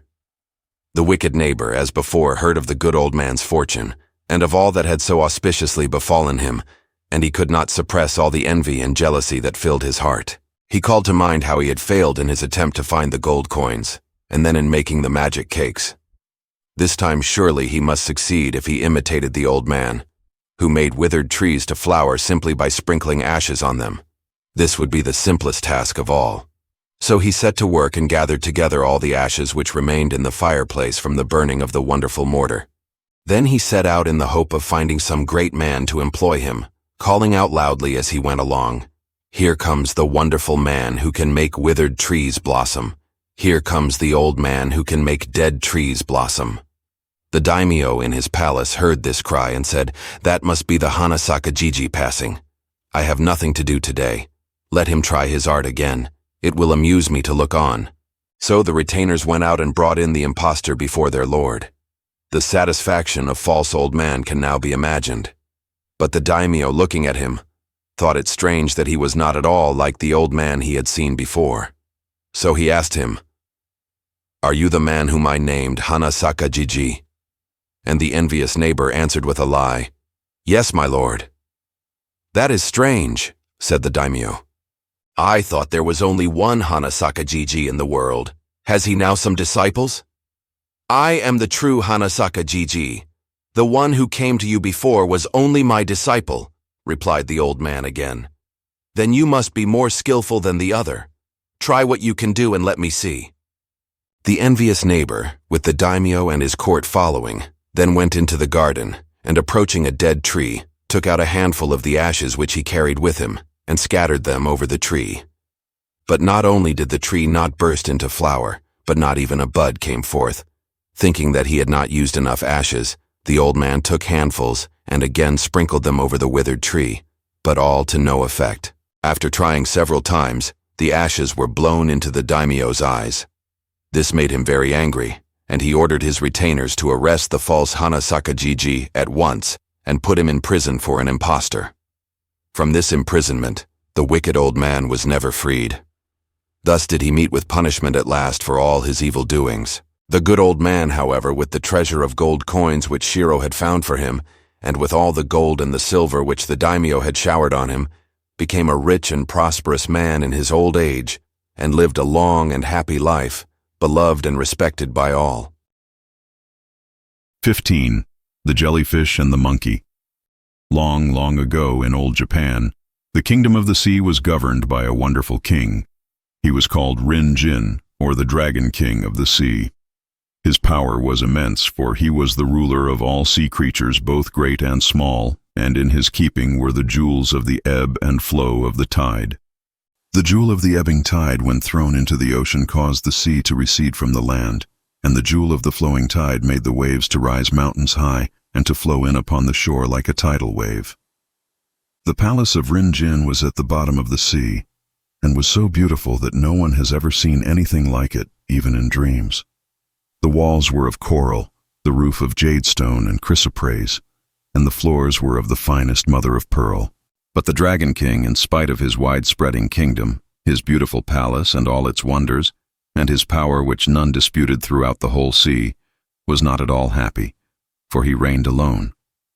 At last he thought that if he married he would not only be happier, but also more powerful. So he decided to take a wife. Calling all his fish retainers together, he chose several of them as ambassadors to go through the sea and seek for a young dragon princess who would be his bride. At last they returned to the palace, bringing with them a lovely young dragon. Her scales were of glittering green like the wings of summer beetles. Her eyes threw out glances of fire, and she was dressed in gorgeous robes. All the jewels of the sea worked in with embroidery adorned them. The king fell in love with her at once, and the wedding ceremony was celebrated with great splendor. Every living thing in the sea, from the great whales down to the little shrimps, came in shoals to offer their congratulations to the bride and bridegroom and to wish them a long and prosperous life. Never had there been such an assemblage or such gay festivities in the fish world before. The train of bearers who carried the bride's possessions to her new home seemed to reach across the waves from one end of the sea to the other. Each fish carried a phosphorescent lantern and was dressed in ceremonial robes, gleaming blue and pink and silver, and the waves as they rose and fell and broke that night seemed to be rolling masses of white and green fire, for the phosphorus shone with double brilliancy in honor of the event. Now, for a time, the Dragon King and his bride lived very happily. They loved each other dearly, and the bridegroom day after day took delight in showing his bride all the wonders and treasures of his coral palace, and she was never tired of wandering with him through its vast halls and gardens. Life seemed to them both like a long summer's day. 2 months passed in this happy way, and then the Dragon Queen fell ill and was obliged to stay in bed. The king was sorely troubled when he saw his precious bride so ill, and at once sent for the fish doctor to come and give her some medicine. He gave special orders to the servants to nurse her carefully and to wait upon her with diligence. But in spite of all the nurse's assiduous care and the medicine that the doctor prescribed, the young queen showed no signs of recovery, but grew daily worse. Then the Dragon King interviewed the doctor and blamed him for not curing the queen.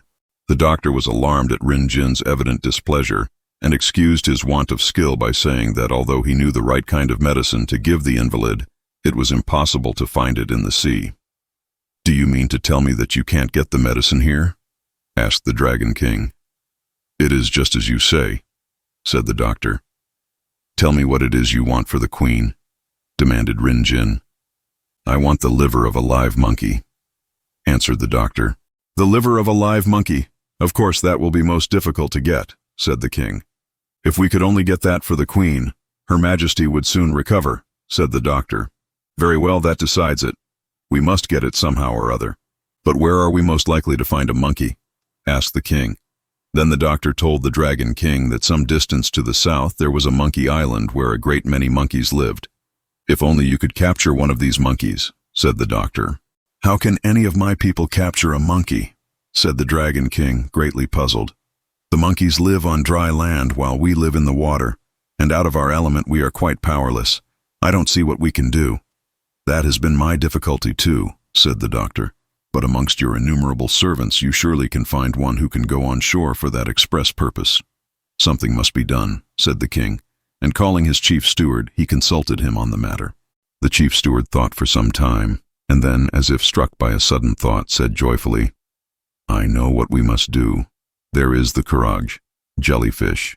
He is certainly ugly to look at, but he is proud of being able to walk on land with his 4 legs like a tortoise. Let us send him to the island of monkeys to catch one." The jellyfish was then summoned to the king's presence, and was told by His Majesty what was required of him. The jellyfish, on being told of the unexpected mission which was to be entrusted to him, looked very troubled, and said that he had never been to the island in question, and as he had never had any experience in catching monkeys, he was afraid that he would not be able to get one. "Well," said the chief steward, "if you depend on your strength or dexterity, you will never catch a monkey. The only way is to play a trick on one." "How can I play a trick on a monkey? I don't know how to do it," said the perplexed jellyfish. "This is what you must do," said the wily chief steward. "When you approach the island of monkeys and meet some of them, you must try to get very friendly with one. Tell him that you are a servant of the Dragon King, and invite him to come and visit you and see the Dragon King's palace. Try and describe to him as vividly as you can the grandeur of the palace and the wonders of the sea so as to arouse his curiosity and make him long to see it all." "But how am I to get the monkey here?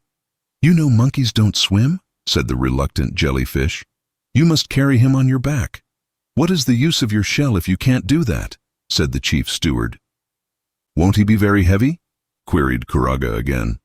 "You mustn't mind that, for you are working for the Dragon King," replied the chief steward. "I will do my best then," said the jellyfish, and he swam away from the palace and started off towards the monkey island. Swimming swiftly, he reached his destination in a few hours, and landed by a convenient wave upon the shore. On looking round, he saw not far away a big pine tree with drooping branches, and on one of those branches was just what he was looking for, a live monkey. "I'm in luck," thought the jellyfish. "Now I must flatter the creature and try to entice him to come back with me to the palace, and my part will be done." So the jellyfish slowly walked towards the pine tree. In those ancient days, the jellyfish had 4 legs and a hard shell like a tortoise. When he got to the pine tree, he raised his voice and said, "How do you do, Mr. Monkey? Isn't it a lovely day?" "A very fine day," answered the monkey from the tree. "I have never seen you in this part of the world before. Where have you come from, and what is your name?" "My name is CARRIAGE, or jellyfish. I am one of the servants of the Dragon King. I have heard so much of your beautiful island that I have come on purpose to see it," answered the jellyfish. "I am very glad to see you," said the monkey. "By the by," said the jellyfish, "have you ever seen the palace of the Dragon King of the sea where I live?" "I have often heard of it, but I have never seen it," answered the monkey. "Then you ought most surely to come. It is a great pity for you to go through life without seeing it. The beauty of the palace is beyond all description. It is certainly to my mind the most lovely place in the world," said the jellyfish. "Is it so beautiful as all that?" asked the monkey in astonishment. Then the jellyfish saw his chance, and went on describing to the best of his ability the beauty and grandeur of the Sea King's palace, and the wonders of the garden with its curious trees of white, pink, and red coral, and the still more curious fruits like great jewels hanging on the branches. The monkey grew more and more interested, and as he listened, He came down the tree step by step, so as not to lose a word of the wonderful story. "I have got him at last," thought the jellyfish, but aloud he said, "Mr. Monkey, I must now go back. As you have never seen the palace of the Dragon King, won't you avail yourself of this splendid opportunity by coming with me? I shall then be able to act as guide and show you all the sights of the sea, which will be even more wonderful to you. A landlubber." "I should love to go," said the monkey, "but how am I to cross the water? I can't swim, as you surely know." "There is no difficulty about that. I can carry you on my back." "That will be troubling you too much," said the monkey. "I can do it quite easily. I am stronger than I look, so you needn't hesitate," said the jellyfish, and taking the monkey on his back, he stepped into the sea. "Keep very still, Mr. Monkey," said the jellyfish. "You mustn't fall into the sea. I am responsible for your safe arrival at the king's palace. Please don't go so fast, or I am sure I shall fall off," said the monkey. Thus they went along, the jellyfish skimming through the waves with the monkey sitting on his back. When they were about halfway, the jellyfish, who knew very little of anatomy, began to wonder if the monkey had his liver with him or not. "Mr. Monkey, tell me, have you such a thing as a liver with you?" The monkey was very much surprised at this queer question, and asked what the jellyfish wanted with a liver. "That is the most important thing of all," said the stupid jellyfish. "So as soon as I recollected it, I asked you if you had yours with you." "Why is my liver so important to you?" asked the monkey. "Oh, you will learn the reason later," said the jellyfish. The monkey grew more and more curious and suspicious, and urged the jellyfish to tell him for what his liver was wanted, and ended up by appealing to his hearer's feelings by saying that he was very troubled at what he had been told. Then the jellyfish, seeing how anxious the monkey looked, was sorry for him, and told him everything. How the Dragon Queen had fallen ill, and how the doctor had said that only the liver of a live monkey would cure her, and how the Dragon King had sent him to find one. "Now I have done as I was told, and as soon as we arrive at the palace the doctor will want your liver, so I feel sorry for you," said the silly jellyfish. The poor monkey was horrified when he learnt all this, and very angry at the trick played upon him. He trembled with fear at the thought of what was in store for him. But the monkey was a clever animal, and he thought it the wisest plan not to show any sign of the fear he felt, so he tried to calm himself and to think of some way by which he might escape. "The doctor means to cut me open and then take my liver out. Why, I shall die," thought the monkey. At last a bright thought struck him, so he said quite cheerfully to the jellyfish, "What a pity it was, Mr. Jellyfish, that you did not speak of this before we left the island. If I had told why I wanted you to accompany me, you would certainly have refused to come," answered the jellyfish. "You are quite mistaken," said the monkey. "Monkeys can very well spare a liver or two, especially when it is wanted for the Dragon Queen of the Sea. If I had only guessed of what you were in need, I should have presented you with one without waiting to be asked. I have several livers, but the greatest pity is that as you did not speak in time, I have left all my livers hanging on the pine tree." "Have you left your liver behind you?" asked the jellyfish. "Yes," said the cunning monkey. "During the daytime I usually leave my liver hanging up on the branch of a tree, as it is very much in the way when I am climbing about from tree to tree. Today, listening to your interesting conversation, I quite forgot it, and left it behind when I came off with you. If only you had spoken in time, I should have remembered it, and should have brought it along with me." The jellyfish was very disappointed when he heard this, for he believed every word the monkey said. The monkey was of no good without a liver. Finally, the jellyfish stopped and told the monkey so. "Well," said the monkey, "that is soon remedied. I'm really sorry to think of all your trouble. But if you will only take me back to the place where you found me, I shall soon be able to get my liver." The jellyfish did not at all like the idea of going all the way back to the island again. But the monkey assured him that if he would be so kind as to take him back, he would get his very best liver and bring it with him the next time. Thus persuaded, the jellyfish turned his course towards the monkey island once more. No sooner had the jellyfish reached the shore than the sly monkey landed, and getting up into the pine tree where the jellyfish had first seen him, he cut several capers amongst the branches with joy at being safe home again, and then looking down at the jellyfish said, So many thanks for all the trouble you have taken. Please present my compliments to the Dragon King on your return." The jellyfish wondered at this speech and the mocking tone in which it was uttered. Then he asked the monkey if it wasn't his intention to come with him at once after getting his liver. The monkey replied laughingly that he couldn't afford to lose his liver. It was too precious. "But remember your promise," pleaded the jellyfish, now very discouraged. "That promise was false, and anyhow it is now broken," answered the monkey. Then he began to jeer at the jellyfish and told him that he had been deceiving him the whole time, that he had no wish to lose his life, which he certainly would have done had he gone on to the Sea King's palace to the old doctor waiting for him, instead of persuading the jellyfish to return under false pretenses. "Of course I won't give you my liver, but come and get it if you can," added the monkey mockingly from the tree. There was nothing for the jellyfish to do now but to repent of his stupidity and to return to the Dragon King of the sea and to confess his failure, so he started sadly and slowly to swim back. The last thing he heard as he glided away, leaving the island behind him, was the monkey laughing at him. Meanwhile, the Dragon King, the doctor, the chief steward, and all the servants were waiting impatiently for the return of the jellyfish. When they caught sight of him approaching the palace, they hailed him with delight. They began to thank him profusely for all the trouble he had taken in going to Monkey Island, and then they asked him where the monkey was. Now the day of reckoning had come for the jellyfish. He quaked all over as he told his story, how he had brought the monkey halfway over the sea, and then had stupidly let out the secret of his commission, how the monkey had deceived him by making him believe that he had left his liver behind him. The Dragon King's wrath was great, and he at once gave orders that the jellyfish was to be severely punished. The punishment was a horrible one. All the bones were to be drawn out from his living body, and he was to be beaten with sticks. The poor jellyfish, humiliated and horrified beyond all words, cried out for pardon, but the Dragon King's order had to be obeyed.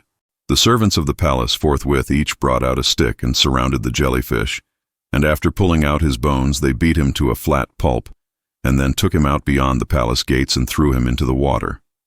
Here he was left to suffer and repent his foolish chattering, and to grow accustomed to his new state of bonelessness.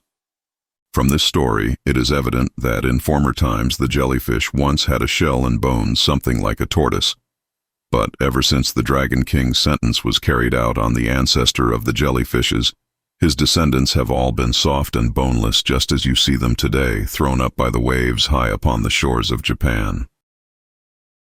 16. The Quarrel of the Monkey and the Crab. Long, long ago, one bright autumn day in Japan, it happened that a pink-faced monkey and a yellow crab were playing together along the bank of a river. As they were running about, the crab found a rice dumpling and the monkey a persimmon seed. The crab picked up the rice dumpling and showed it to the monkey, saying, "Look what a nice thing I have found." Then the monkey held up his persimmon seed and said, "I also have found something good. Look."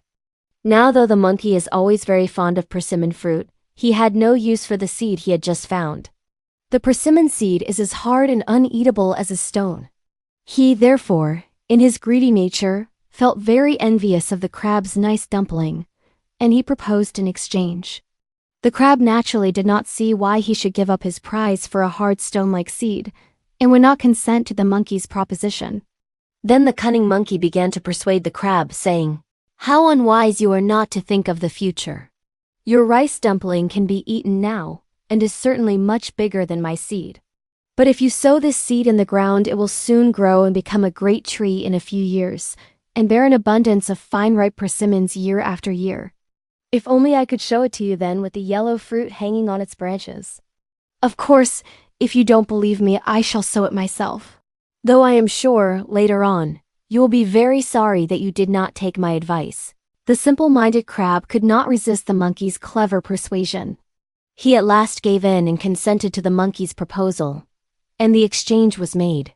The greedy monkey soon gobbled up the dumpling, and with great reluctance gave up the persimmon seed to the crab.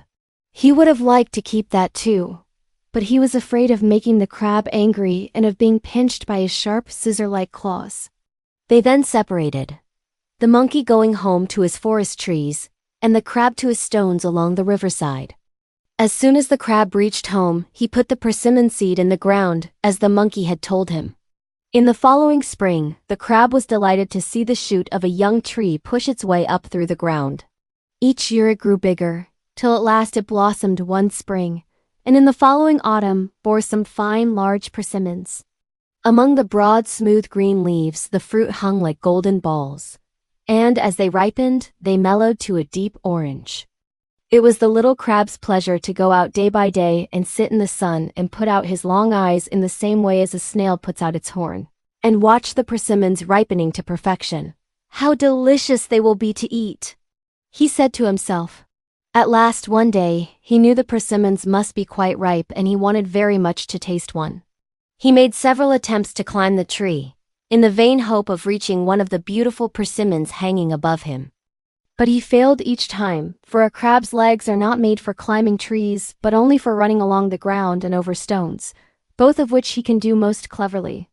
In his dilemma, he thought of his old playmate the monkey, who, he knew, could climb trees better than anyone else in the world. He determined to ask the monkey to help him, and set out to find him. Running crab fashion up the stony river bank, over the pathways into the shadowy forest, the crab at last found the monkey taking an afternoon nap in his favorite pine tree, with his tail curled tight around a branch to prevent him from falling off in his dreams. He was soon wide awake, however, when he heard himself called, and eagerly listening to what the crab told him.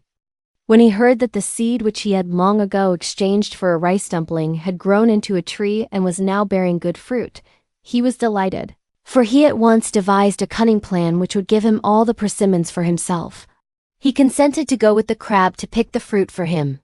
When they both reached the spot, the monkey was astonished to see what a fine tree had sprung from the seed, and with what a number of ripe persimmons the branches were loaded. He quickly climbed the tree and began to pluck and eat, as fast as he could, one persimmon after another. Each time he chose the best and ripest he could find, and went on eating till he could eat no more. Not one would he give to the poor hungry crab waiting below, and when he had finished there was little but the hard unripe fruit left. You can imagine the feelings of the poor crab after waiting patiently for so long as he had done, for the tree to grow and the fruit to ripen, when he saw the monkey devouring all the good persimmons. He was so disappointed that he ran round and round the tree calling to the monkey to remember his promise. The monkey at first took no notice of the crab's complaints, but at last he picked out the hardest, greenest persimmon he could find and aimed it at the crab's head. The persimmon is as hard as stone when it is unripe. The monkey's missile struck home and the crab was sorely hurt by the blow. Again and again, as fast as he could pick them, the monkey pulled off the hard persimmons and threw them at the defenseless crab, till he dropped dead, covered with wounds all over his body. There he lay a pitiful sight at the foot of the tree he had himself planted. When the wicked monkey saw that he had killed the crab, he ran away from the spot as fast as he could, in fear and trembling, like a coward as he was. Now the crab had a son who had been playing with a friend not far from the spot where this sad work had taken place. On the way home he came across his father dead. In a most dreadful condition, his head was smashed and his shell broken in several places, and around his body lay the unripe persimmons which had done their deadly work. At this dreadful sight the poor young crab sat down and wept. But when he had wept for some time he told himself that this crying would do no good. It was his duty to avenge his father's murder, and this he determined to do. He looked about for some clue which would lead him to discover the murderer. Looking up at the tree, he noticed that the best fruit had gone, and that all around lay bits of peel and numerous seeds strewn on the ground, as well as the unripe persimmons which had evidently been thrown at his father. Then he understood that the monkey was the murderer, for he now remembered that his father had once told him the story of the rice dumpling and the persimmon seed. The young crab knew that monkeys liked persimmons above all other fruit, and he felt sure that his greed for the coveted fruit had been the cause of the old crab's death. Alas!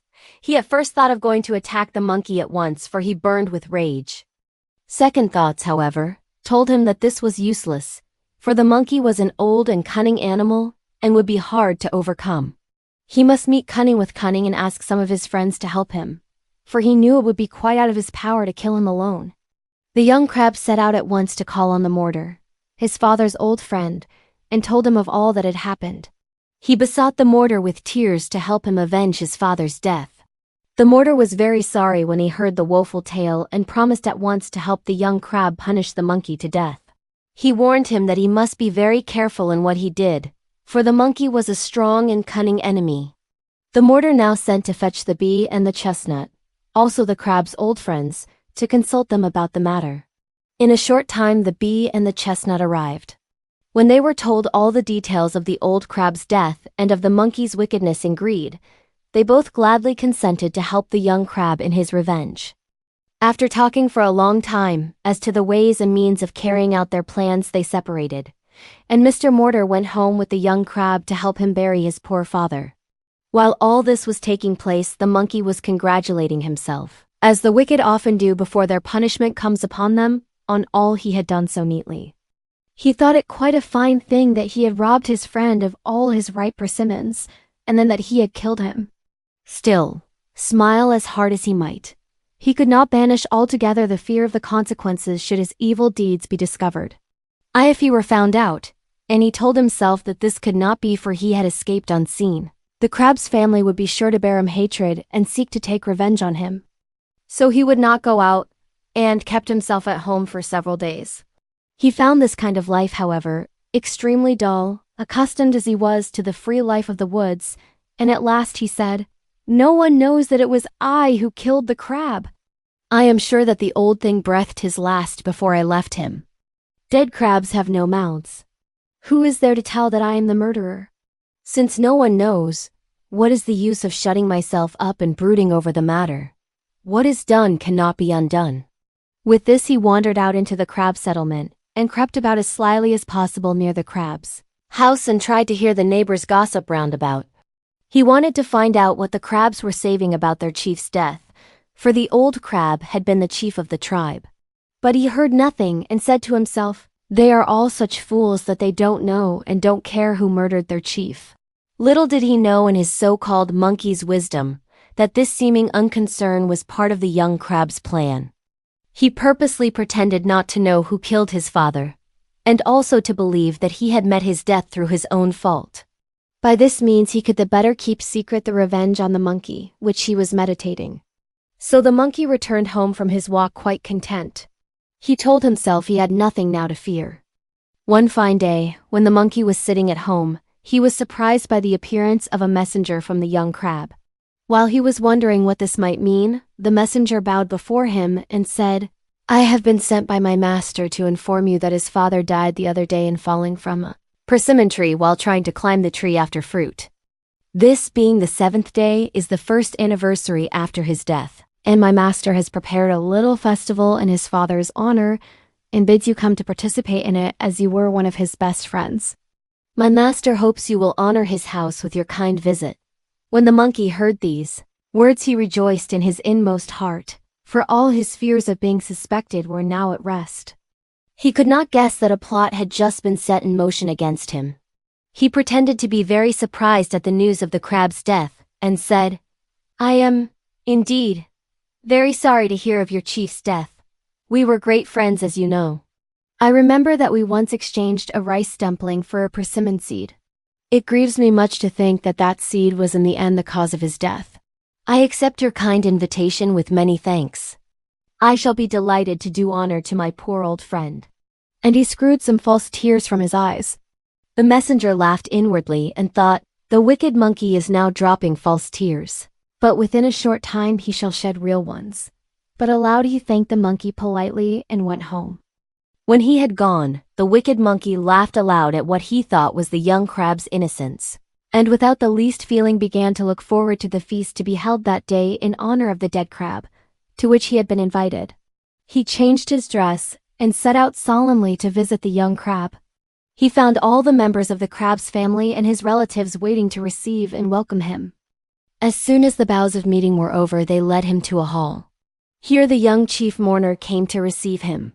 Expressions of condolence and thanks were exchanged between them, and then they all sat down to a luxurious feast and entertained the monkey as the guest of honor.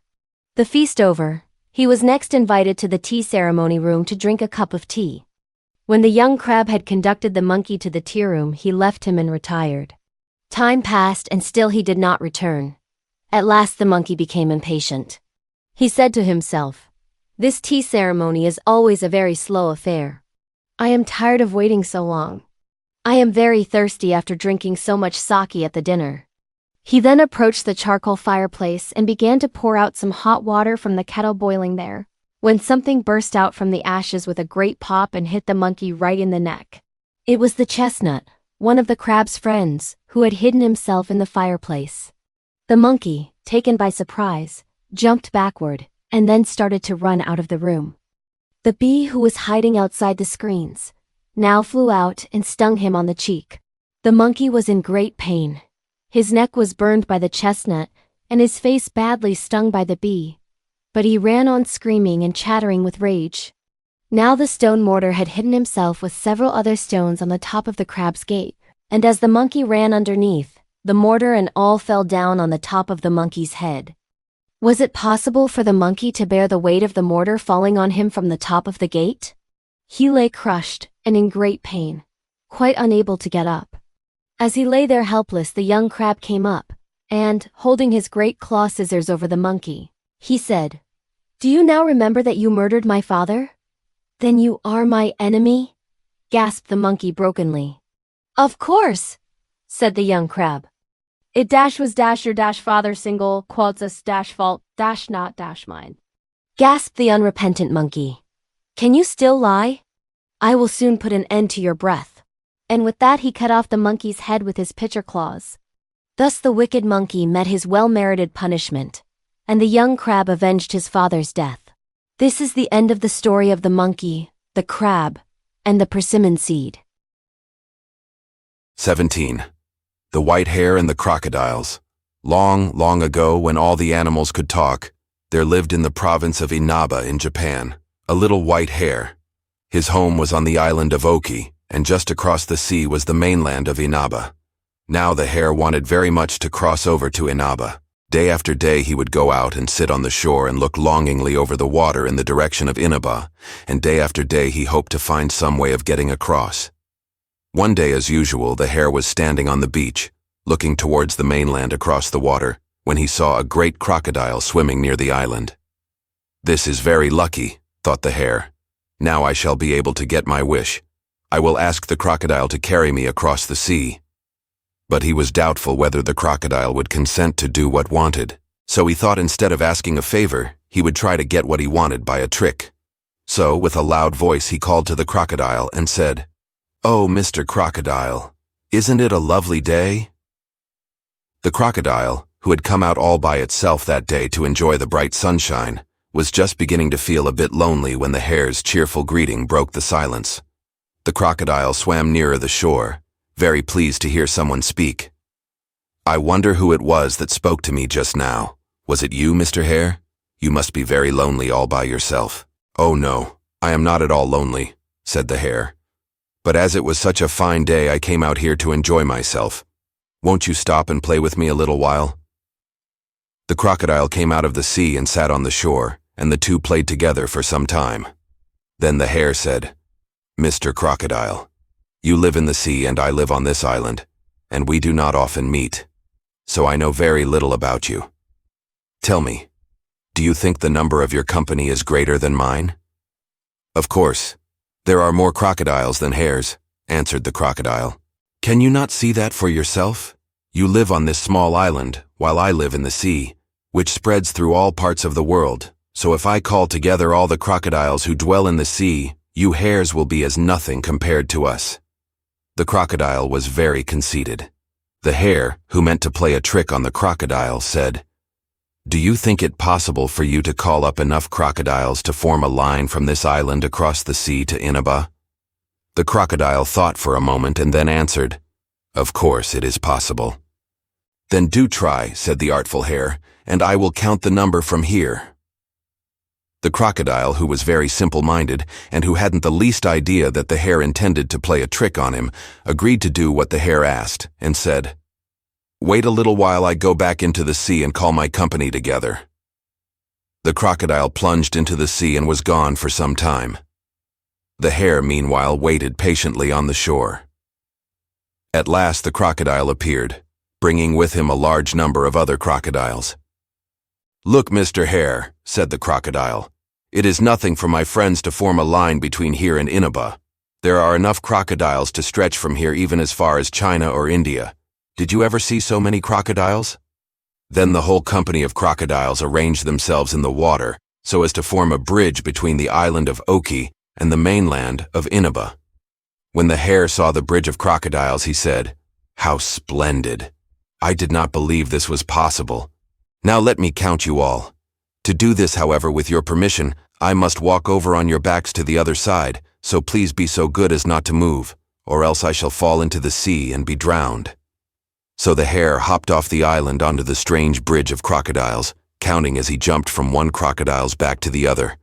"Please keep quite still, or I shall not be able to count.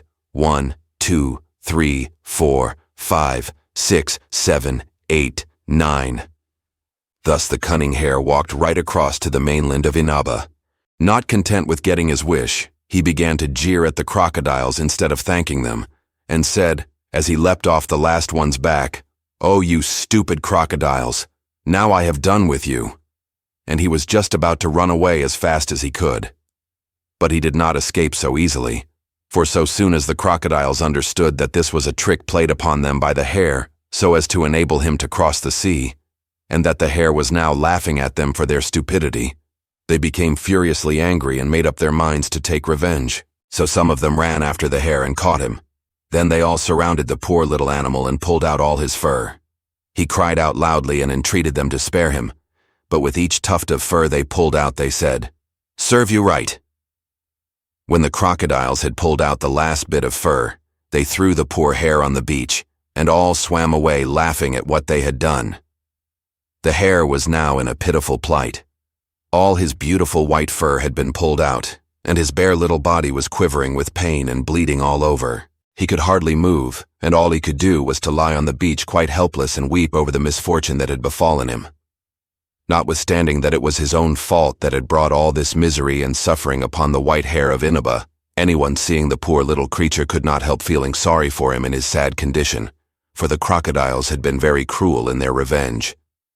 Just at this time a number of men, who looked like king's sons, happened to pass by, and seeing the hare lying on the beach crying, stopped and asked what was the matter. The hare lifted up his head from between his paws and answered them, saying, "I had a fight with some crocodiles, but I was beaten, and they pulled out all my fur and left me to suffer here. That is why I am crying."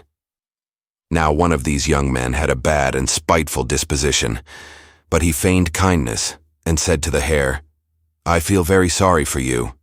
If you will only try it, I know of a remedy which will cure your sore body. Go and bathe yourself in the sea and then come and sit in the wind. This will make your fur grow again and you will be just as you were before." Then all the young men passed on. The hare was very pleased, thinking that he had found a cure. He went and bathed in the sea and then came out and sat where the wind could blow upon him. But as the wind blew and dried him, his skin became drawn and hardened, and the salt increased the pain so much that he rolled on the sand in his agony and cried aloud. Just then, another king's son passed by, carrying a great bag on his back. He saw the hare, and stopped and asked why he was crying so loudly. But the poor hare, remembering that he had been deceived by one very like the man who now spoke to him, did not answer, but continued to cry. But this man had a kind heart, and looked at the hare very pityingly, and said, "You poor thing, I see that your fur is all pulled out, and that your skin is quite bare. Who can have treated you so cruelly?" When the hare heard these kind words, he felt very grateful to the man, and encouraged by his gentle manner, the hare told him all that had befallen him. The little animal hid nothing from his friend, but told him frankly how he had played a trick on the crocodiles, and how he had come across the bridge they had made, thinking that he wished to count their number, how he had jeered at them for their stupidity, and then how the crocodiles had revenged themselves on him. Then he went on to say how he had been deceived by a party of men who looked very like his kind friend, and the hare ended his long tale of woe by begging the man to give him some medicine that would cure him and make his fur grow again. When the hare had finished his story, the man was full of pity towards him and said, "I am very sorry for all you have suffered, but remember, it was only the consequence of the deceit you practiced on the crocodiles." "I know," answered the sorrowful hare, But I have repented and made up my mind never to use deceit again, so I beg you to show me how I may cure my sore body and make the fur grow again." "Then I will tell you of a good remedy," said the man. "First go and bathe well in that pond over there and try to wash all the salt from your body. Then pick some of those kaba flowers that are growing near the edge of the water, spread them on the ground and roll yourself on them. If you do this, the pollen will cause your fur to grow again, and you will be quite well in a little while." The hare was very glad to be told what to do, so kindly.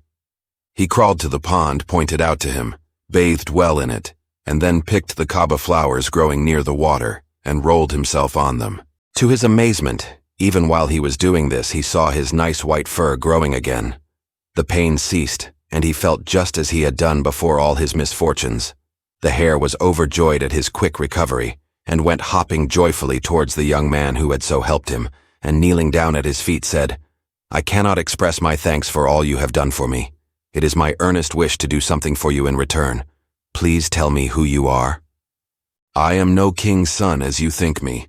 I am a fairy, and my name is Okuni Nushi no Mikoto," answered the man, "and those beings who passed here before me are my brothers. They have heard of a beautiful princess called Yakami, who lives in this province of Inaba, and they are on their way to find her and to ask her to marry one of them. But on this expedition, I am only an attendant, so I am walking behind them with this great big bag on my back." The hare humbled himself before this great fairy Okuni Nushi no Mikoto, whom many in that part of the land worshipped as a god. "Oh, I did not know that you were Okuni Nushi no Mikoto. How kind you have been to me. It is impossible to believe that that unkind fellow who sent me to bathe in the sea is one of your brothers. I am quite sure that the princess, whom your brothers have gone to seek, will refuse to be the bride of any of them, and will prefer you for your goodness of heart. I am quite sure that you will win her heart without intending to do so, and she will ask to be your bride." Okuni Nushi no Mikoto took no notice of what the hare said, but bidding the little animal goodbye, went on his way quickly, and soon overtook his brothers. He found them just entering the princess's gate. Just as the hare had said, the princess could not be persuaded to become the bride of any of the brothers, but when she looked at the kind brother's face, she went straight up to him and said, "To you, I give myself." And so they were married. This is the end of the story. Okuni Nushi no Mikoto is worshipped by the people in some parts of Japan as a god, and the hare has become famous as the white hare of Inaba.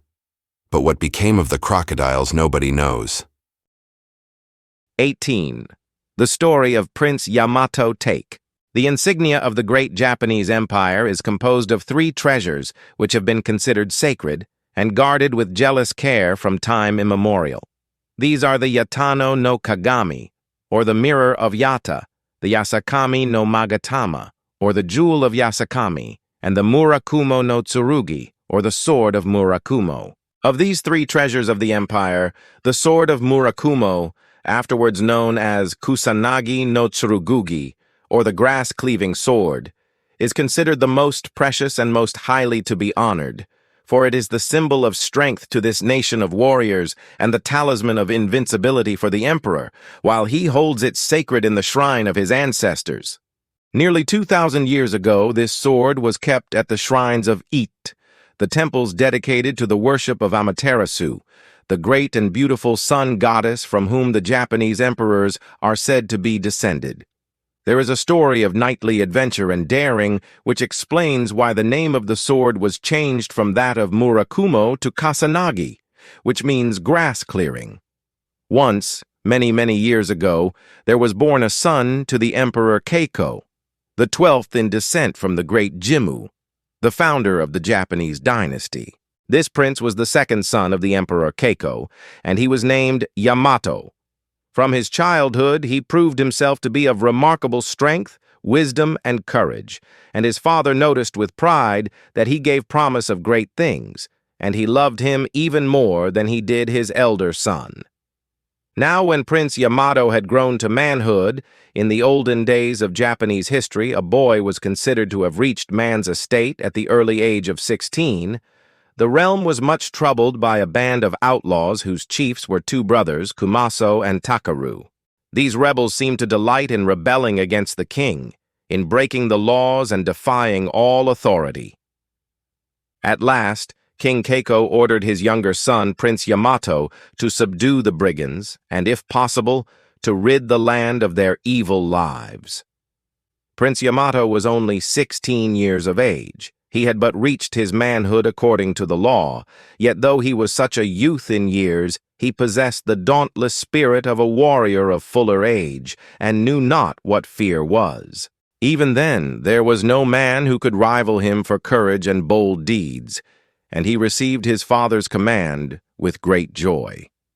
He at once made ready to start, and great was the stir in the precincts of the palace as he and his trusty followers gathered together and prepared for the expedition and polished up their armor and donned it. Before he left his father's court, he went to pray at the shrine of Ise and to take leave of his aunt, the Princess Yamato, for his heart was somewhat heavy at the thought of the dangers he had to face, and he felt that he needed the protection of his ancestress, Amaterasu, the sun goddess. The princess, his aunt, came out to give him glad welcome and congratulated him on being trusted with so great a mission by his father, the king. She then gave him one of her gorgeous robes as a keepsake to go with him and to bring him good luck, saying that it would surely be of service to him on this adventure. She then wished him all success in his undertaking and bade him good speed. The young prince bowed low before his aunt and received her gracious gift with much pleasure and many respectful bows. "I will now set out," said the prince, and returning to the palace, he put himself at the head of his troops. Thus cheered by his aunt's blessing, he felt ready for all that might befall, and marching through the land, he went down to the southern island of Kyushu, the home of the brigands. Before many days had passed, he reached the southern island, and then slowly but surely made his way to the headquarters of the chiefs Kumaso and Takeru. He now met with great difficulties, for he found the country exceedingly wild and rough. The mountains were high and steep, the valleys dark and deep, and huge trees and boulders of rock blocked up the road and stopped the progress of his army. It was all but impossible to go on. Though the prince was but a youth, he had the wisdom of years, and, seeing that it was vain to try and lead his men further, he said to himself, "To attempt to fight a battle in this impassable country unknown to my men only makes my task harder. We cannot clear the roads and fight as well.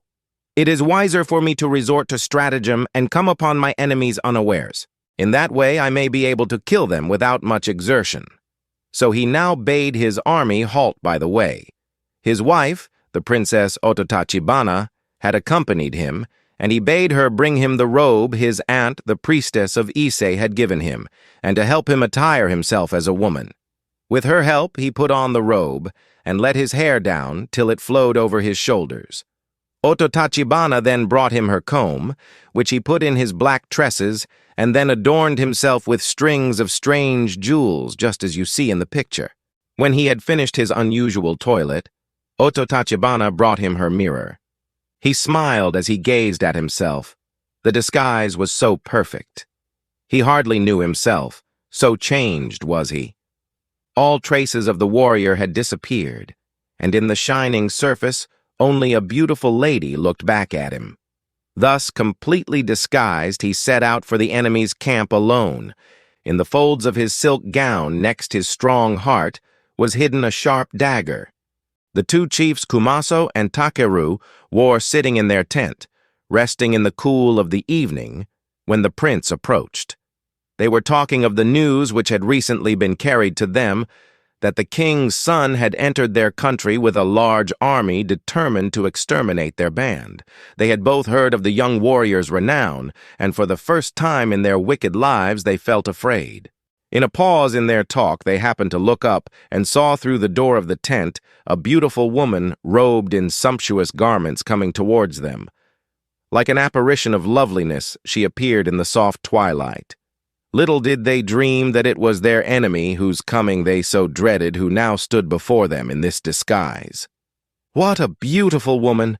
Where has she come from?" said the astonished Kumaso, forgetting war and counsel and everything as he looked at the gentle intruder. He beckoned to the disguised prince and bade him sit down and serve them with wine. Yamato Take felt his heart swell with a fierce glee, for he now knew that his plan would succeed. However, he dissembled cleverly, and putting on a sweet air of shyness, he approached the rebel chief with slow steps and eyes glancing like a frightened deer. Charmed to distraction by the girl's loveliness, Kumaso drank cup after cup of wine for the pleasure of seeing her pour it out for him, till at last he was quite overcome with the quantity he had drunk. This was the moment for which the brave prince had been waiting. Flinging down the wine jar, he seized the tipsy and astonished Kumaso and quickly stabbed him to death with the dagger which he had secretly carried hidden in his breast.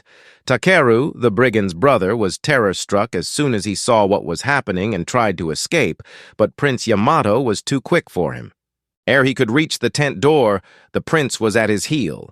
His garments were clutched by a hand of iron, and a dagger flashed before his eyes, and he lay stabbed to the earth, dying, but not yet dead. "Wait one moment," gasped the brigand painfully, and he seized the prince's hand.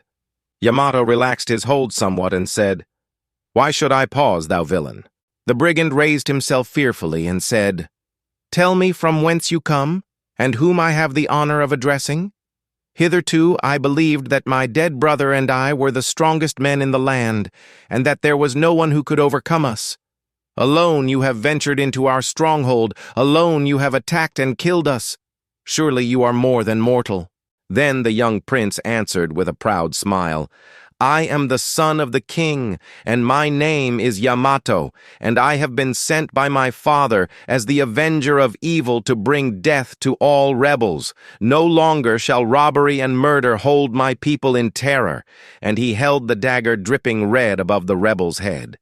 "Ah," gasped the dying man with a great effort, "I have often heard of you. You are indeed a strong man to have so easily overcome us. Allow me to give you a new name. From henceforth you shall be known as Yamato Take. Our title I bequeath to you as the bravest man in Yamato." And with these noble words, Takeru fell back and died. The prince, having thus successfully put an end to his father's enemies in the world, was prepared to return to the capital. On the way back, he passed through the province of Edom. Here he met with another outlaw named Izumo Takeru, who he knew had done much harm in the land. He again resorted to stratagem, and feigned friendship with the rebel under an assumed name. Having done this, he made a sword of wood and jammed it tightly in the shaft of his own strong sword. This he purposedly buckled to his side and wore on every occasion when he expected to meet the third robber, Takeru.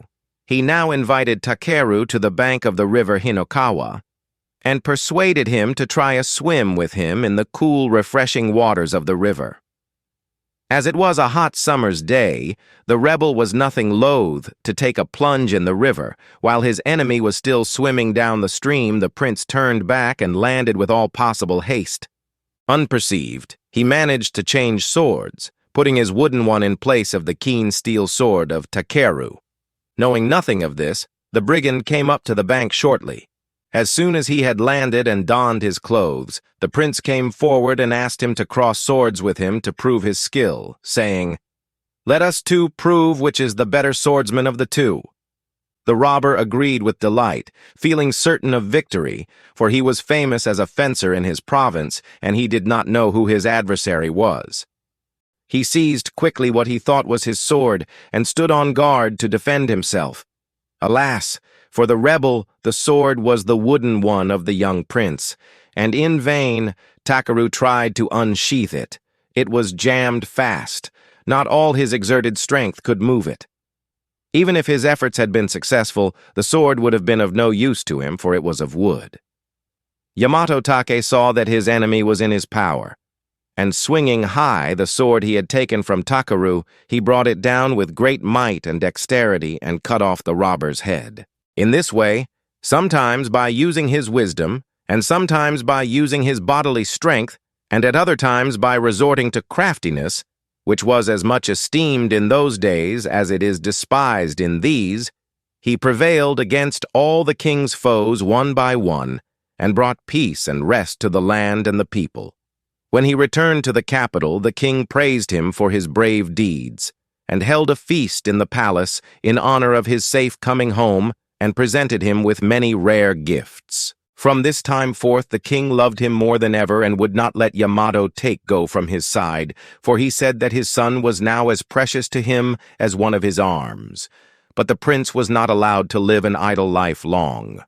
When he was about 30 years old, news was brought that the Ainu race, the aborigines of the islands of Japan, who had been conquered and pushed northwards by the Japanese, had rebelled in the eastern provinces, and leaving the vicinity which had been allotted to them were causing great trouble in the land. The king decided that it was necessary to send an army to do battle with them and bring them to reason. But who was to lead the men? Prince Yamato Take at once offered to go and bring the newly arisen rebels into subjection.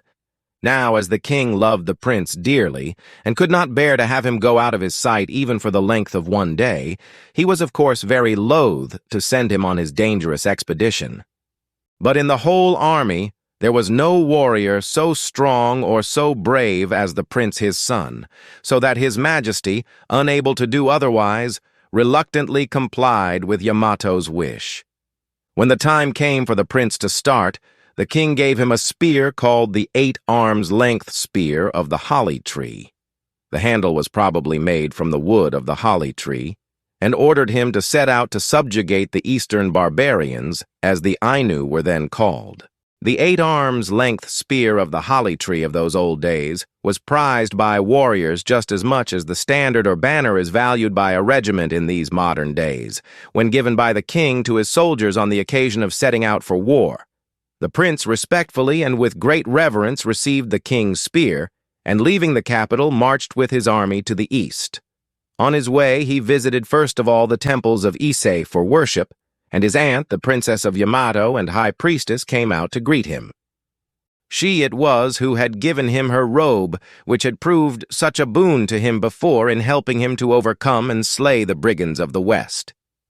He told her all that had happened to him, and of the great part her keepsake had played in the success of his previous undertaking, and thanked her very heartily.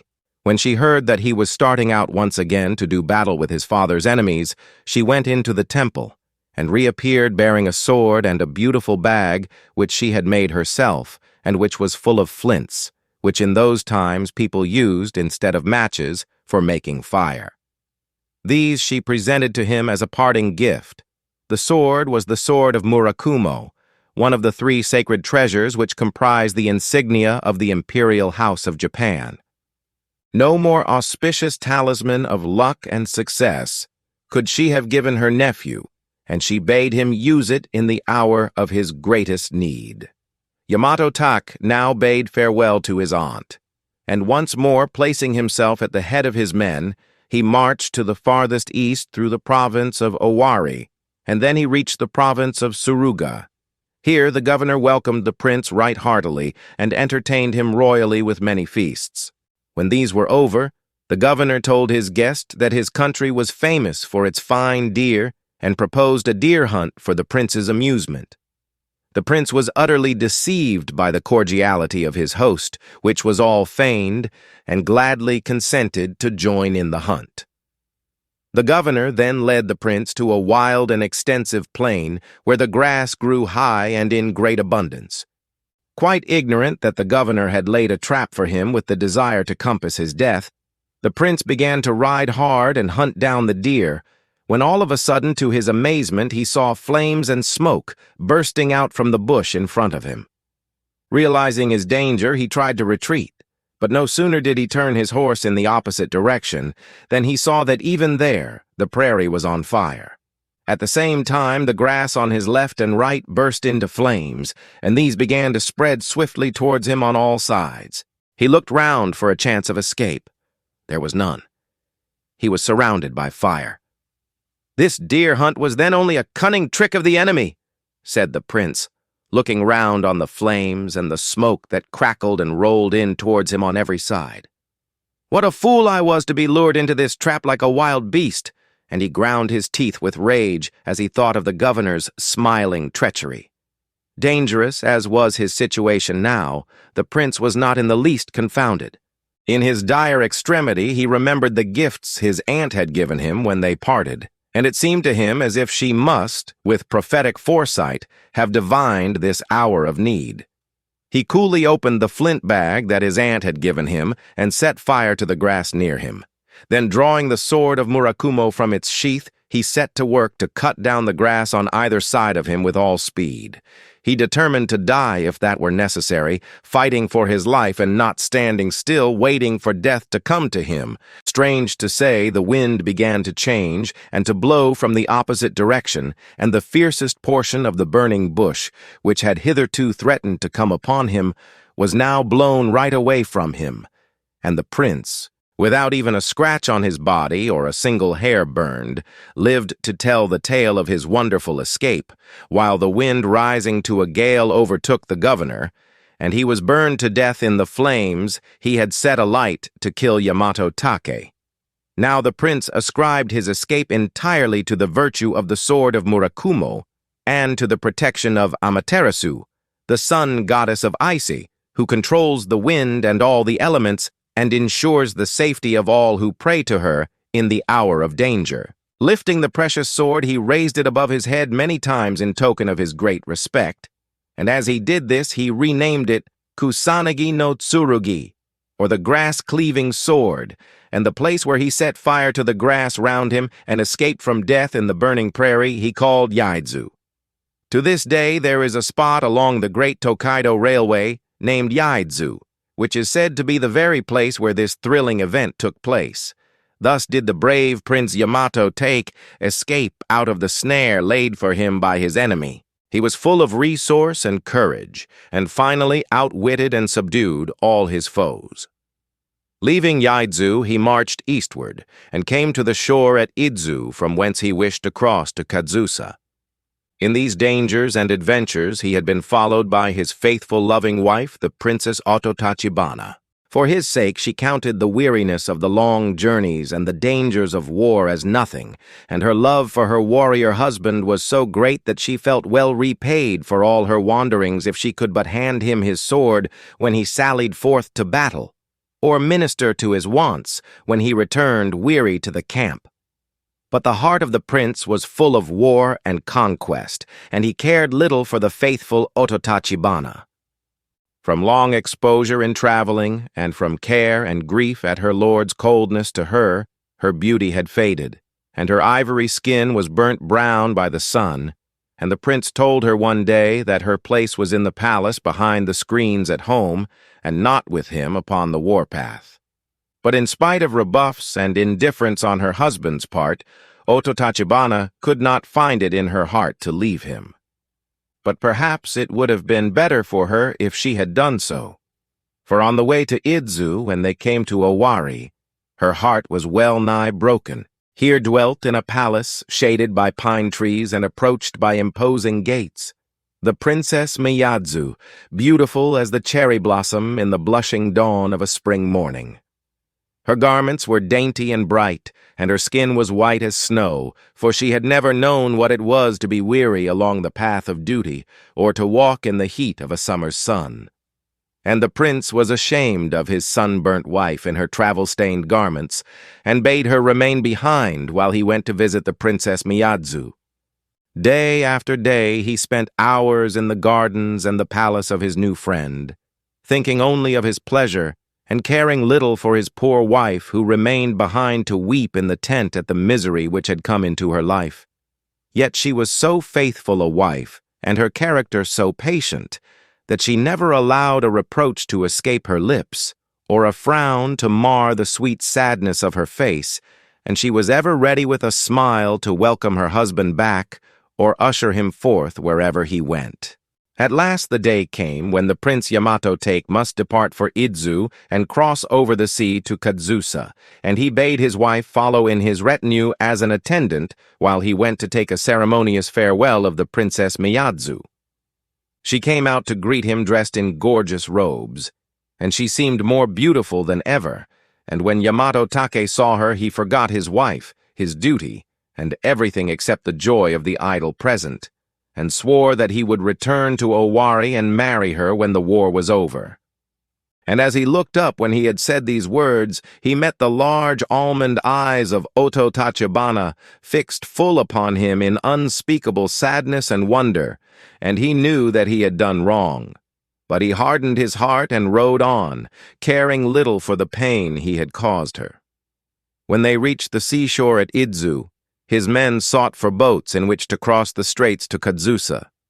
But it was difficult to find boats enough to allow all the soldiers to embark. Then the prince stood on the beach, and in the pride of his strength he scoffed and said, "This is not the sea. This is only a brook. Why do you men want so many boats? I could jump this if I would." When at last they had all embarked and were fairly on their way across the straits, the sky suddenly clouded and a great storm arose. The waves rose mountains high, the wind howled, the lightning flashed, and the thunder rolled, and the boat which held Oto Tachibana and the prince and his men was tossed from crest to crest of the rolling waves, till it seemed that every moment must be their last, and that they must all be swallowed up in the angry sea. For Jin, the dragon king of the sea, had heard Yamato take jeer, and had raised this terrible storm in anger, to show the scoffing prince how awful the sea could be, though it did but look like a brook. The terrified crew lowered the sails and looked after the rudder, and worked for their dear lives' sake, but all in vain. The storm only seemed to increase in violence, and all gave themselves up for lost. Then the faithful Oto Tachibana rose, and forgetting all the grief that her husband had caused her, forgetting even that he had wearied of her, in the one great desire of her love to save him, she determined to sacrifice her life to rescue him from death if it were possible. While the waves dashed over the ship and the wind whirled round them in fury, she stood up and said, "Surely all this has come because the prince has angered Rinjin, the god of the sea, by his jesting. If so, I, Oto Tachibana, will appease the wrath of the sea god, who desires nothing less than my husband's life." Then addressing the sea, she said, "I will take the place of his augustness, Yamato Take. I will now cast myself into your outraged depths, giving my life for his. Therefore hear me, and bring him safely to the shore of Kadzusa." With these words, she leaped quickly into the boisterous sea, and the waves soon whirled her away, and she was lost to sight. Strange to say, the storm ceased at once, and the sea became as calm and smooth as the matting on which the astonished onlookers were sitting. The gods of the sea were now appeased, and the weather cleared and the sun shone as on a summer's day. Yamato Take soon reached the opposite shore and landed safely, even as his wife Oto Tachibana had prayed. His prowess in war was marvelous, and he succeeded after some time in conquering the eastern barbarians, the Ainu. He ascribed his safe landing wholly to the faithfulness of his wife, who had so willingly and lovingly sacrificed herself in the hour of his utmost peril. His heart was softened at the remembrance of her, and he never allowed her to pass from his thoughts even for a moment. Too late had he learned to esteem the goodness of her heart and the greatness of her love for him. As he was returning on his homeward way, he came to the high pass of the Usui Toge, and here he stood and gazed at the wonderful prospect beneath him. The country, from this great elevation, all lay open to his sight, a vast panorama of mountain and plain and forest, with rivers winding like silver ribbons through the land. Then far off he saw the distant sea, which shimmered like a luminous mist in the great distance, where Oto Tachibana had given her life for him. And as he turned towards it, he stretched out his arms, and thinking of her love which he had scorned and his faithlessness to her, his heart burst out into a sorrowful and bitter cry, "Azuma, Azuma, ya! Oh, my wife, my wife." And to this day there is a district in Tokyo called Azuma, which commemorates the words of Prince Yamato Take, and the place where his faithful wife leapt into the sea to save him is still pointed out. So, though in life the Princess Oto Tachibana was unhappy, history keeps her memory green, and the story of her unselfishness and heroic death will never pass away. Yamato Take had now fulfilled all his father's orders. He had subdued all rebels, and rid the land of all robbers and enemies to the peace.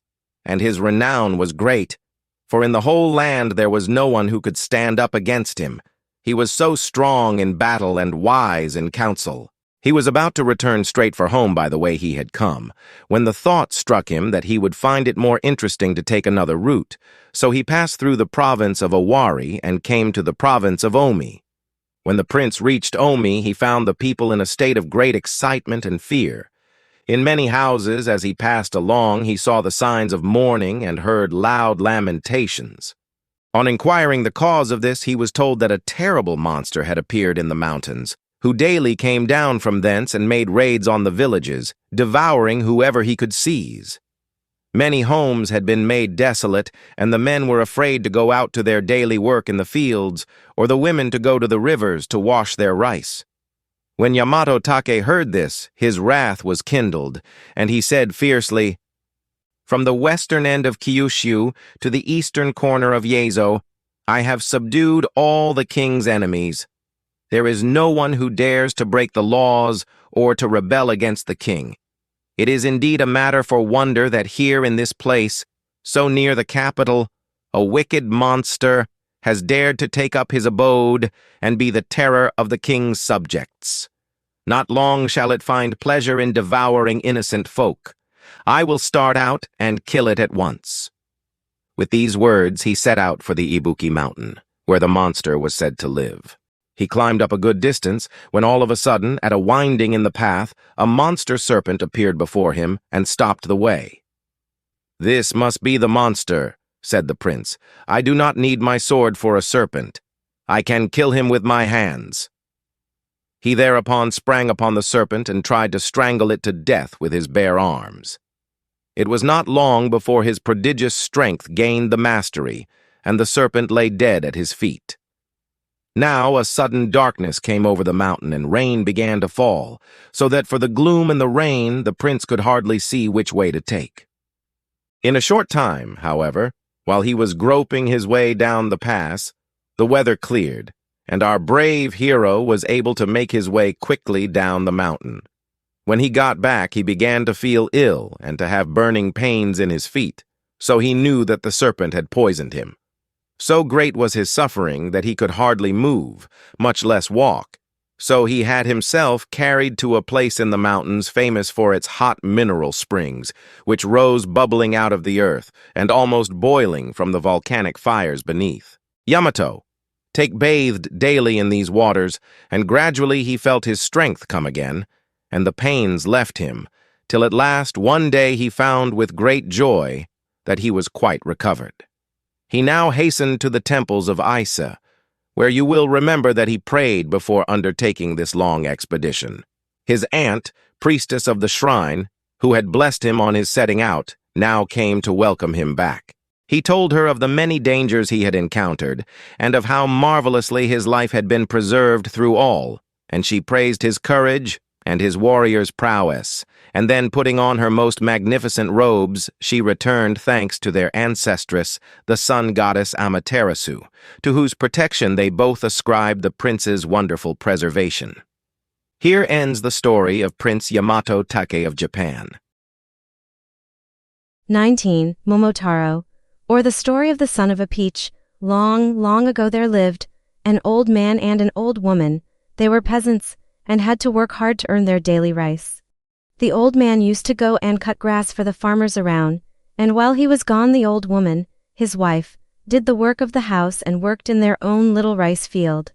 One day the old man went to the hills as usual to cut grass, and the old woman took some clothes to the river to wash. It was nearly summer, and the country was very beautiful to see in its fresh greenness as the two old people went on their way to work. The grass on the banks of the river looked like emerald velvet, and the pussy willows along the edge of the water were shaking out their soft tassels. The breezes blew and ruffled the smooth surface of the water into wavelets, and passing on touched the cheeks of the old couple who, for some reason they could not explain, felt very happy that morning. The old woman at last found a nice spot by the river bank and put her basket down. Then she set to work to wash the clothes. She took them one by one out of the basket and washed them in the river and rubbed them on the stones. The water was as clear as crystal, and she could see the tiny fish swimming to and fro, and the pebbles at the bottom. As she was busy washing her clothes, a great peach came bumping down the stream. The old woman looked up from her work and saw this large peach. She was 60 years of age, yet in all her life she had never seen such a big peach as this. How delicious that peach must be, she said to herself. I must certainly get it and take it home to my old man. She stretched out her arm to try and get it, but it was quite out of her reach. She looked about for a stick, but there was not one to be seen, and if she went to look for one she would lose the peach. Stopping a moment to think what she would do, she remembered an old charm verse. Now she began to clap her hands to keep time to the rolling of the peach downstream, and while she clapped she sang this song. Distant water is bitter, the near water is sweet. Pass by the distant water and come into the sweet, strange to say. As soon as she began to repeat this little song, the peach began to come nearer and nearer the bank where the old woman was standing, till at last it stopped just in front of her, so that she was able to take it up in her hands.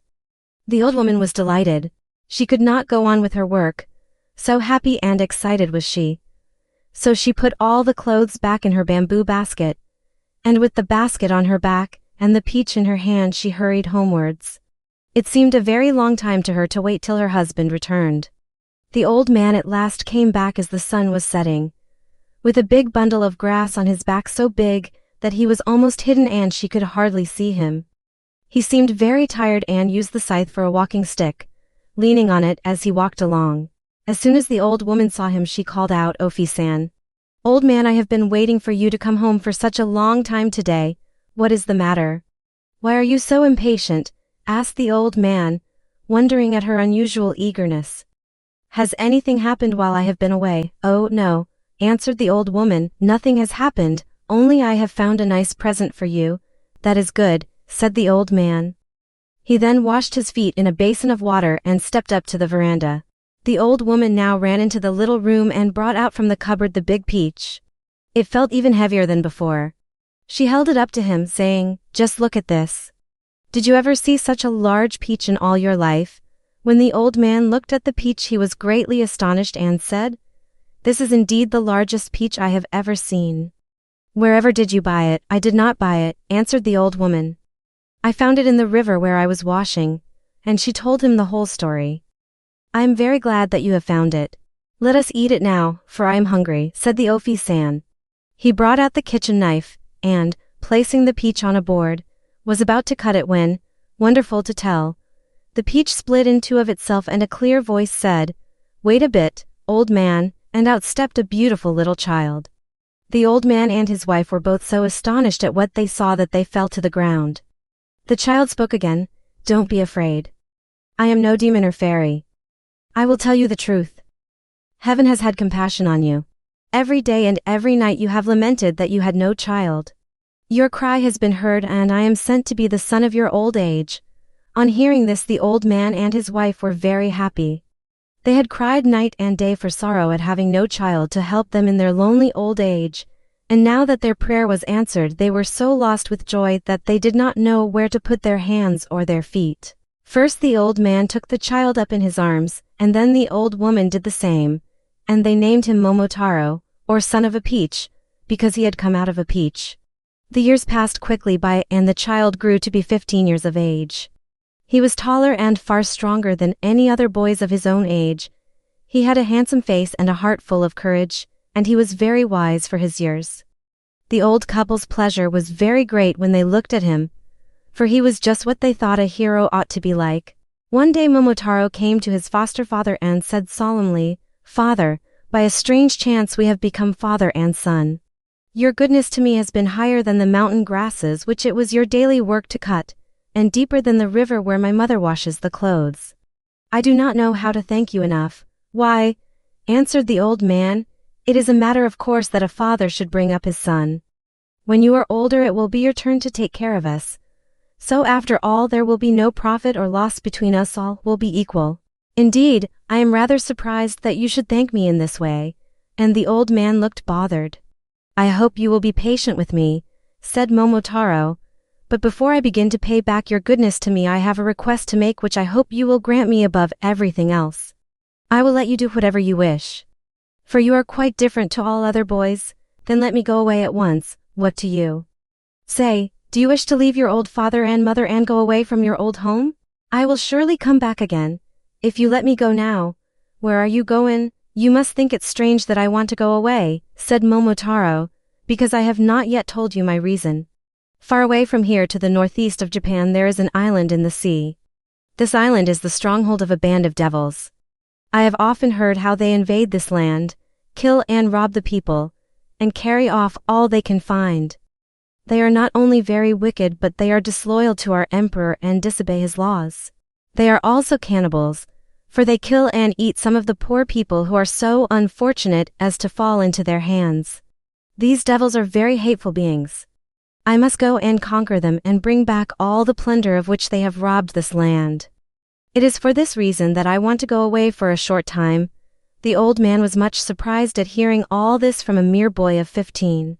He thought it best to let the boy go. He was strong and fearless, and besides all this, the old man knew he was no common child, for he had been sent to them as a gift from heaven, and he felt quite sure that the devils would be powerless to harm him. All you say is very interesting, Momotaro, said the old man. I will not hinder you in your determination. You may go if you wish. Go to the island as soon as ever you like and destroy the demons and bring peace to the land. Thank you for all your kindness, said Momotaro, who began to get ready to go that very day. He was full of courage and did not know what fear was. The old man and woman at once set to work to pound rice in the kitchen mortar to make cakes for Momotaro to take with him on his journey.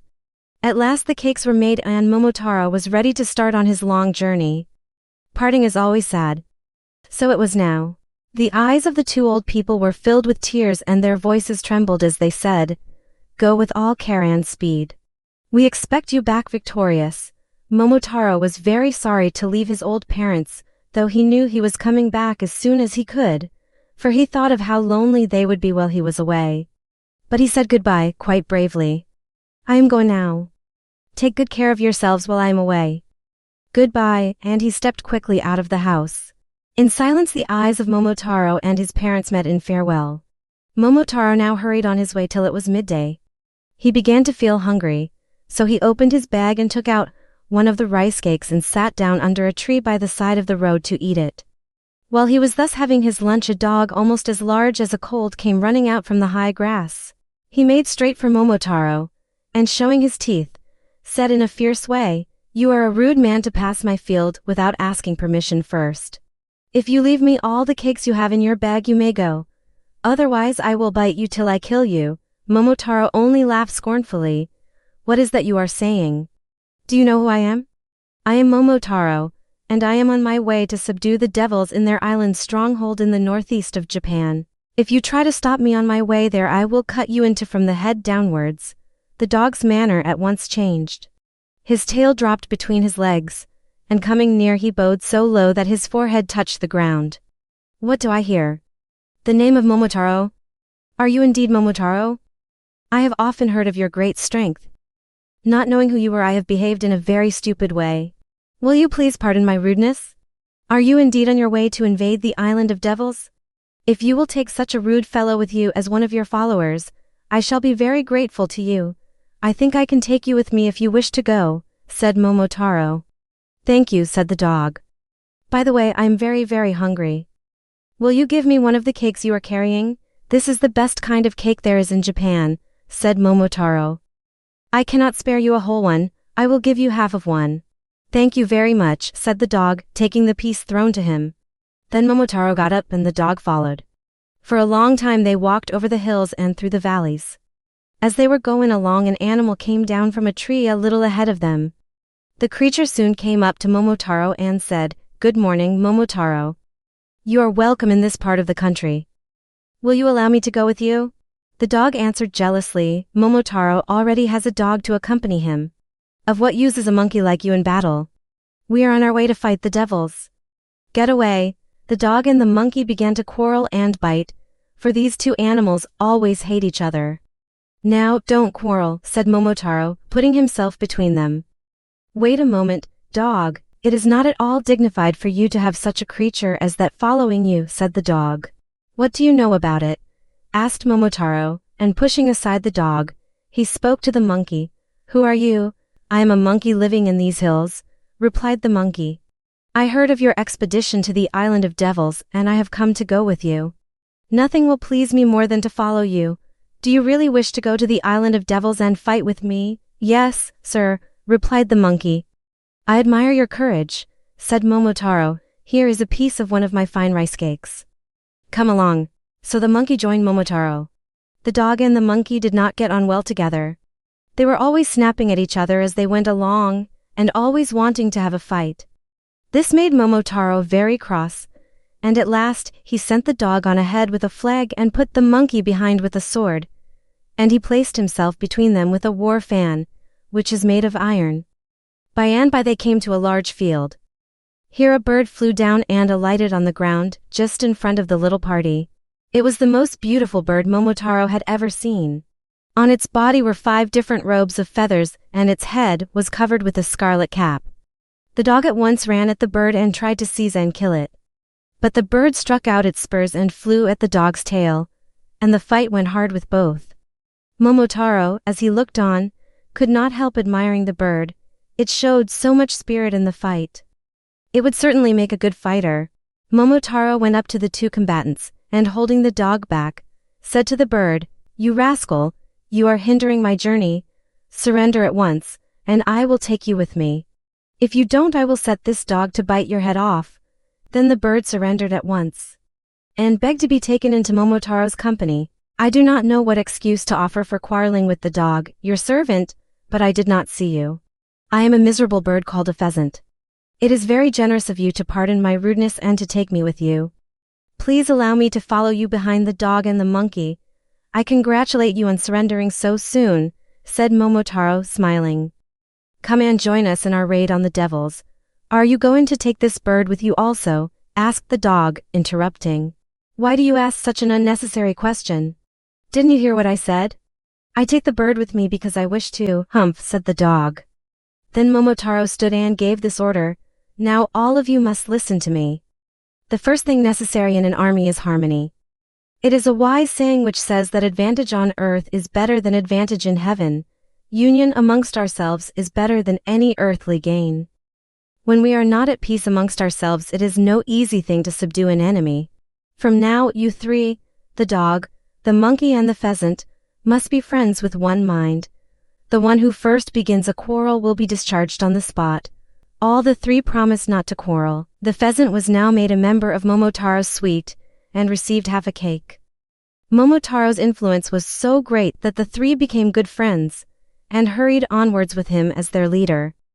Hurrying on day after day, they at last came out upon the shore of the northeastern sea. There was nothing to be seen as far as the horizon, not a sign of any island. All that broke the stillness was the rolling of the waves upon the shore. Now, the dog and the monkey and the pheasant had come very bravely all the way through the long valleys and over the hills, but they had never seen the sea before, and for the first time since they set out they were bewildered and gazed at each other in silence. How were they to cross the water and get to the Island of Devils? Momotaro soon saw that they were daunted by the sight of the sea, and to try them he spoke loudly and roughly. "Why do you hesitate? Are you afraid of the sea? Oh, what cowards you are! It is impossible to take such weak creatures as you with me to fight the demons. It will be far better for me to go alone. I discharge you all at once." The 3 animals were taken aback at this sharp reproof, and clung to Momotaro's sleeve, begging him not to send them away. "Please, Momotaro," said the dog. "We have come thus far," said the monkey. "It is inhuman to leave us here," said the pheasant. "We are not at all afraid of the sea," said the monkey again. "Please do take us with you," said the pheasant. "Do please," said the dog. They had now gained a little courage, so Momotaro said, "Well then, I will take you with me, but be careful." Momotaro now got a small ship, and they all got on board. The wind and weather were fair, and the ship went like an arrow over the sea. It was the first time they had ever been on the water, and so at first the dog, the monkey and the pheasant were frightened at the waves and the rolling of the vessel. But by degrees they grew accustomed to the water and were quite happy again. Every day they paced the deck of their little ship, eagerly looking out for the demon's island. When they grew tired of this, they told each other stories of all their exploits of which they were proud, and then played games together. And Momotaro found much to amuse him in listening to the three animals and watching their antics. And in this way he forgot that the way was long and that he was tired of the voyage and of doing nothing. He longed to be at work killing the monsters who had done so much harm in his country. As the wind blew in their favor, and they met no storms, the ship made a quick voyage, and one day when the sun was shining brightly, a sight of land rewarded the four watchers at the bow. Momotaro knew at once that what they saw was the devil's stronghold. On the top of the precipitous shore, looking out to sea, was a large castle. Now that his enterprise was close at hand, he was deep in thought with his head leaning on his hands, wondering how he should begin the attack. His three followers watched him, waiting for orders. At last he called to the pheasant. "It is a great advantage for us to have you with us," said Momotaro to the bird, "for you have good wings. Fly at once to the castle and engage the demons to fight." "We will follow you," the pheasant at once obeyed. He flew off from the ship, beating the air gladly with his wings. The bird soon reached the island and took up his position on the roof in the middle of the castle, calling out loudly, "All you devils, listen to me. The great Japanese General Momotaro has come to fight you and to take your stronghold from you. If you wish to save your lives, surrender at once, and in token of your submission you must break off the horns that grow on your forehead. If you do not surrender at once, but make up your mind to fight, we, the pheasant, the dog and the monkey, will kill you all by biting and tearing you to death." The horned demons, looking up and only seeing a pheasant, laughed and said, "A wild pheasant, indeed. It is ridiculous to hear such words from a mean thing like you. Wait till you get a blow from one of our iron bars." Very angry indeed were the devils. They shook their horns and their shocks of red hair fiercely, and rushed to put on tiger skin trousers to make themselves look more terrible. They then brought out great iron bars and ran to where the pheasant perched over their heads, and tried to knock him down. The pheasant flew to one side to escape the blow, and then attacked the head of first one and then another demon. He flew round and round them, beating the air with his wings so fiercely and ceaselessly, that the devils began to wonder whether they had to fight one or many more birds. In the meantime, Momotaro had brought his ship to land. As they had approached, he saw that the shore was like a precipice, and that the large castle was surrounded by high walls and large iron gates and was strongly fortified. Momotaro landed, and with the hope of finding some way of entrance, walked up the path towards the top, followed by the monkey and the dog. They soon came upon two beautiful damsels washing clothes in a stream. Momotaro saw that the clothes were blood-stained, and that as the two maidens washed, the tears were falling fast down their cheeks. He stopped and spoke to them. "Who are you, and why do you weep?" "We are captives of the Demon King. We were carried away from our homes to this island, and though we are the daughters of daimyo's lords, we are obliged to be his servants. And one day he will kill us." And the maidens held up the blood-stained clothes, "and eat us. And there is no one to help us," and their tears burst out afresh at this horrible thought. "I will rescue you," said Momotaro. "Do not weep any more, only show me how I may get into the castle." Then the two ladies led the way and showed Momotaro a little back door in the lowest part of the castle wall, so small that Momotaro could hardly crawl in. The pheasant, who was all this time fighting hard, saw Momotaro and his little band rush in at the back. Momotaro's onslaught was so furious that the devils could not stand against him.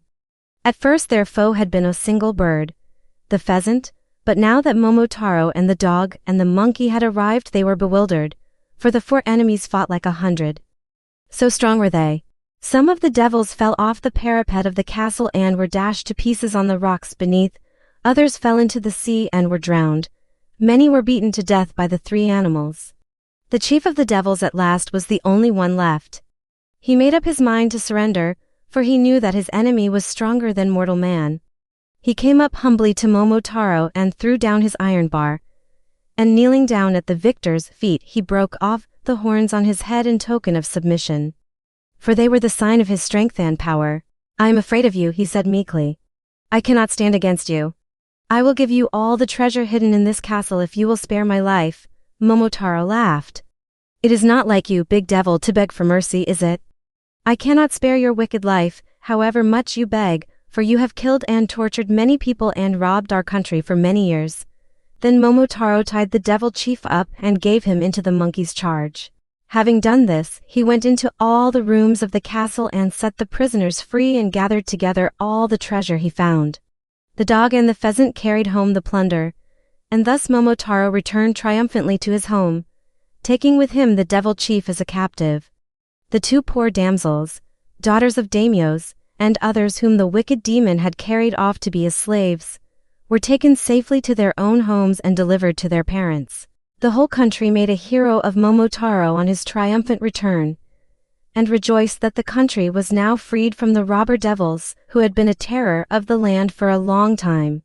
The old couple's joy was greater than ever, and the treasure Momotaro had brought home with him enabled them to live in peace and plenty to the end of their days. 20. The Ogre of Rashomon. Long, long ago in Kyoto, the people of the city were terrified by accounts of a dreadful ogre, who, it was said, haunted the gate of Rashomon at twilight and seized whoever passed by. The missing victims were never seen again, so it was whispered that the ogre was a horrible cannibal, who not only killed the unhappy victims, but ate them also. Now everybody in the town and neighborhood was in great fear, and no one durst venture out after sunset near the gate of Rashomon. Now at this time there lived in Kyoto a general named Raiko, who had made himself famous for his brave deeds. Some time before this, he made the country ring with his name, for he had attacked Oyama, where a band of ogres lived with their chief, who instead of wine drank the blood of human beings. He had routed them all and cut off the head of the chief monster. This brave warrior was always followed by a band of faithful knights. In this band there were 5 knights of great valor. One evening, as the 5 knights sat at a feast quaffing sake in their rice bowls, and eating all kinds of fish, raw and stewed and broiled, and toasting each other's healths and exploits, the first knight, Hojo, said to the others, "Have you all heard the rumor that every evening after sunset, there comes an ogre to the gate of Rashomon, and that he seizes all who pass by?"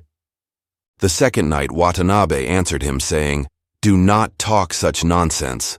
All the ogres were killed by our chief Raiko at Oyama. It cannot be true, because even if any ogres did escape from that great killing, they would not dare to show themselves in this city, for they know that our brave master would at once attack them if he knew that any of them were still alive. Then do you disbelieve what I say, and think that I am telling you a falsehood?" "No, I do not think that you are telling a lie," said Watanabe. "But you have heard some old woman's story which is not worth believing." "Then the best plan is to prove what I say, by going there yourself and finding out yourself whether it is true or not," said Hojo. Watanabe, the second knight, could not bear the thought that his companion should believe he was afraid, so he answered quickly, "Of course I will go at once and find out for myself." So Watanabe at once got ready to go. He buckled on his long sword and put on a coat of armor and tied on his large helmet. When he was ready to start, he said to the others, "Give me something so that I can prove I have been there." Then one of the men got a roll of writing paper and his box of Indian ink and brushes, and the 4 comrades wrote their names on a piece of paper. "I will take this," said Watanabe, "and put it on the gate of Rashomon. So tomorrow morning will you all go and look at it? I may be able to catch an ogre or 2 by then." And he mounted his horse and rode off gallantly. It was a very dark night, and there was neither moon nor star to light Watanabe on his way. To make the darkness worse, a storm came on. The rain fell heavily and the wind howled like wolves in the mountains. Any ordinary man would have trembled at the thought of going out of doors, but Watanabe was a brave warrior and dauntless, and his honor and word were at stake.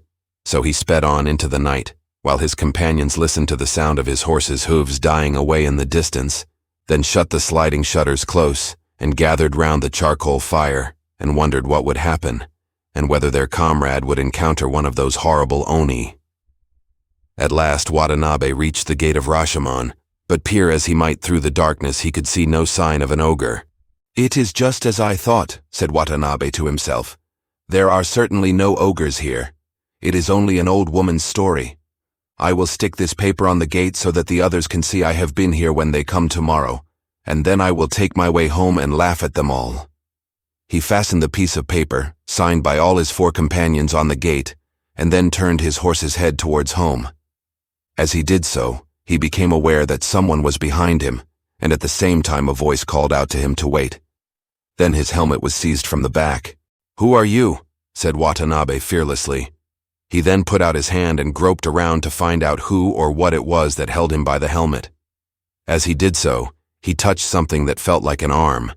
It was covered with hair, and as big round as the trunk of a tree. Watanabe knew at once that this was the arm of an ogre, so he drew his sword and cut at it fiercely. There was a loud yell of pain, and then the ogre dashed in front of the warrior. Watanabe's eyes grew large with wonder, for he saw that the ogre was taller than the great gate. His eyes were flashing like mirrors in the sunlight, and his huge mouth was wide open, and as the monster breathed, flames of fire shot out of his mouth. The ogre thought to terrify his foe, but Watanabe never flinched. He attacked the ogre with all his strength, and thus they fought face to face for a long time. At last, the ogre, finding that he could neither frighten nor beat Watanabe, and that he might himself be beaten, took to flight. But Watanabe, determined not to let the monster escape, put spurs to his horse and gave chase. But though the knight rode very fast, the ogre ran faster, and to his disappointment he found himself unable to overtake the monster, who was gradually lost to sight. Watanabe returned to the gate where the fierce fight had taken place, and got down from his horse. As he did so, he stumbled upon something lying on the ground. Stooping to pick it up, he found that it was one of the ogre's huge arms, which he must have slashed off in the fight. His joy was great at having secured such a prize, for this was the best of all proofs of his adventure with the ogre. So he took it up carefully and carried it home as a trophy of his victory. When he got back, he showed the arm to his comrades, who one and all called him the hero of their band and gave him a great feast. His wonderful deed was soon noised abroad in Kyoto, and people from far and near came to see the ogre's arm. Watanabe now began to grow uneasy as to how he should keep the arm in safety, for he knew that the ogre to whom it belonged was still alive. He felt sure that one day or other, as soon as the ogre got over his scare, he would come to try to get his arm back again. Watanabe therefore had a box made of the strongest wood and banded with iron. In this he placed the arm, and then he sealed down the heavy lid, refusing to open it for anyone. He kept the box in his own room and took charge of it himself, never allowing it out of his sight. Now one night he heard someone knocking at the porch, asking for admittance. When the servant went to the door to see who it was, there was only an old woman, very respectable in appearance. On being asked who she was and what was her business, the old woman replied with a smile that she had been nurse to the master of the house when he was a little baby.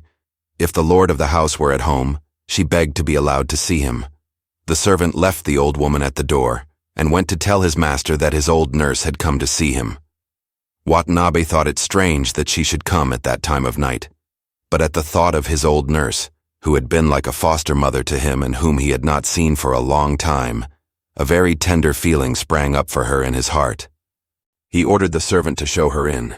The old woman was ushered into the room, and after the customary bows and greetings were over, she said, "Master, the report of your brave fight with the ogre at the gate of Rashomon is so widely known that even your poor old nurse has heard of it. Is it really true, what everyone says, that you cut off one of the ogre's arms? If you did, your deed is highly to be praised." "I was very disappointed," said Watanabe, "that I was not able to take the monster captive, which was what I wished to do, instead of only cutting off an arm."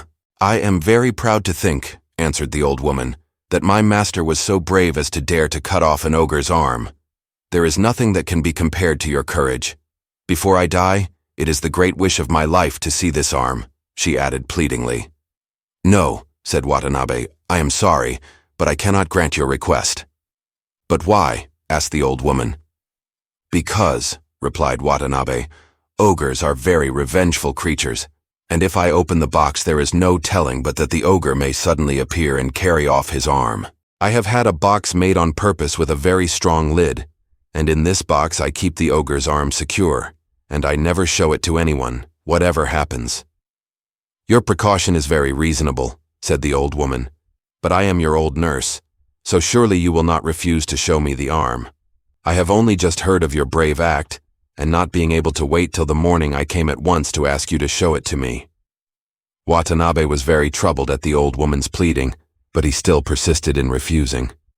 Then the old woman said, "Do you suspect me of being a spy sent by the ogre?"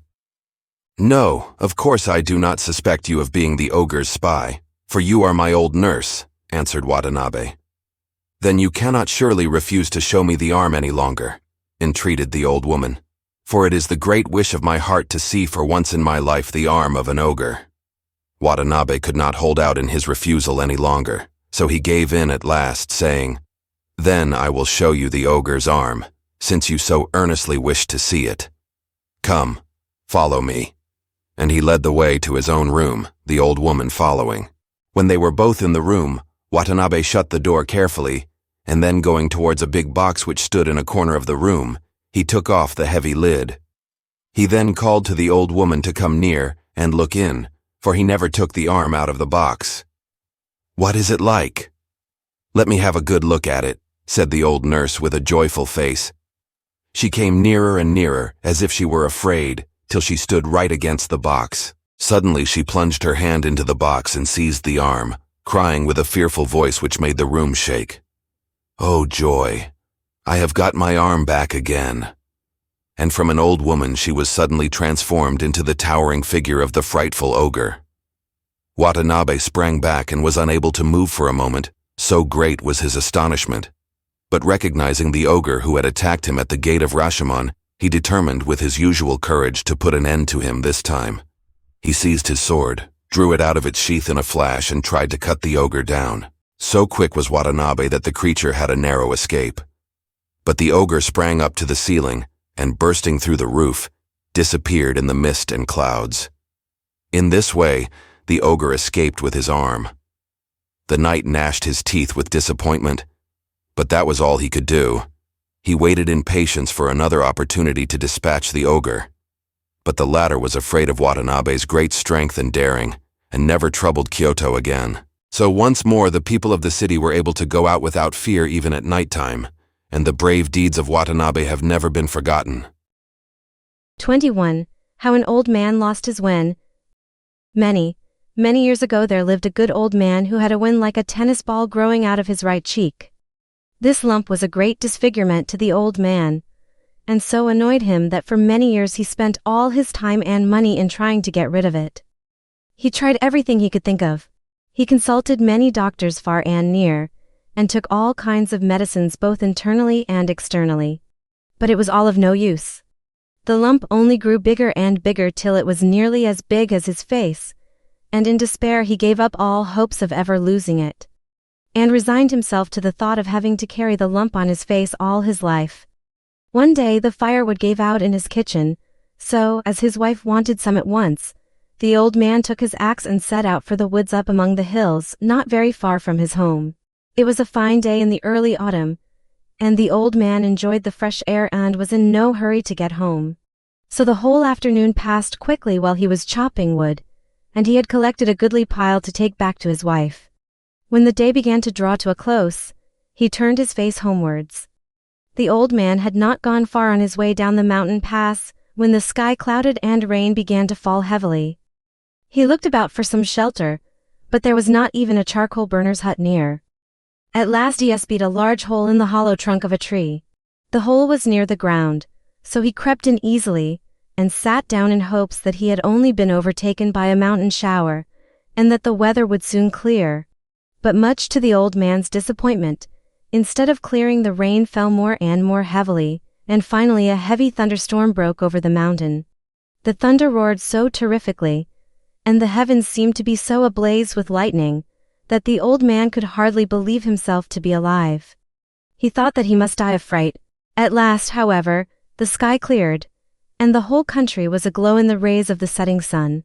The old man's spirits revived when he looked out at the beautiful twilight, and he was about to step out from his strange hiding place in the hollow tree, when the sound of what seemed like the approaching steps of several people caught his ear. He at once thought that his friends had come to look for him, and he was delighted at the idea of having some jolly companions with whom to walk home. But on looking out from the tree, what was his amazement to see, not his friends, but hundreds of demons coming towards the spot. The more he looked, the greater was his astonishment. Some of these demons were as large as giants. Others had great big eyes out of all proportion to the rest of their bodies. Others again had absurdly long noses. And some had such big mouths that they seemed to open from ear to ear. All had horns growing on their foreheads.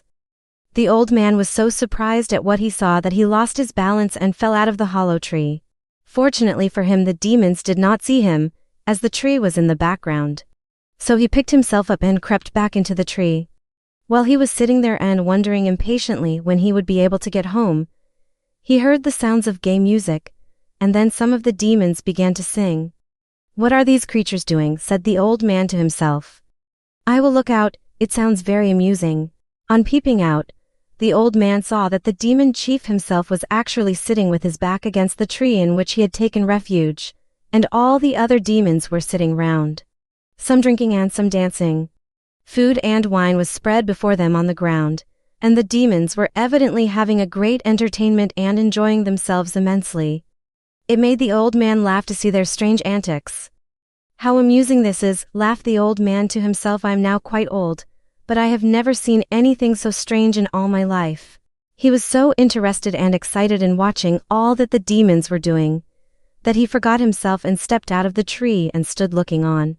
The demon chief was just taking a big cup of sake and watching one of the demons dancing. In a little while he said with a bored air, "Your dance is rather monotonous. I'm tired of watching it. Isn't there anyone amongst you all who can dance better than this fellow?" Now the old man had been fond of dancing all his life, and was quite an expert in the art. And he knew that he could do much better than the demon. "Shall I go and dance before these demons and let them see what a human being can do? It may be dangerous, for if I don't please them they may kill me," said the old fellow to himself. His fears, however, were soon overcome by his love of dancing. In a few minutes he could restrain himself no longer, and came out before the whole party of demons and began to dance at once. The old man, realizing that his life probably depended on whether he pleased these strange creatures or not, exerted his skill and wit to the utmost. The demons were at first very surprised to see a man so fearlessly taking part in their entertainment, and then their surprise soon gave place to admiration. "How strange!" exclaimed the horned chief. "I never saw such a skillful dancer before. He dances admirably." When the old man had finished his dance, the big demon said, "Thank you very much for your amusing dance. Now give us the pleasure of drinking a cup of wine with us." And with these words he handed him his largest wine cup. The old man thanked him very humbly. "I did not expect such kindness from your lordship. I fear I have only disturbed your pleasant party by my unskillful dancing." "No, no," answered the big demon. "You must come often and dance for us. Your skill has given us much pleasure." The old man thanked him again and promised to do so. "Then will you come again tomorrow, old man?" asked the demon. "Certainly, I will," answered the old man. "Then you must leave some pledge of your word with us," said the demon. "Whatever you like," said the old man. "Now what is the best thing he can leave with us as a pledge?" asked the demon, looking round. Then said one of the demon's attendants kneeling behind the chief, "The token he leaves with us must be the most important thing to him in his possession. I see the old man has a wen on his right cheek. Now mortal men consider such a wen very fortunate. Let my lord take the lump from the old man's right cheek, and he will surely come tomorrow, if only to get that back." "You are very clever," said the demon chief, giving his horns an approving nod. Then he stretched out a hairy arm and claw-like hand, and took the great lump from the old man's right cheek. Strange to say, it came off as easily as a ripe plum from the tree at the demon's touch, and then the merry troop of demons suddenly vanished. The old man was lost in bewilderment by all that had happened. He hardly knew for some time where he was. When he came to understand what had happened to him, he was delighted to find that the lump on his face, which had for so many years disfigured him, had really been taken away without any pain to himself. He put up his hand to feel if any scar remained, but found that his right cheek was as smooth as his left. The sun had long set, and the young moon had risen like a silver crescent in the sky. The old man suddenly realized how late it was and began to hurry home. He patted his right cheek all the time, as if to make sure of his good fortune in having lost the wen. He was so happy that he found it impossible to walk quietly. He ran and danced the whole way home. He found his wife very anxious, wondering what had happened to make him so late. He soon told her all that had passed since he left home that afternoon. She was quite as happy as her husband when he showed her that the ugly lump had disappeared from his face, for in her youth she had prided herself on his good looks, and it had been a daily grief to her to see the horrid growth. Now next door to this good old couple there lived a wicked and disagreeable old man. He, too, had for many years been troubled with the growth of a one on his left cheek, and he, too, had tried all manner of things to get rid of it, but in vain. He heard at once, through the servant, of his neighbor's good luck in losing the lump on his face. So he called that very evening and asked his friend to tell him everything that concerned the loss of it. The good old man told his disagreeable neighbor all that had happened to him. He described the place where he would find the hollow tree in which to hide, and advised him to be on the spot in the late afternoon towards the time of sunset. The old neighbor started out the very next afternoon, and after hunting about for some time, came to the hollow tree just as his friend had described. Here he hid himself and waited for the twilight. Just as he had been told, the band of demons came at that hour and held a feast with dance and song. When this had gone on for some time, the chief of the demons looked around and said, "It is now time for the old man to come as he promised us. Why doesn't he come?" When the second old man heard these words he ran out of his hiding place in the tree and, kneeling down before the Oni, said, "I have been waiting for a long time for you to speak." "Ah, you are the old man of yesterday," said the demon chief. "Thank you for coming, you must dance for us soon." The old man now stood up and opened his fan and began to dance. But he had never learned to dance, and knew nothing about the necessary gestures and different positions.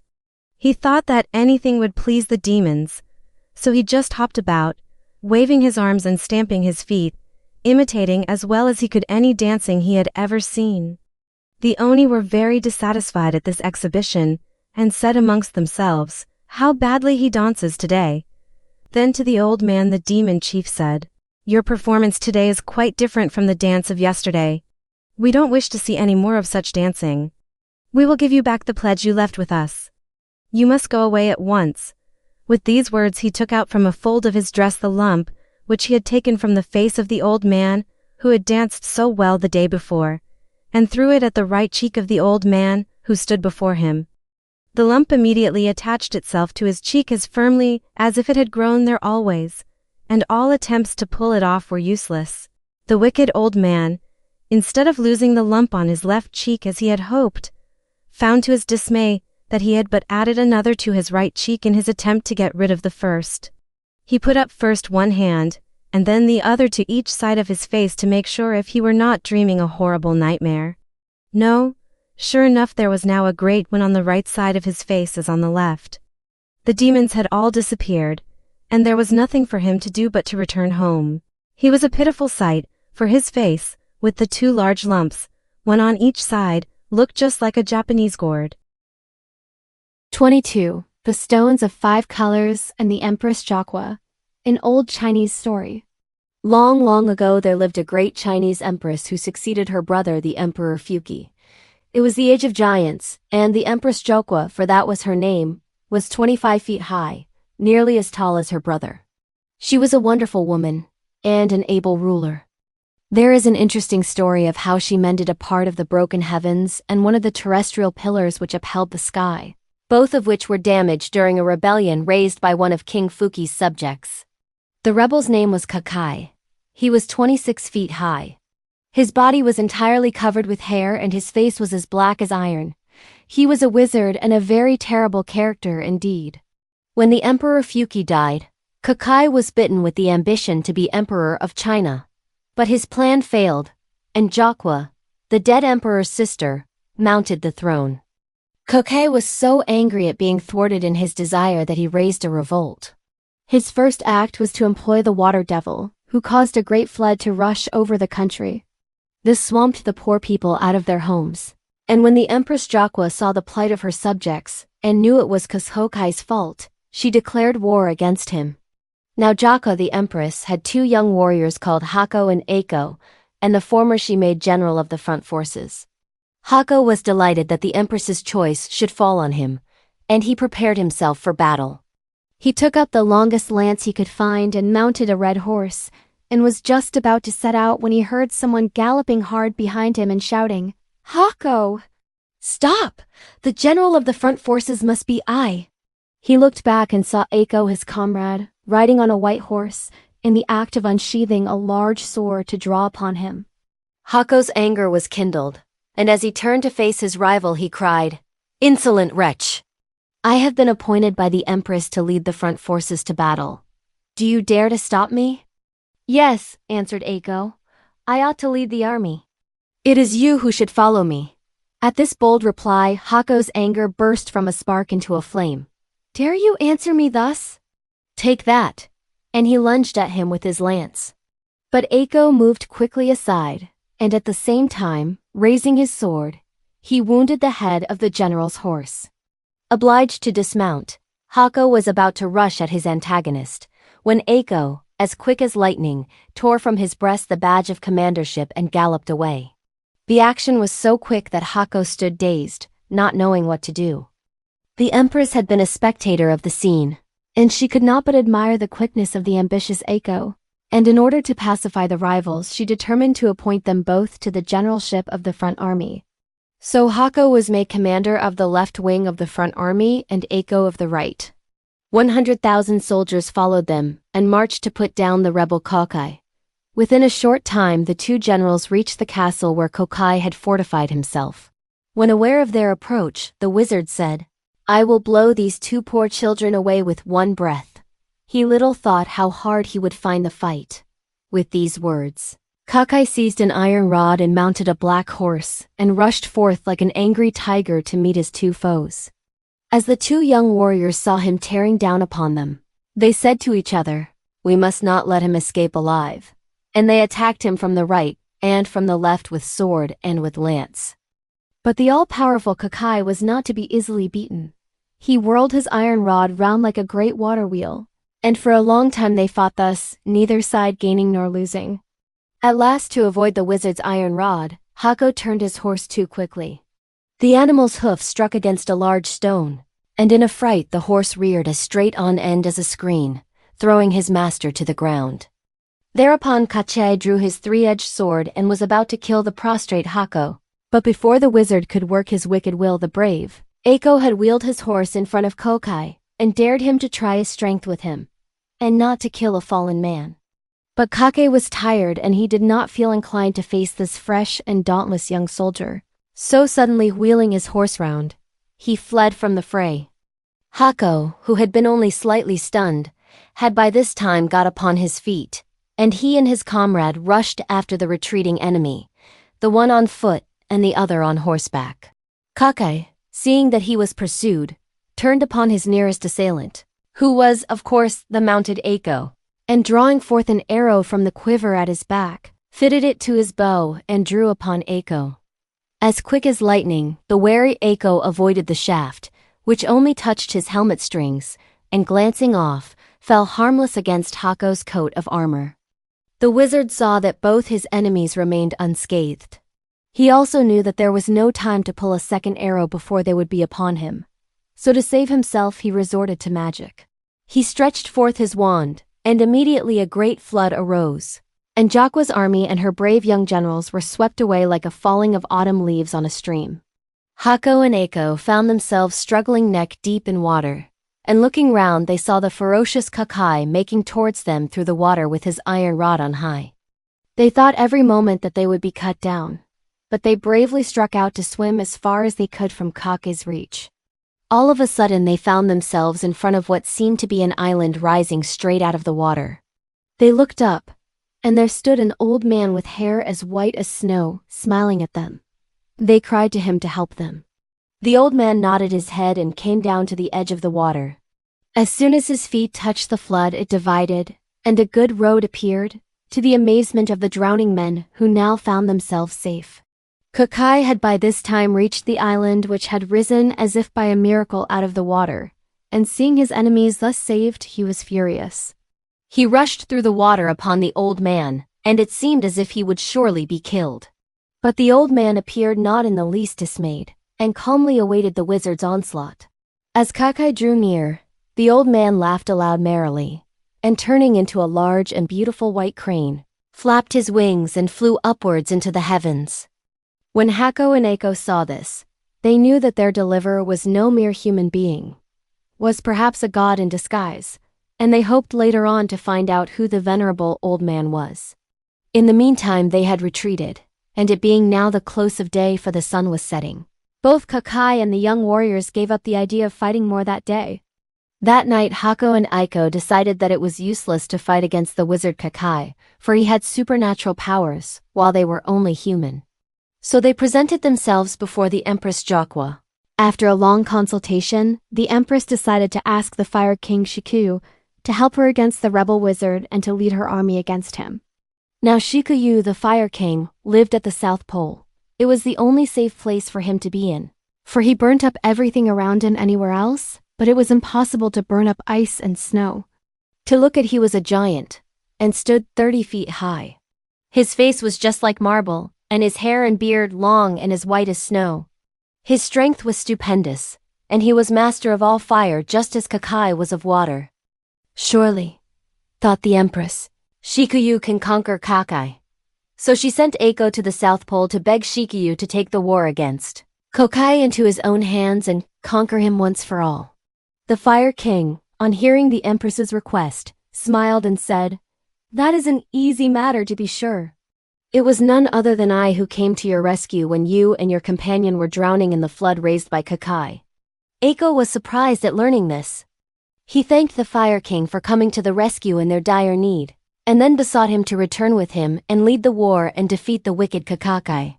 Shikuyu did as he was asked, and returned with Eiko to the Empress. She welcomed the Fire King cordially, and at once told him why she had sent for him, to ask him to be the generalissimo of her army. His reply was very reassuring. "Do not have any anxiety. I will certainly kill Kakai." Shikuyu then placed himself at the head of 30,000 soldiers, and with Hako and Eiko showing him the way, marched to the enemy's castle. The Fire King knew the secret of Kakai's power, and he now told all the soldiers to gather a certain kind of shrub. This they burned in large quantities, and each soldier was then ordered to fill a bag full of the ashes thus obtained. Kakai, on the other hand, in his own conceit, thought that Shikuyu was of inferior power to himself, and he murmured angrily, "Even though you are the Fire King, I can soon extinguish you." Then he repeated an incantation, and the water floods rose and welled as high as mountains. Shikuyu, not in the least frightened, ordered his soldiers to scatter the ashes which he had caused them to make. Every man did as he was bid, and such was the power of the plant that they had burned, that as soon as the ashes mingled with the water a stiff mud was formed, and they were all safe from drowning. Now Kakai the wizard was dismayed when he saw that the Fire King was superior in wisdom to himself, and his anger was so great that he rushed headlong towards the enemy. Eiko rode to meet him, and the two fought together for some time. They were well matched in a hand-to-hand combat. Hako, who was carefully watching the fray, saw that Eiko began to tire, and fearing that his companion would be killed, he took his place. But Kakai had tired as well, and feeling himself unable to hold out against Hako, he said artfully, "You are too magnanimous, thus to fight for your friend and run the risk of being killed. I will not hurt such a good man." And he pretended to retreat, turning away the head of his horse. His intention was to throw Hako off his guard and then to wheel round and take him by surprise. But Shikuyu understood the wily wizard, and he spoke at once. "You are a coward. You cannot deceive me." Saying this, the Fire King made a sign to the unwary Hako to attack him. Kakai now turned upon Shikuyu furiously, but he was tired and unable to fight well, and he soon received a wound in his shoulder. He now broke from the fray and tried to escape in earnest. While the fight between their leaders had been going on, the two armies had stood waiting for the issue.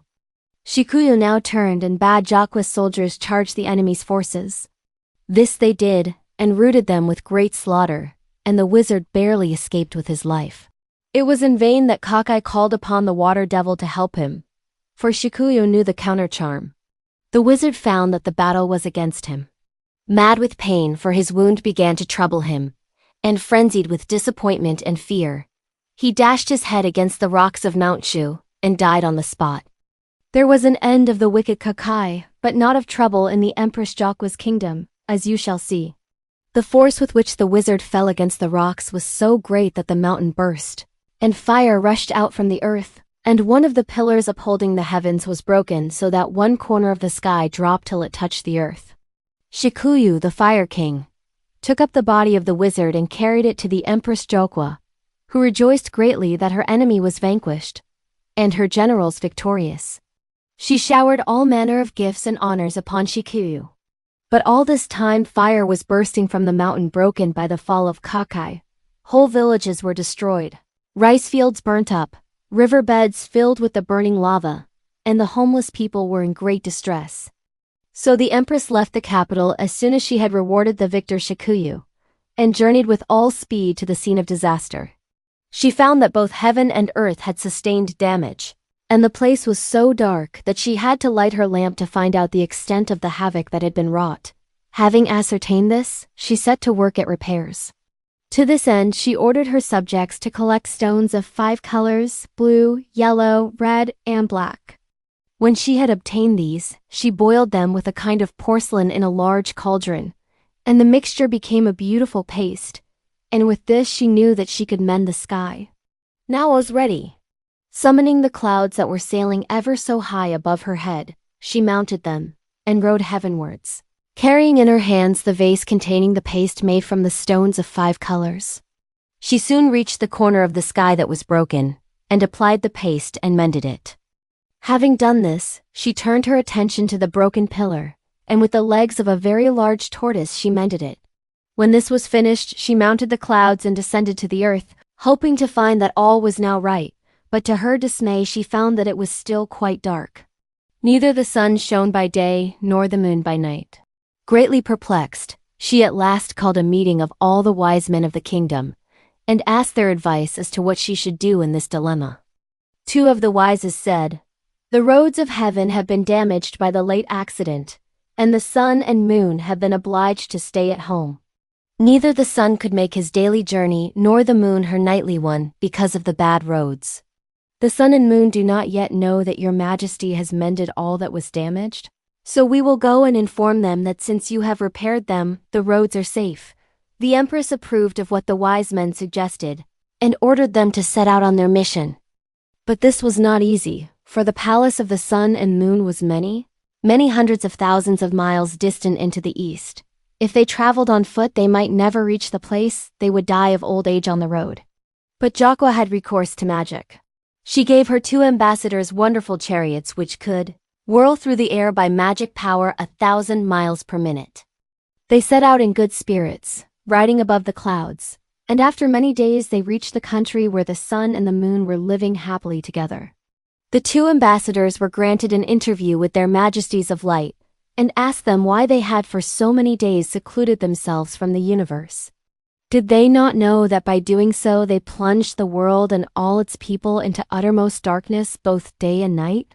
Replied the sun and the moon, "Surely you know that Mount Shu has suddenly burst forth with fire, and the roads of heaven have been greatly damaged. I, the sun, found it impossible to make my daily journey along such rough roads, and certainly the moon could not issue forth at night. So we both retired into private life for a time." Then the 2 wise men bowed themselves to the ground and said, "Our Empress Jokwa has already repaired the roads with the wonderful stones of 5 colors. So we beg to assure your majesties that the roads are just as they were before the eruption took place."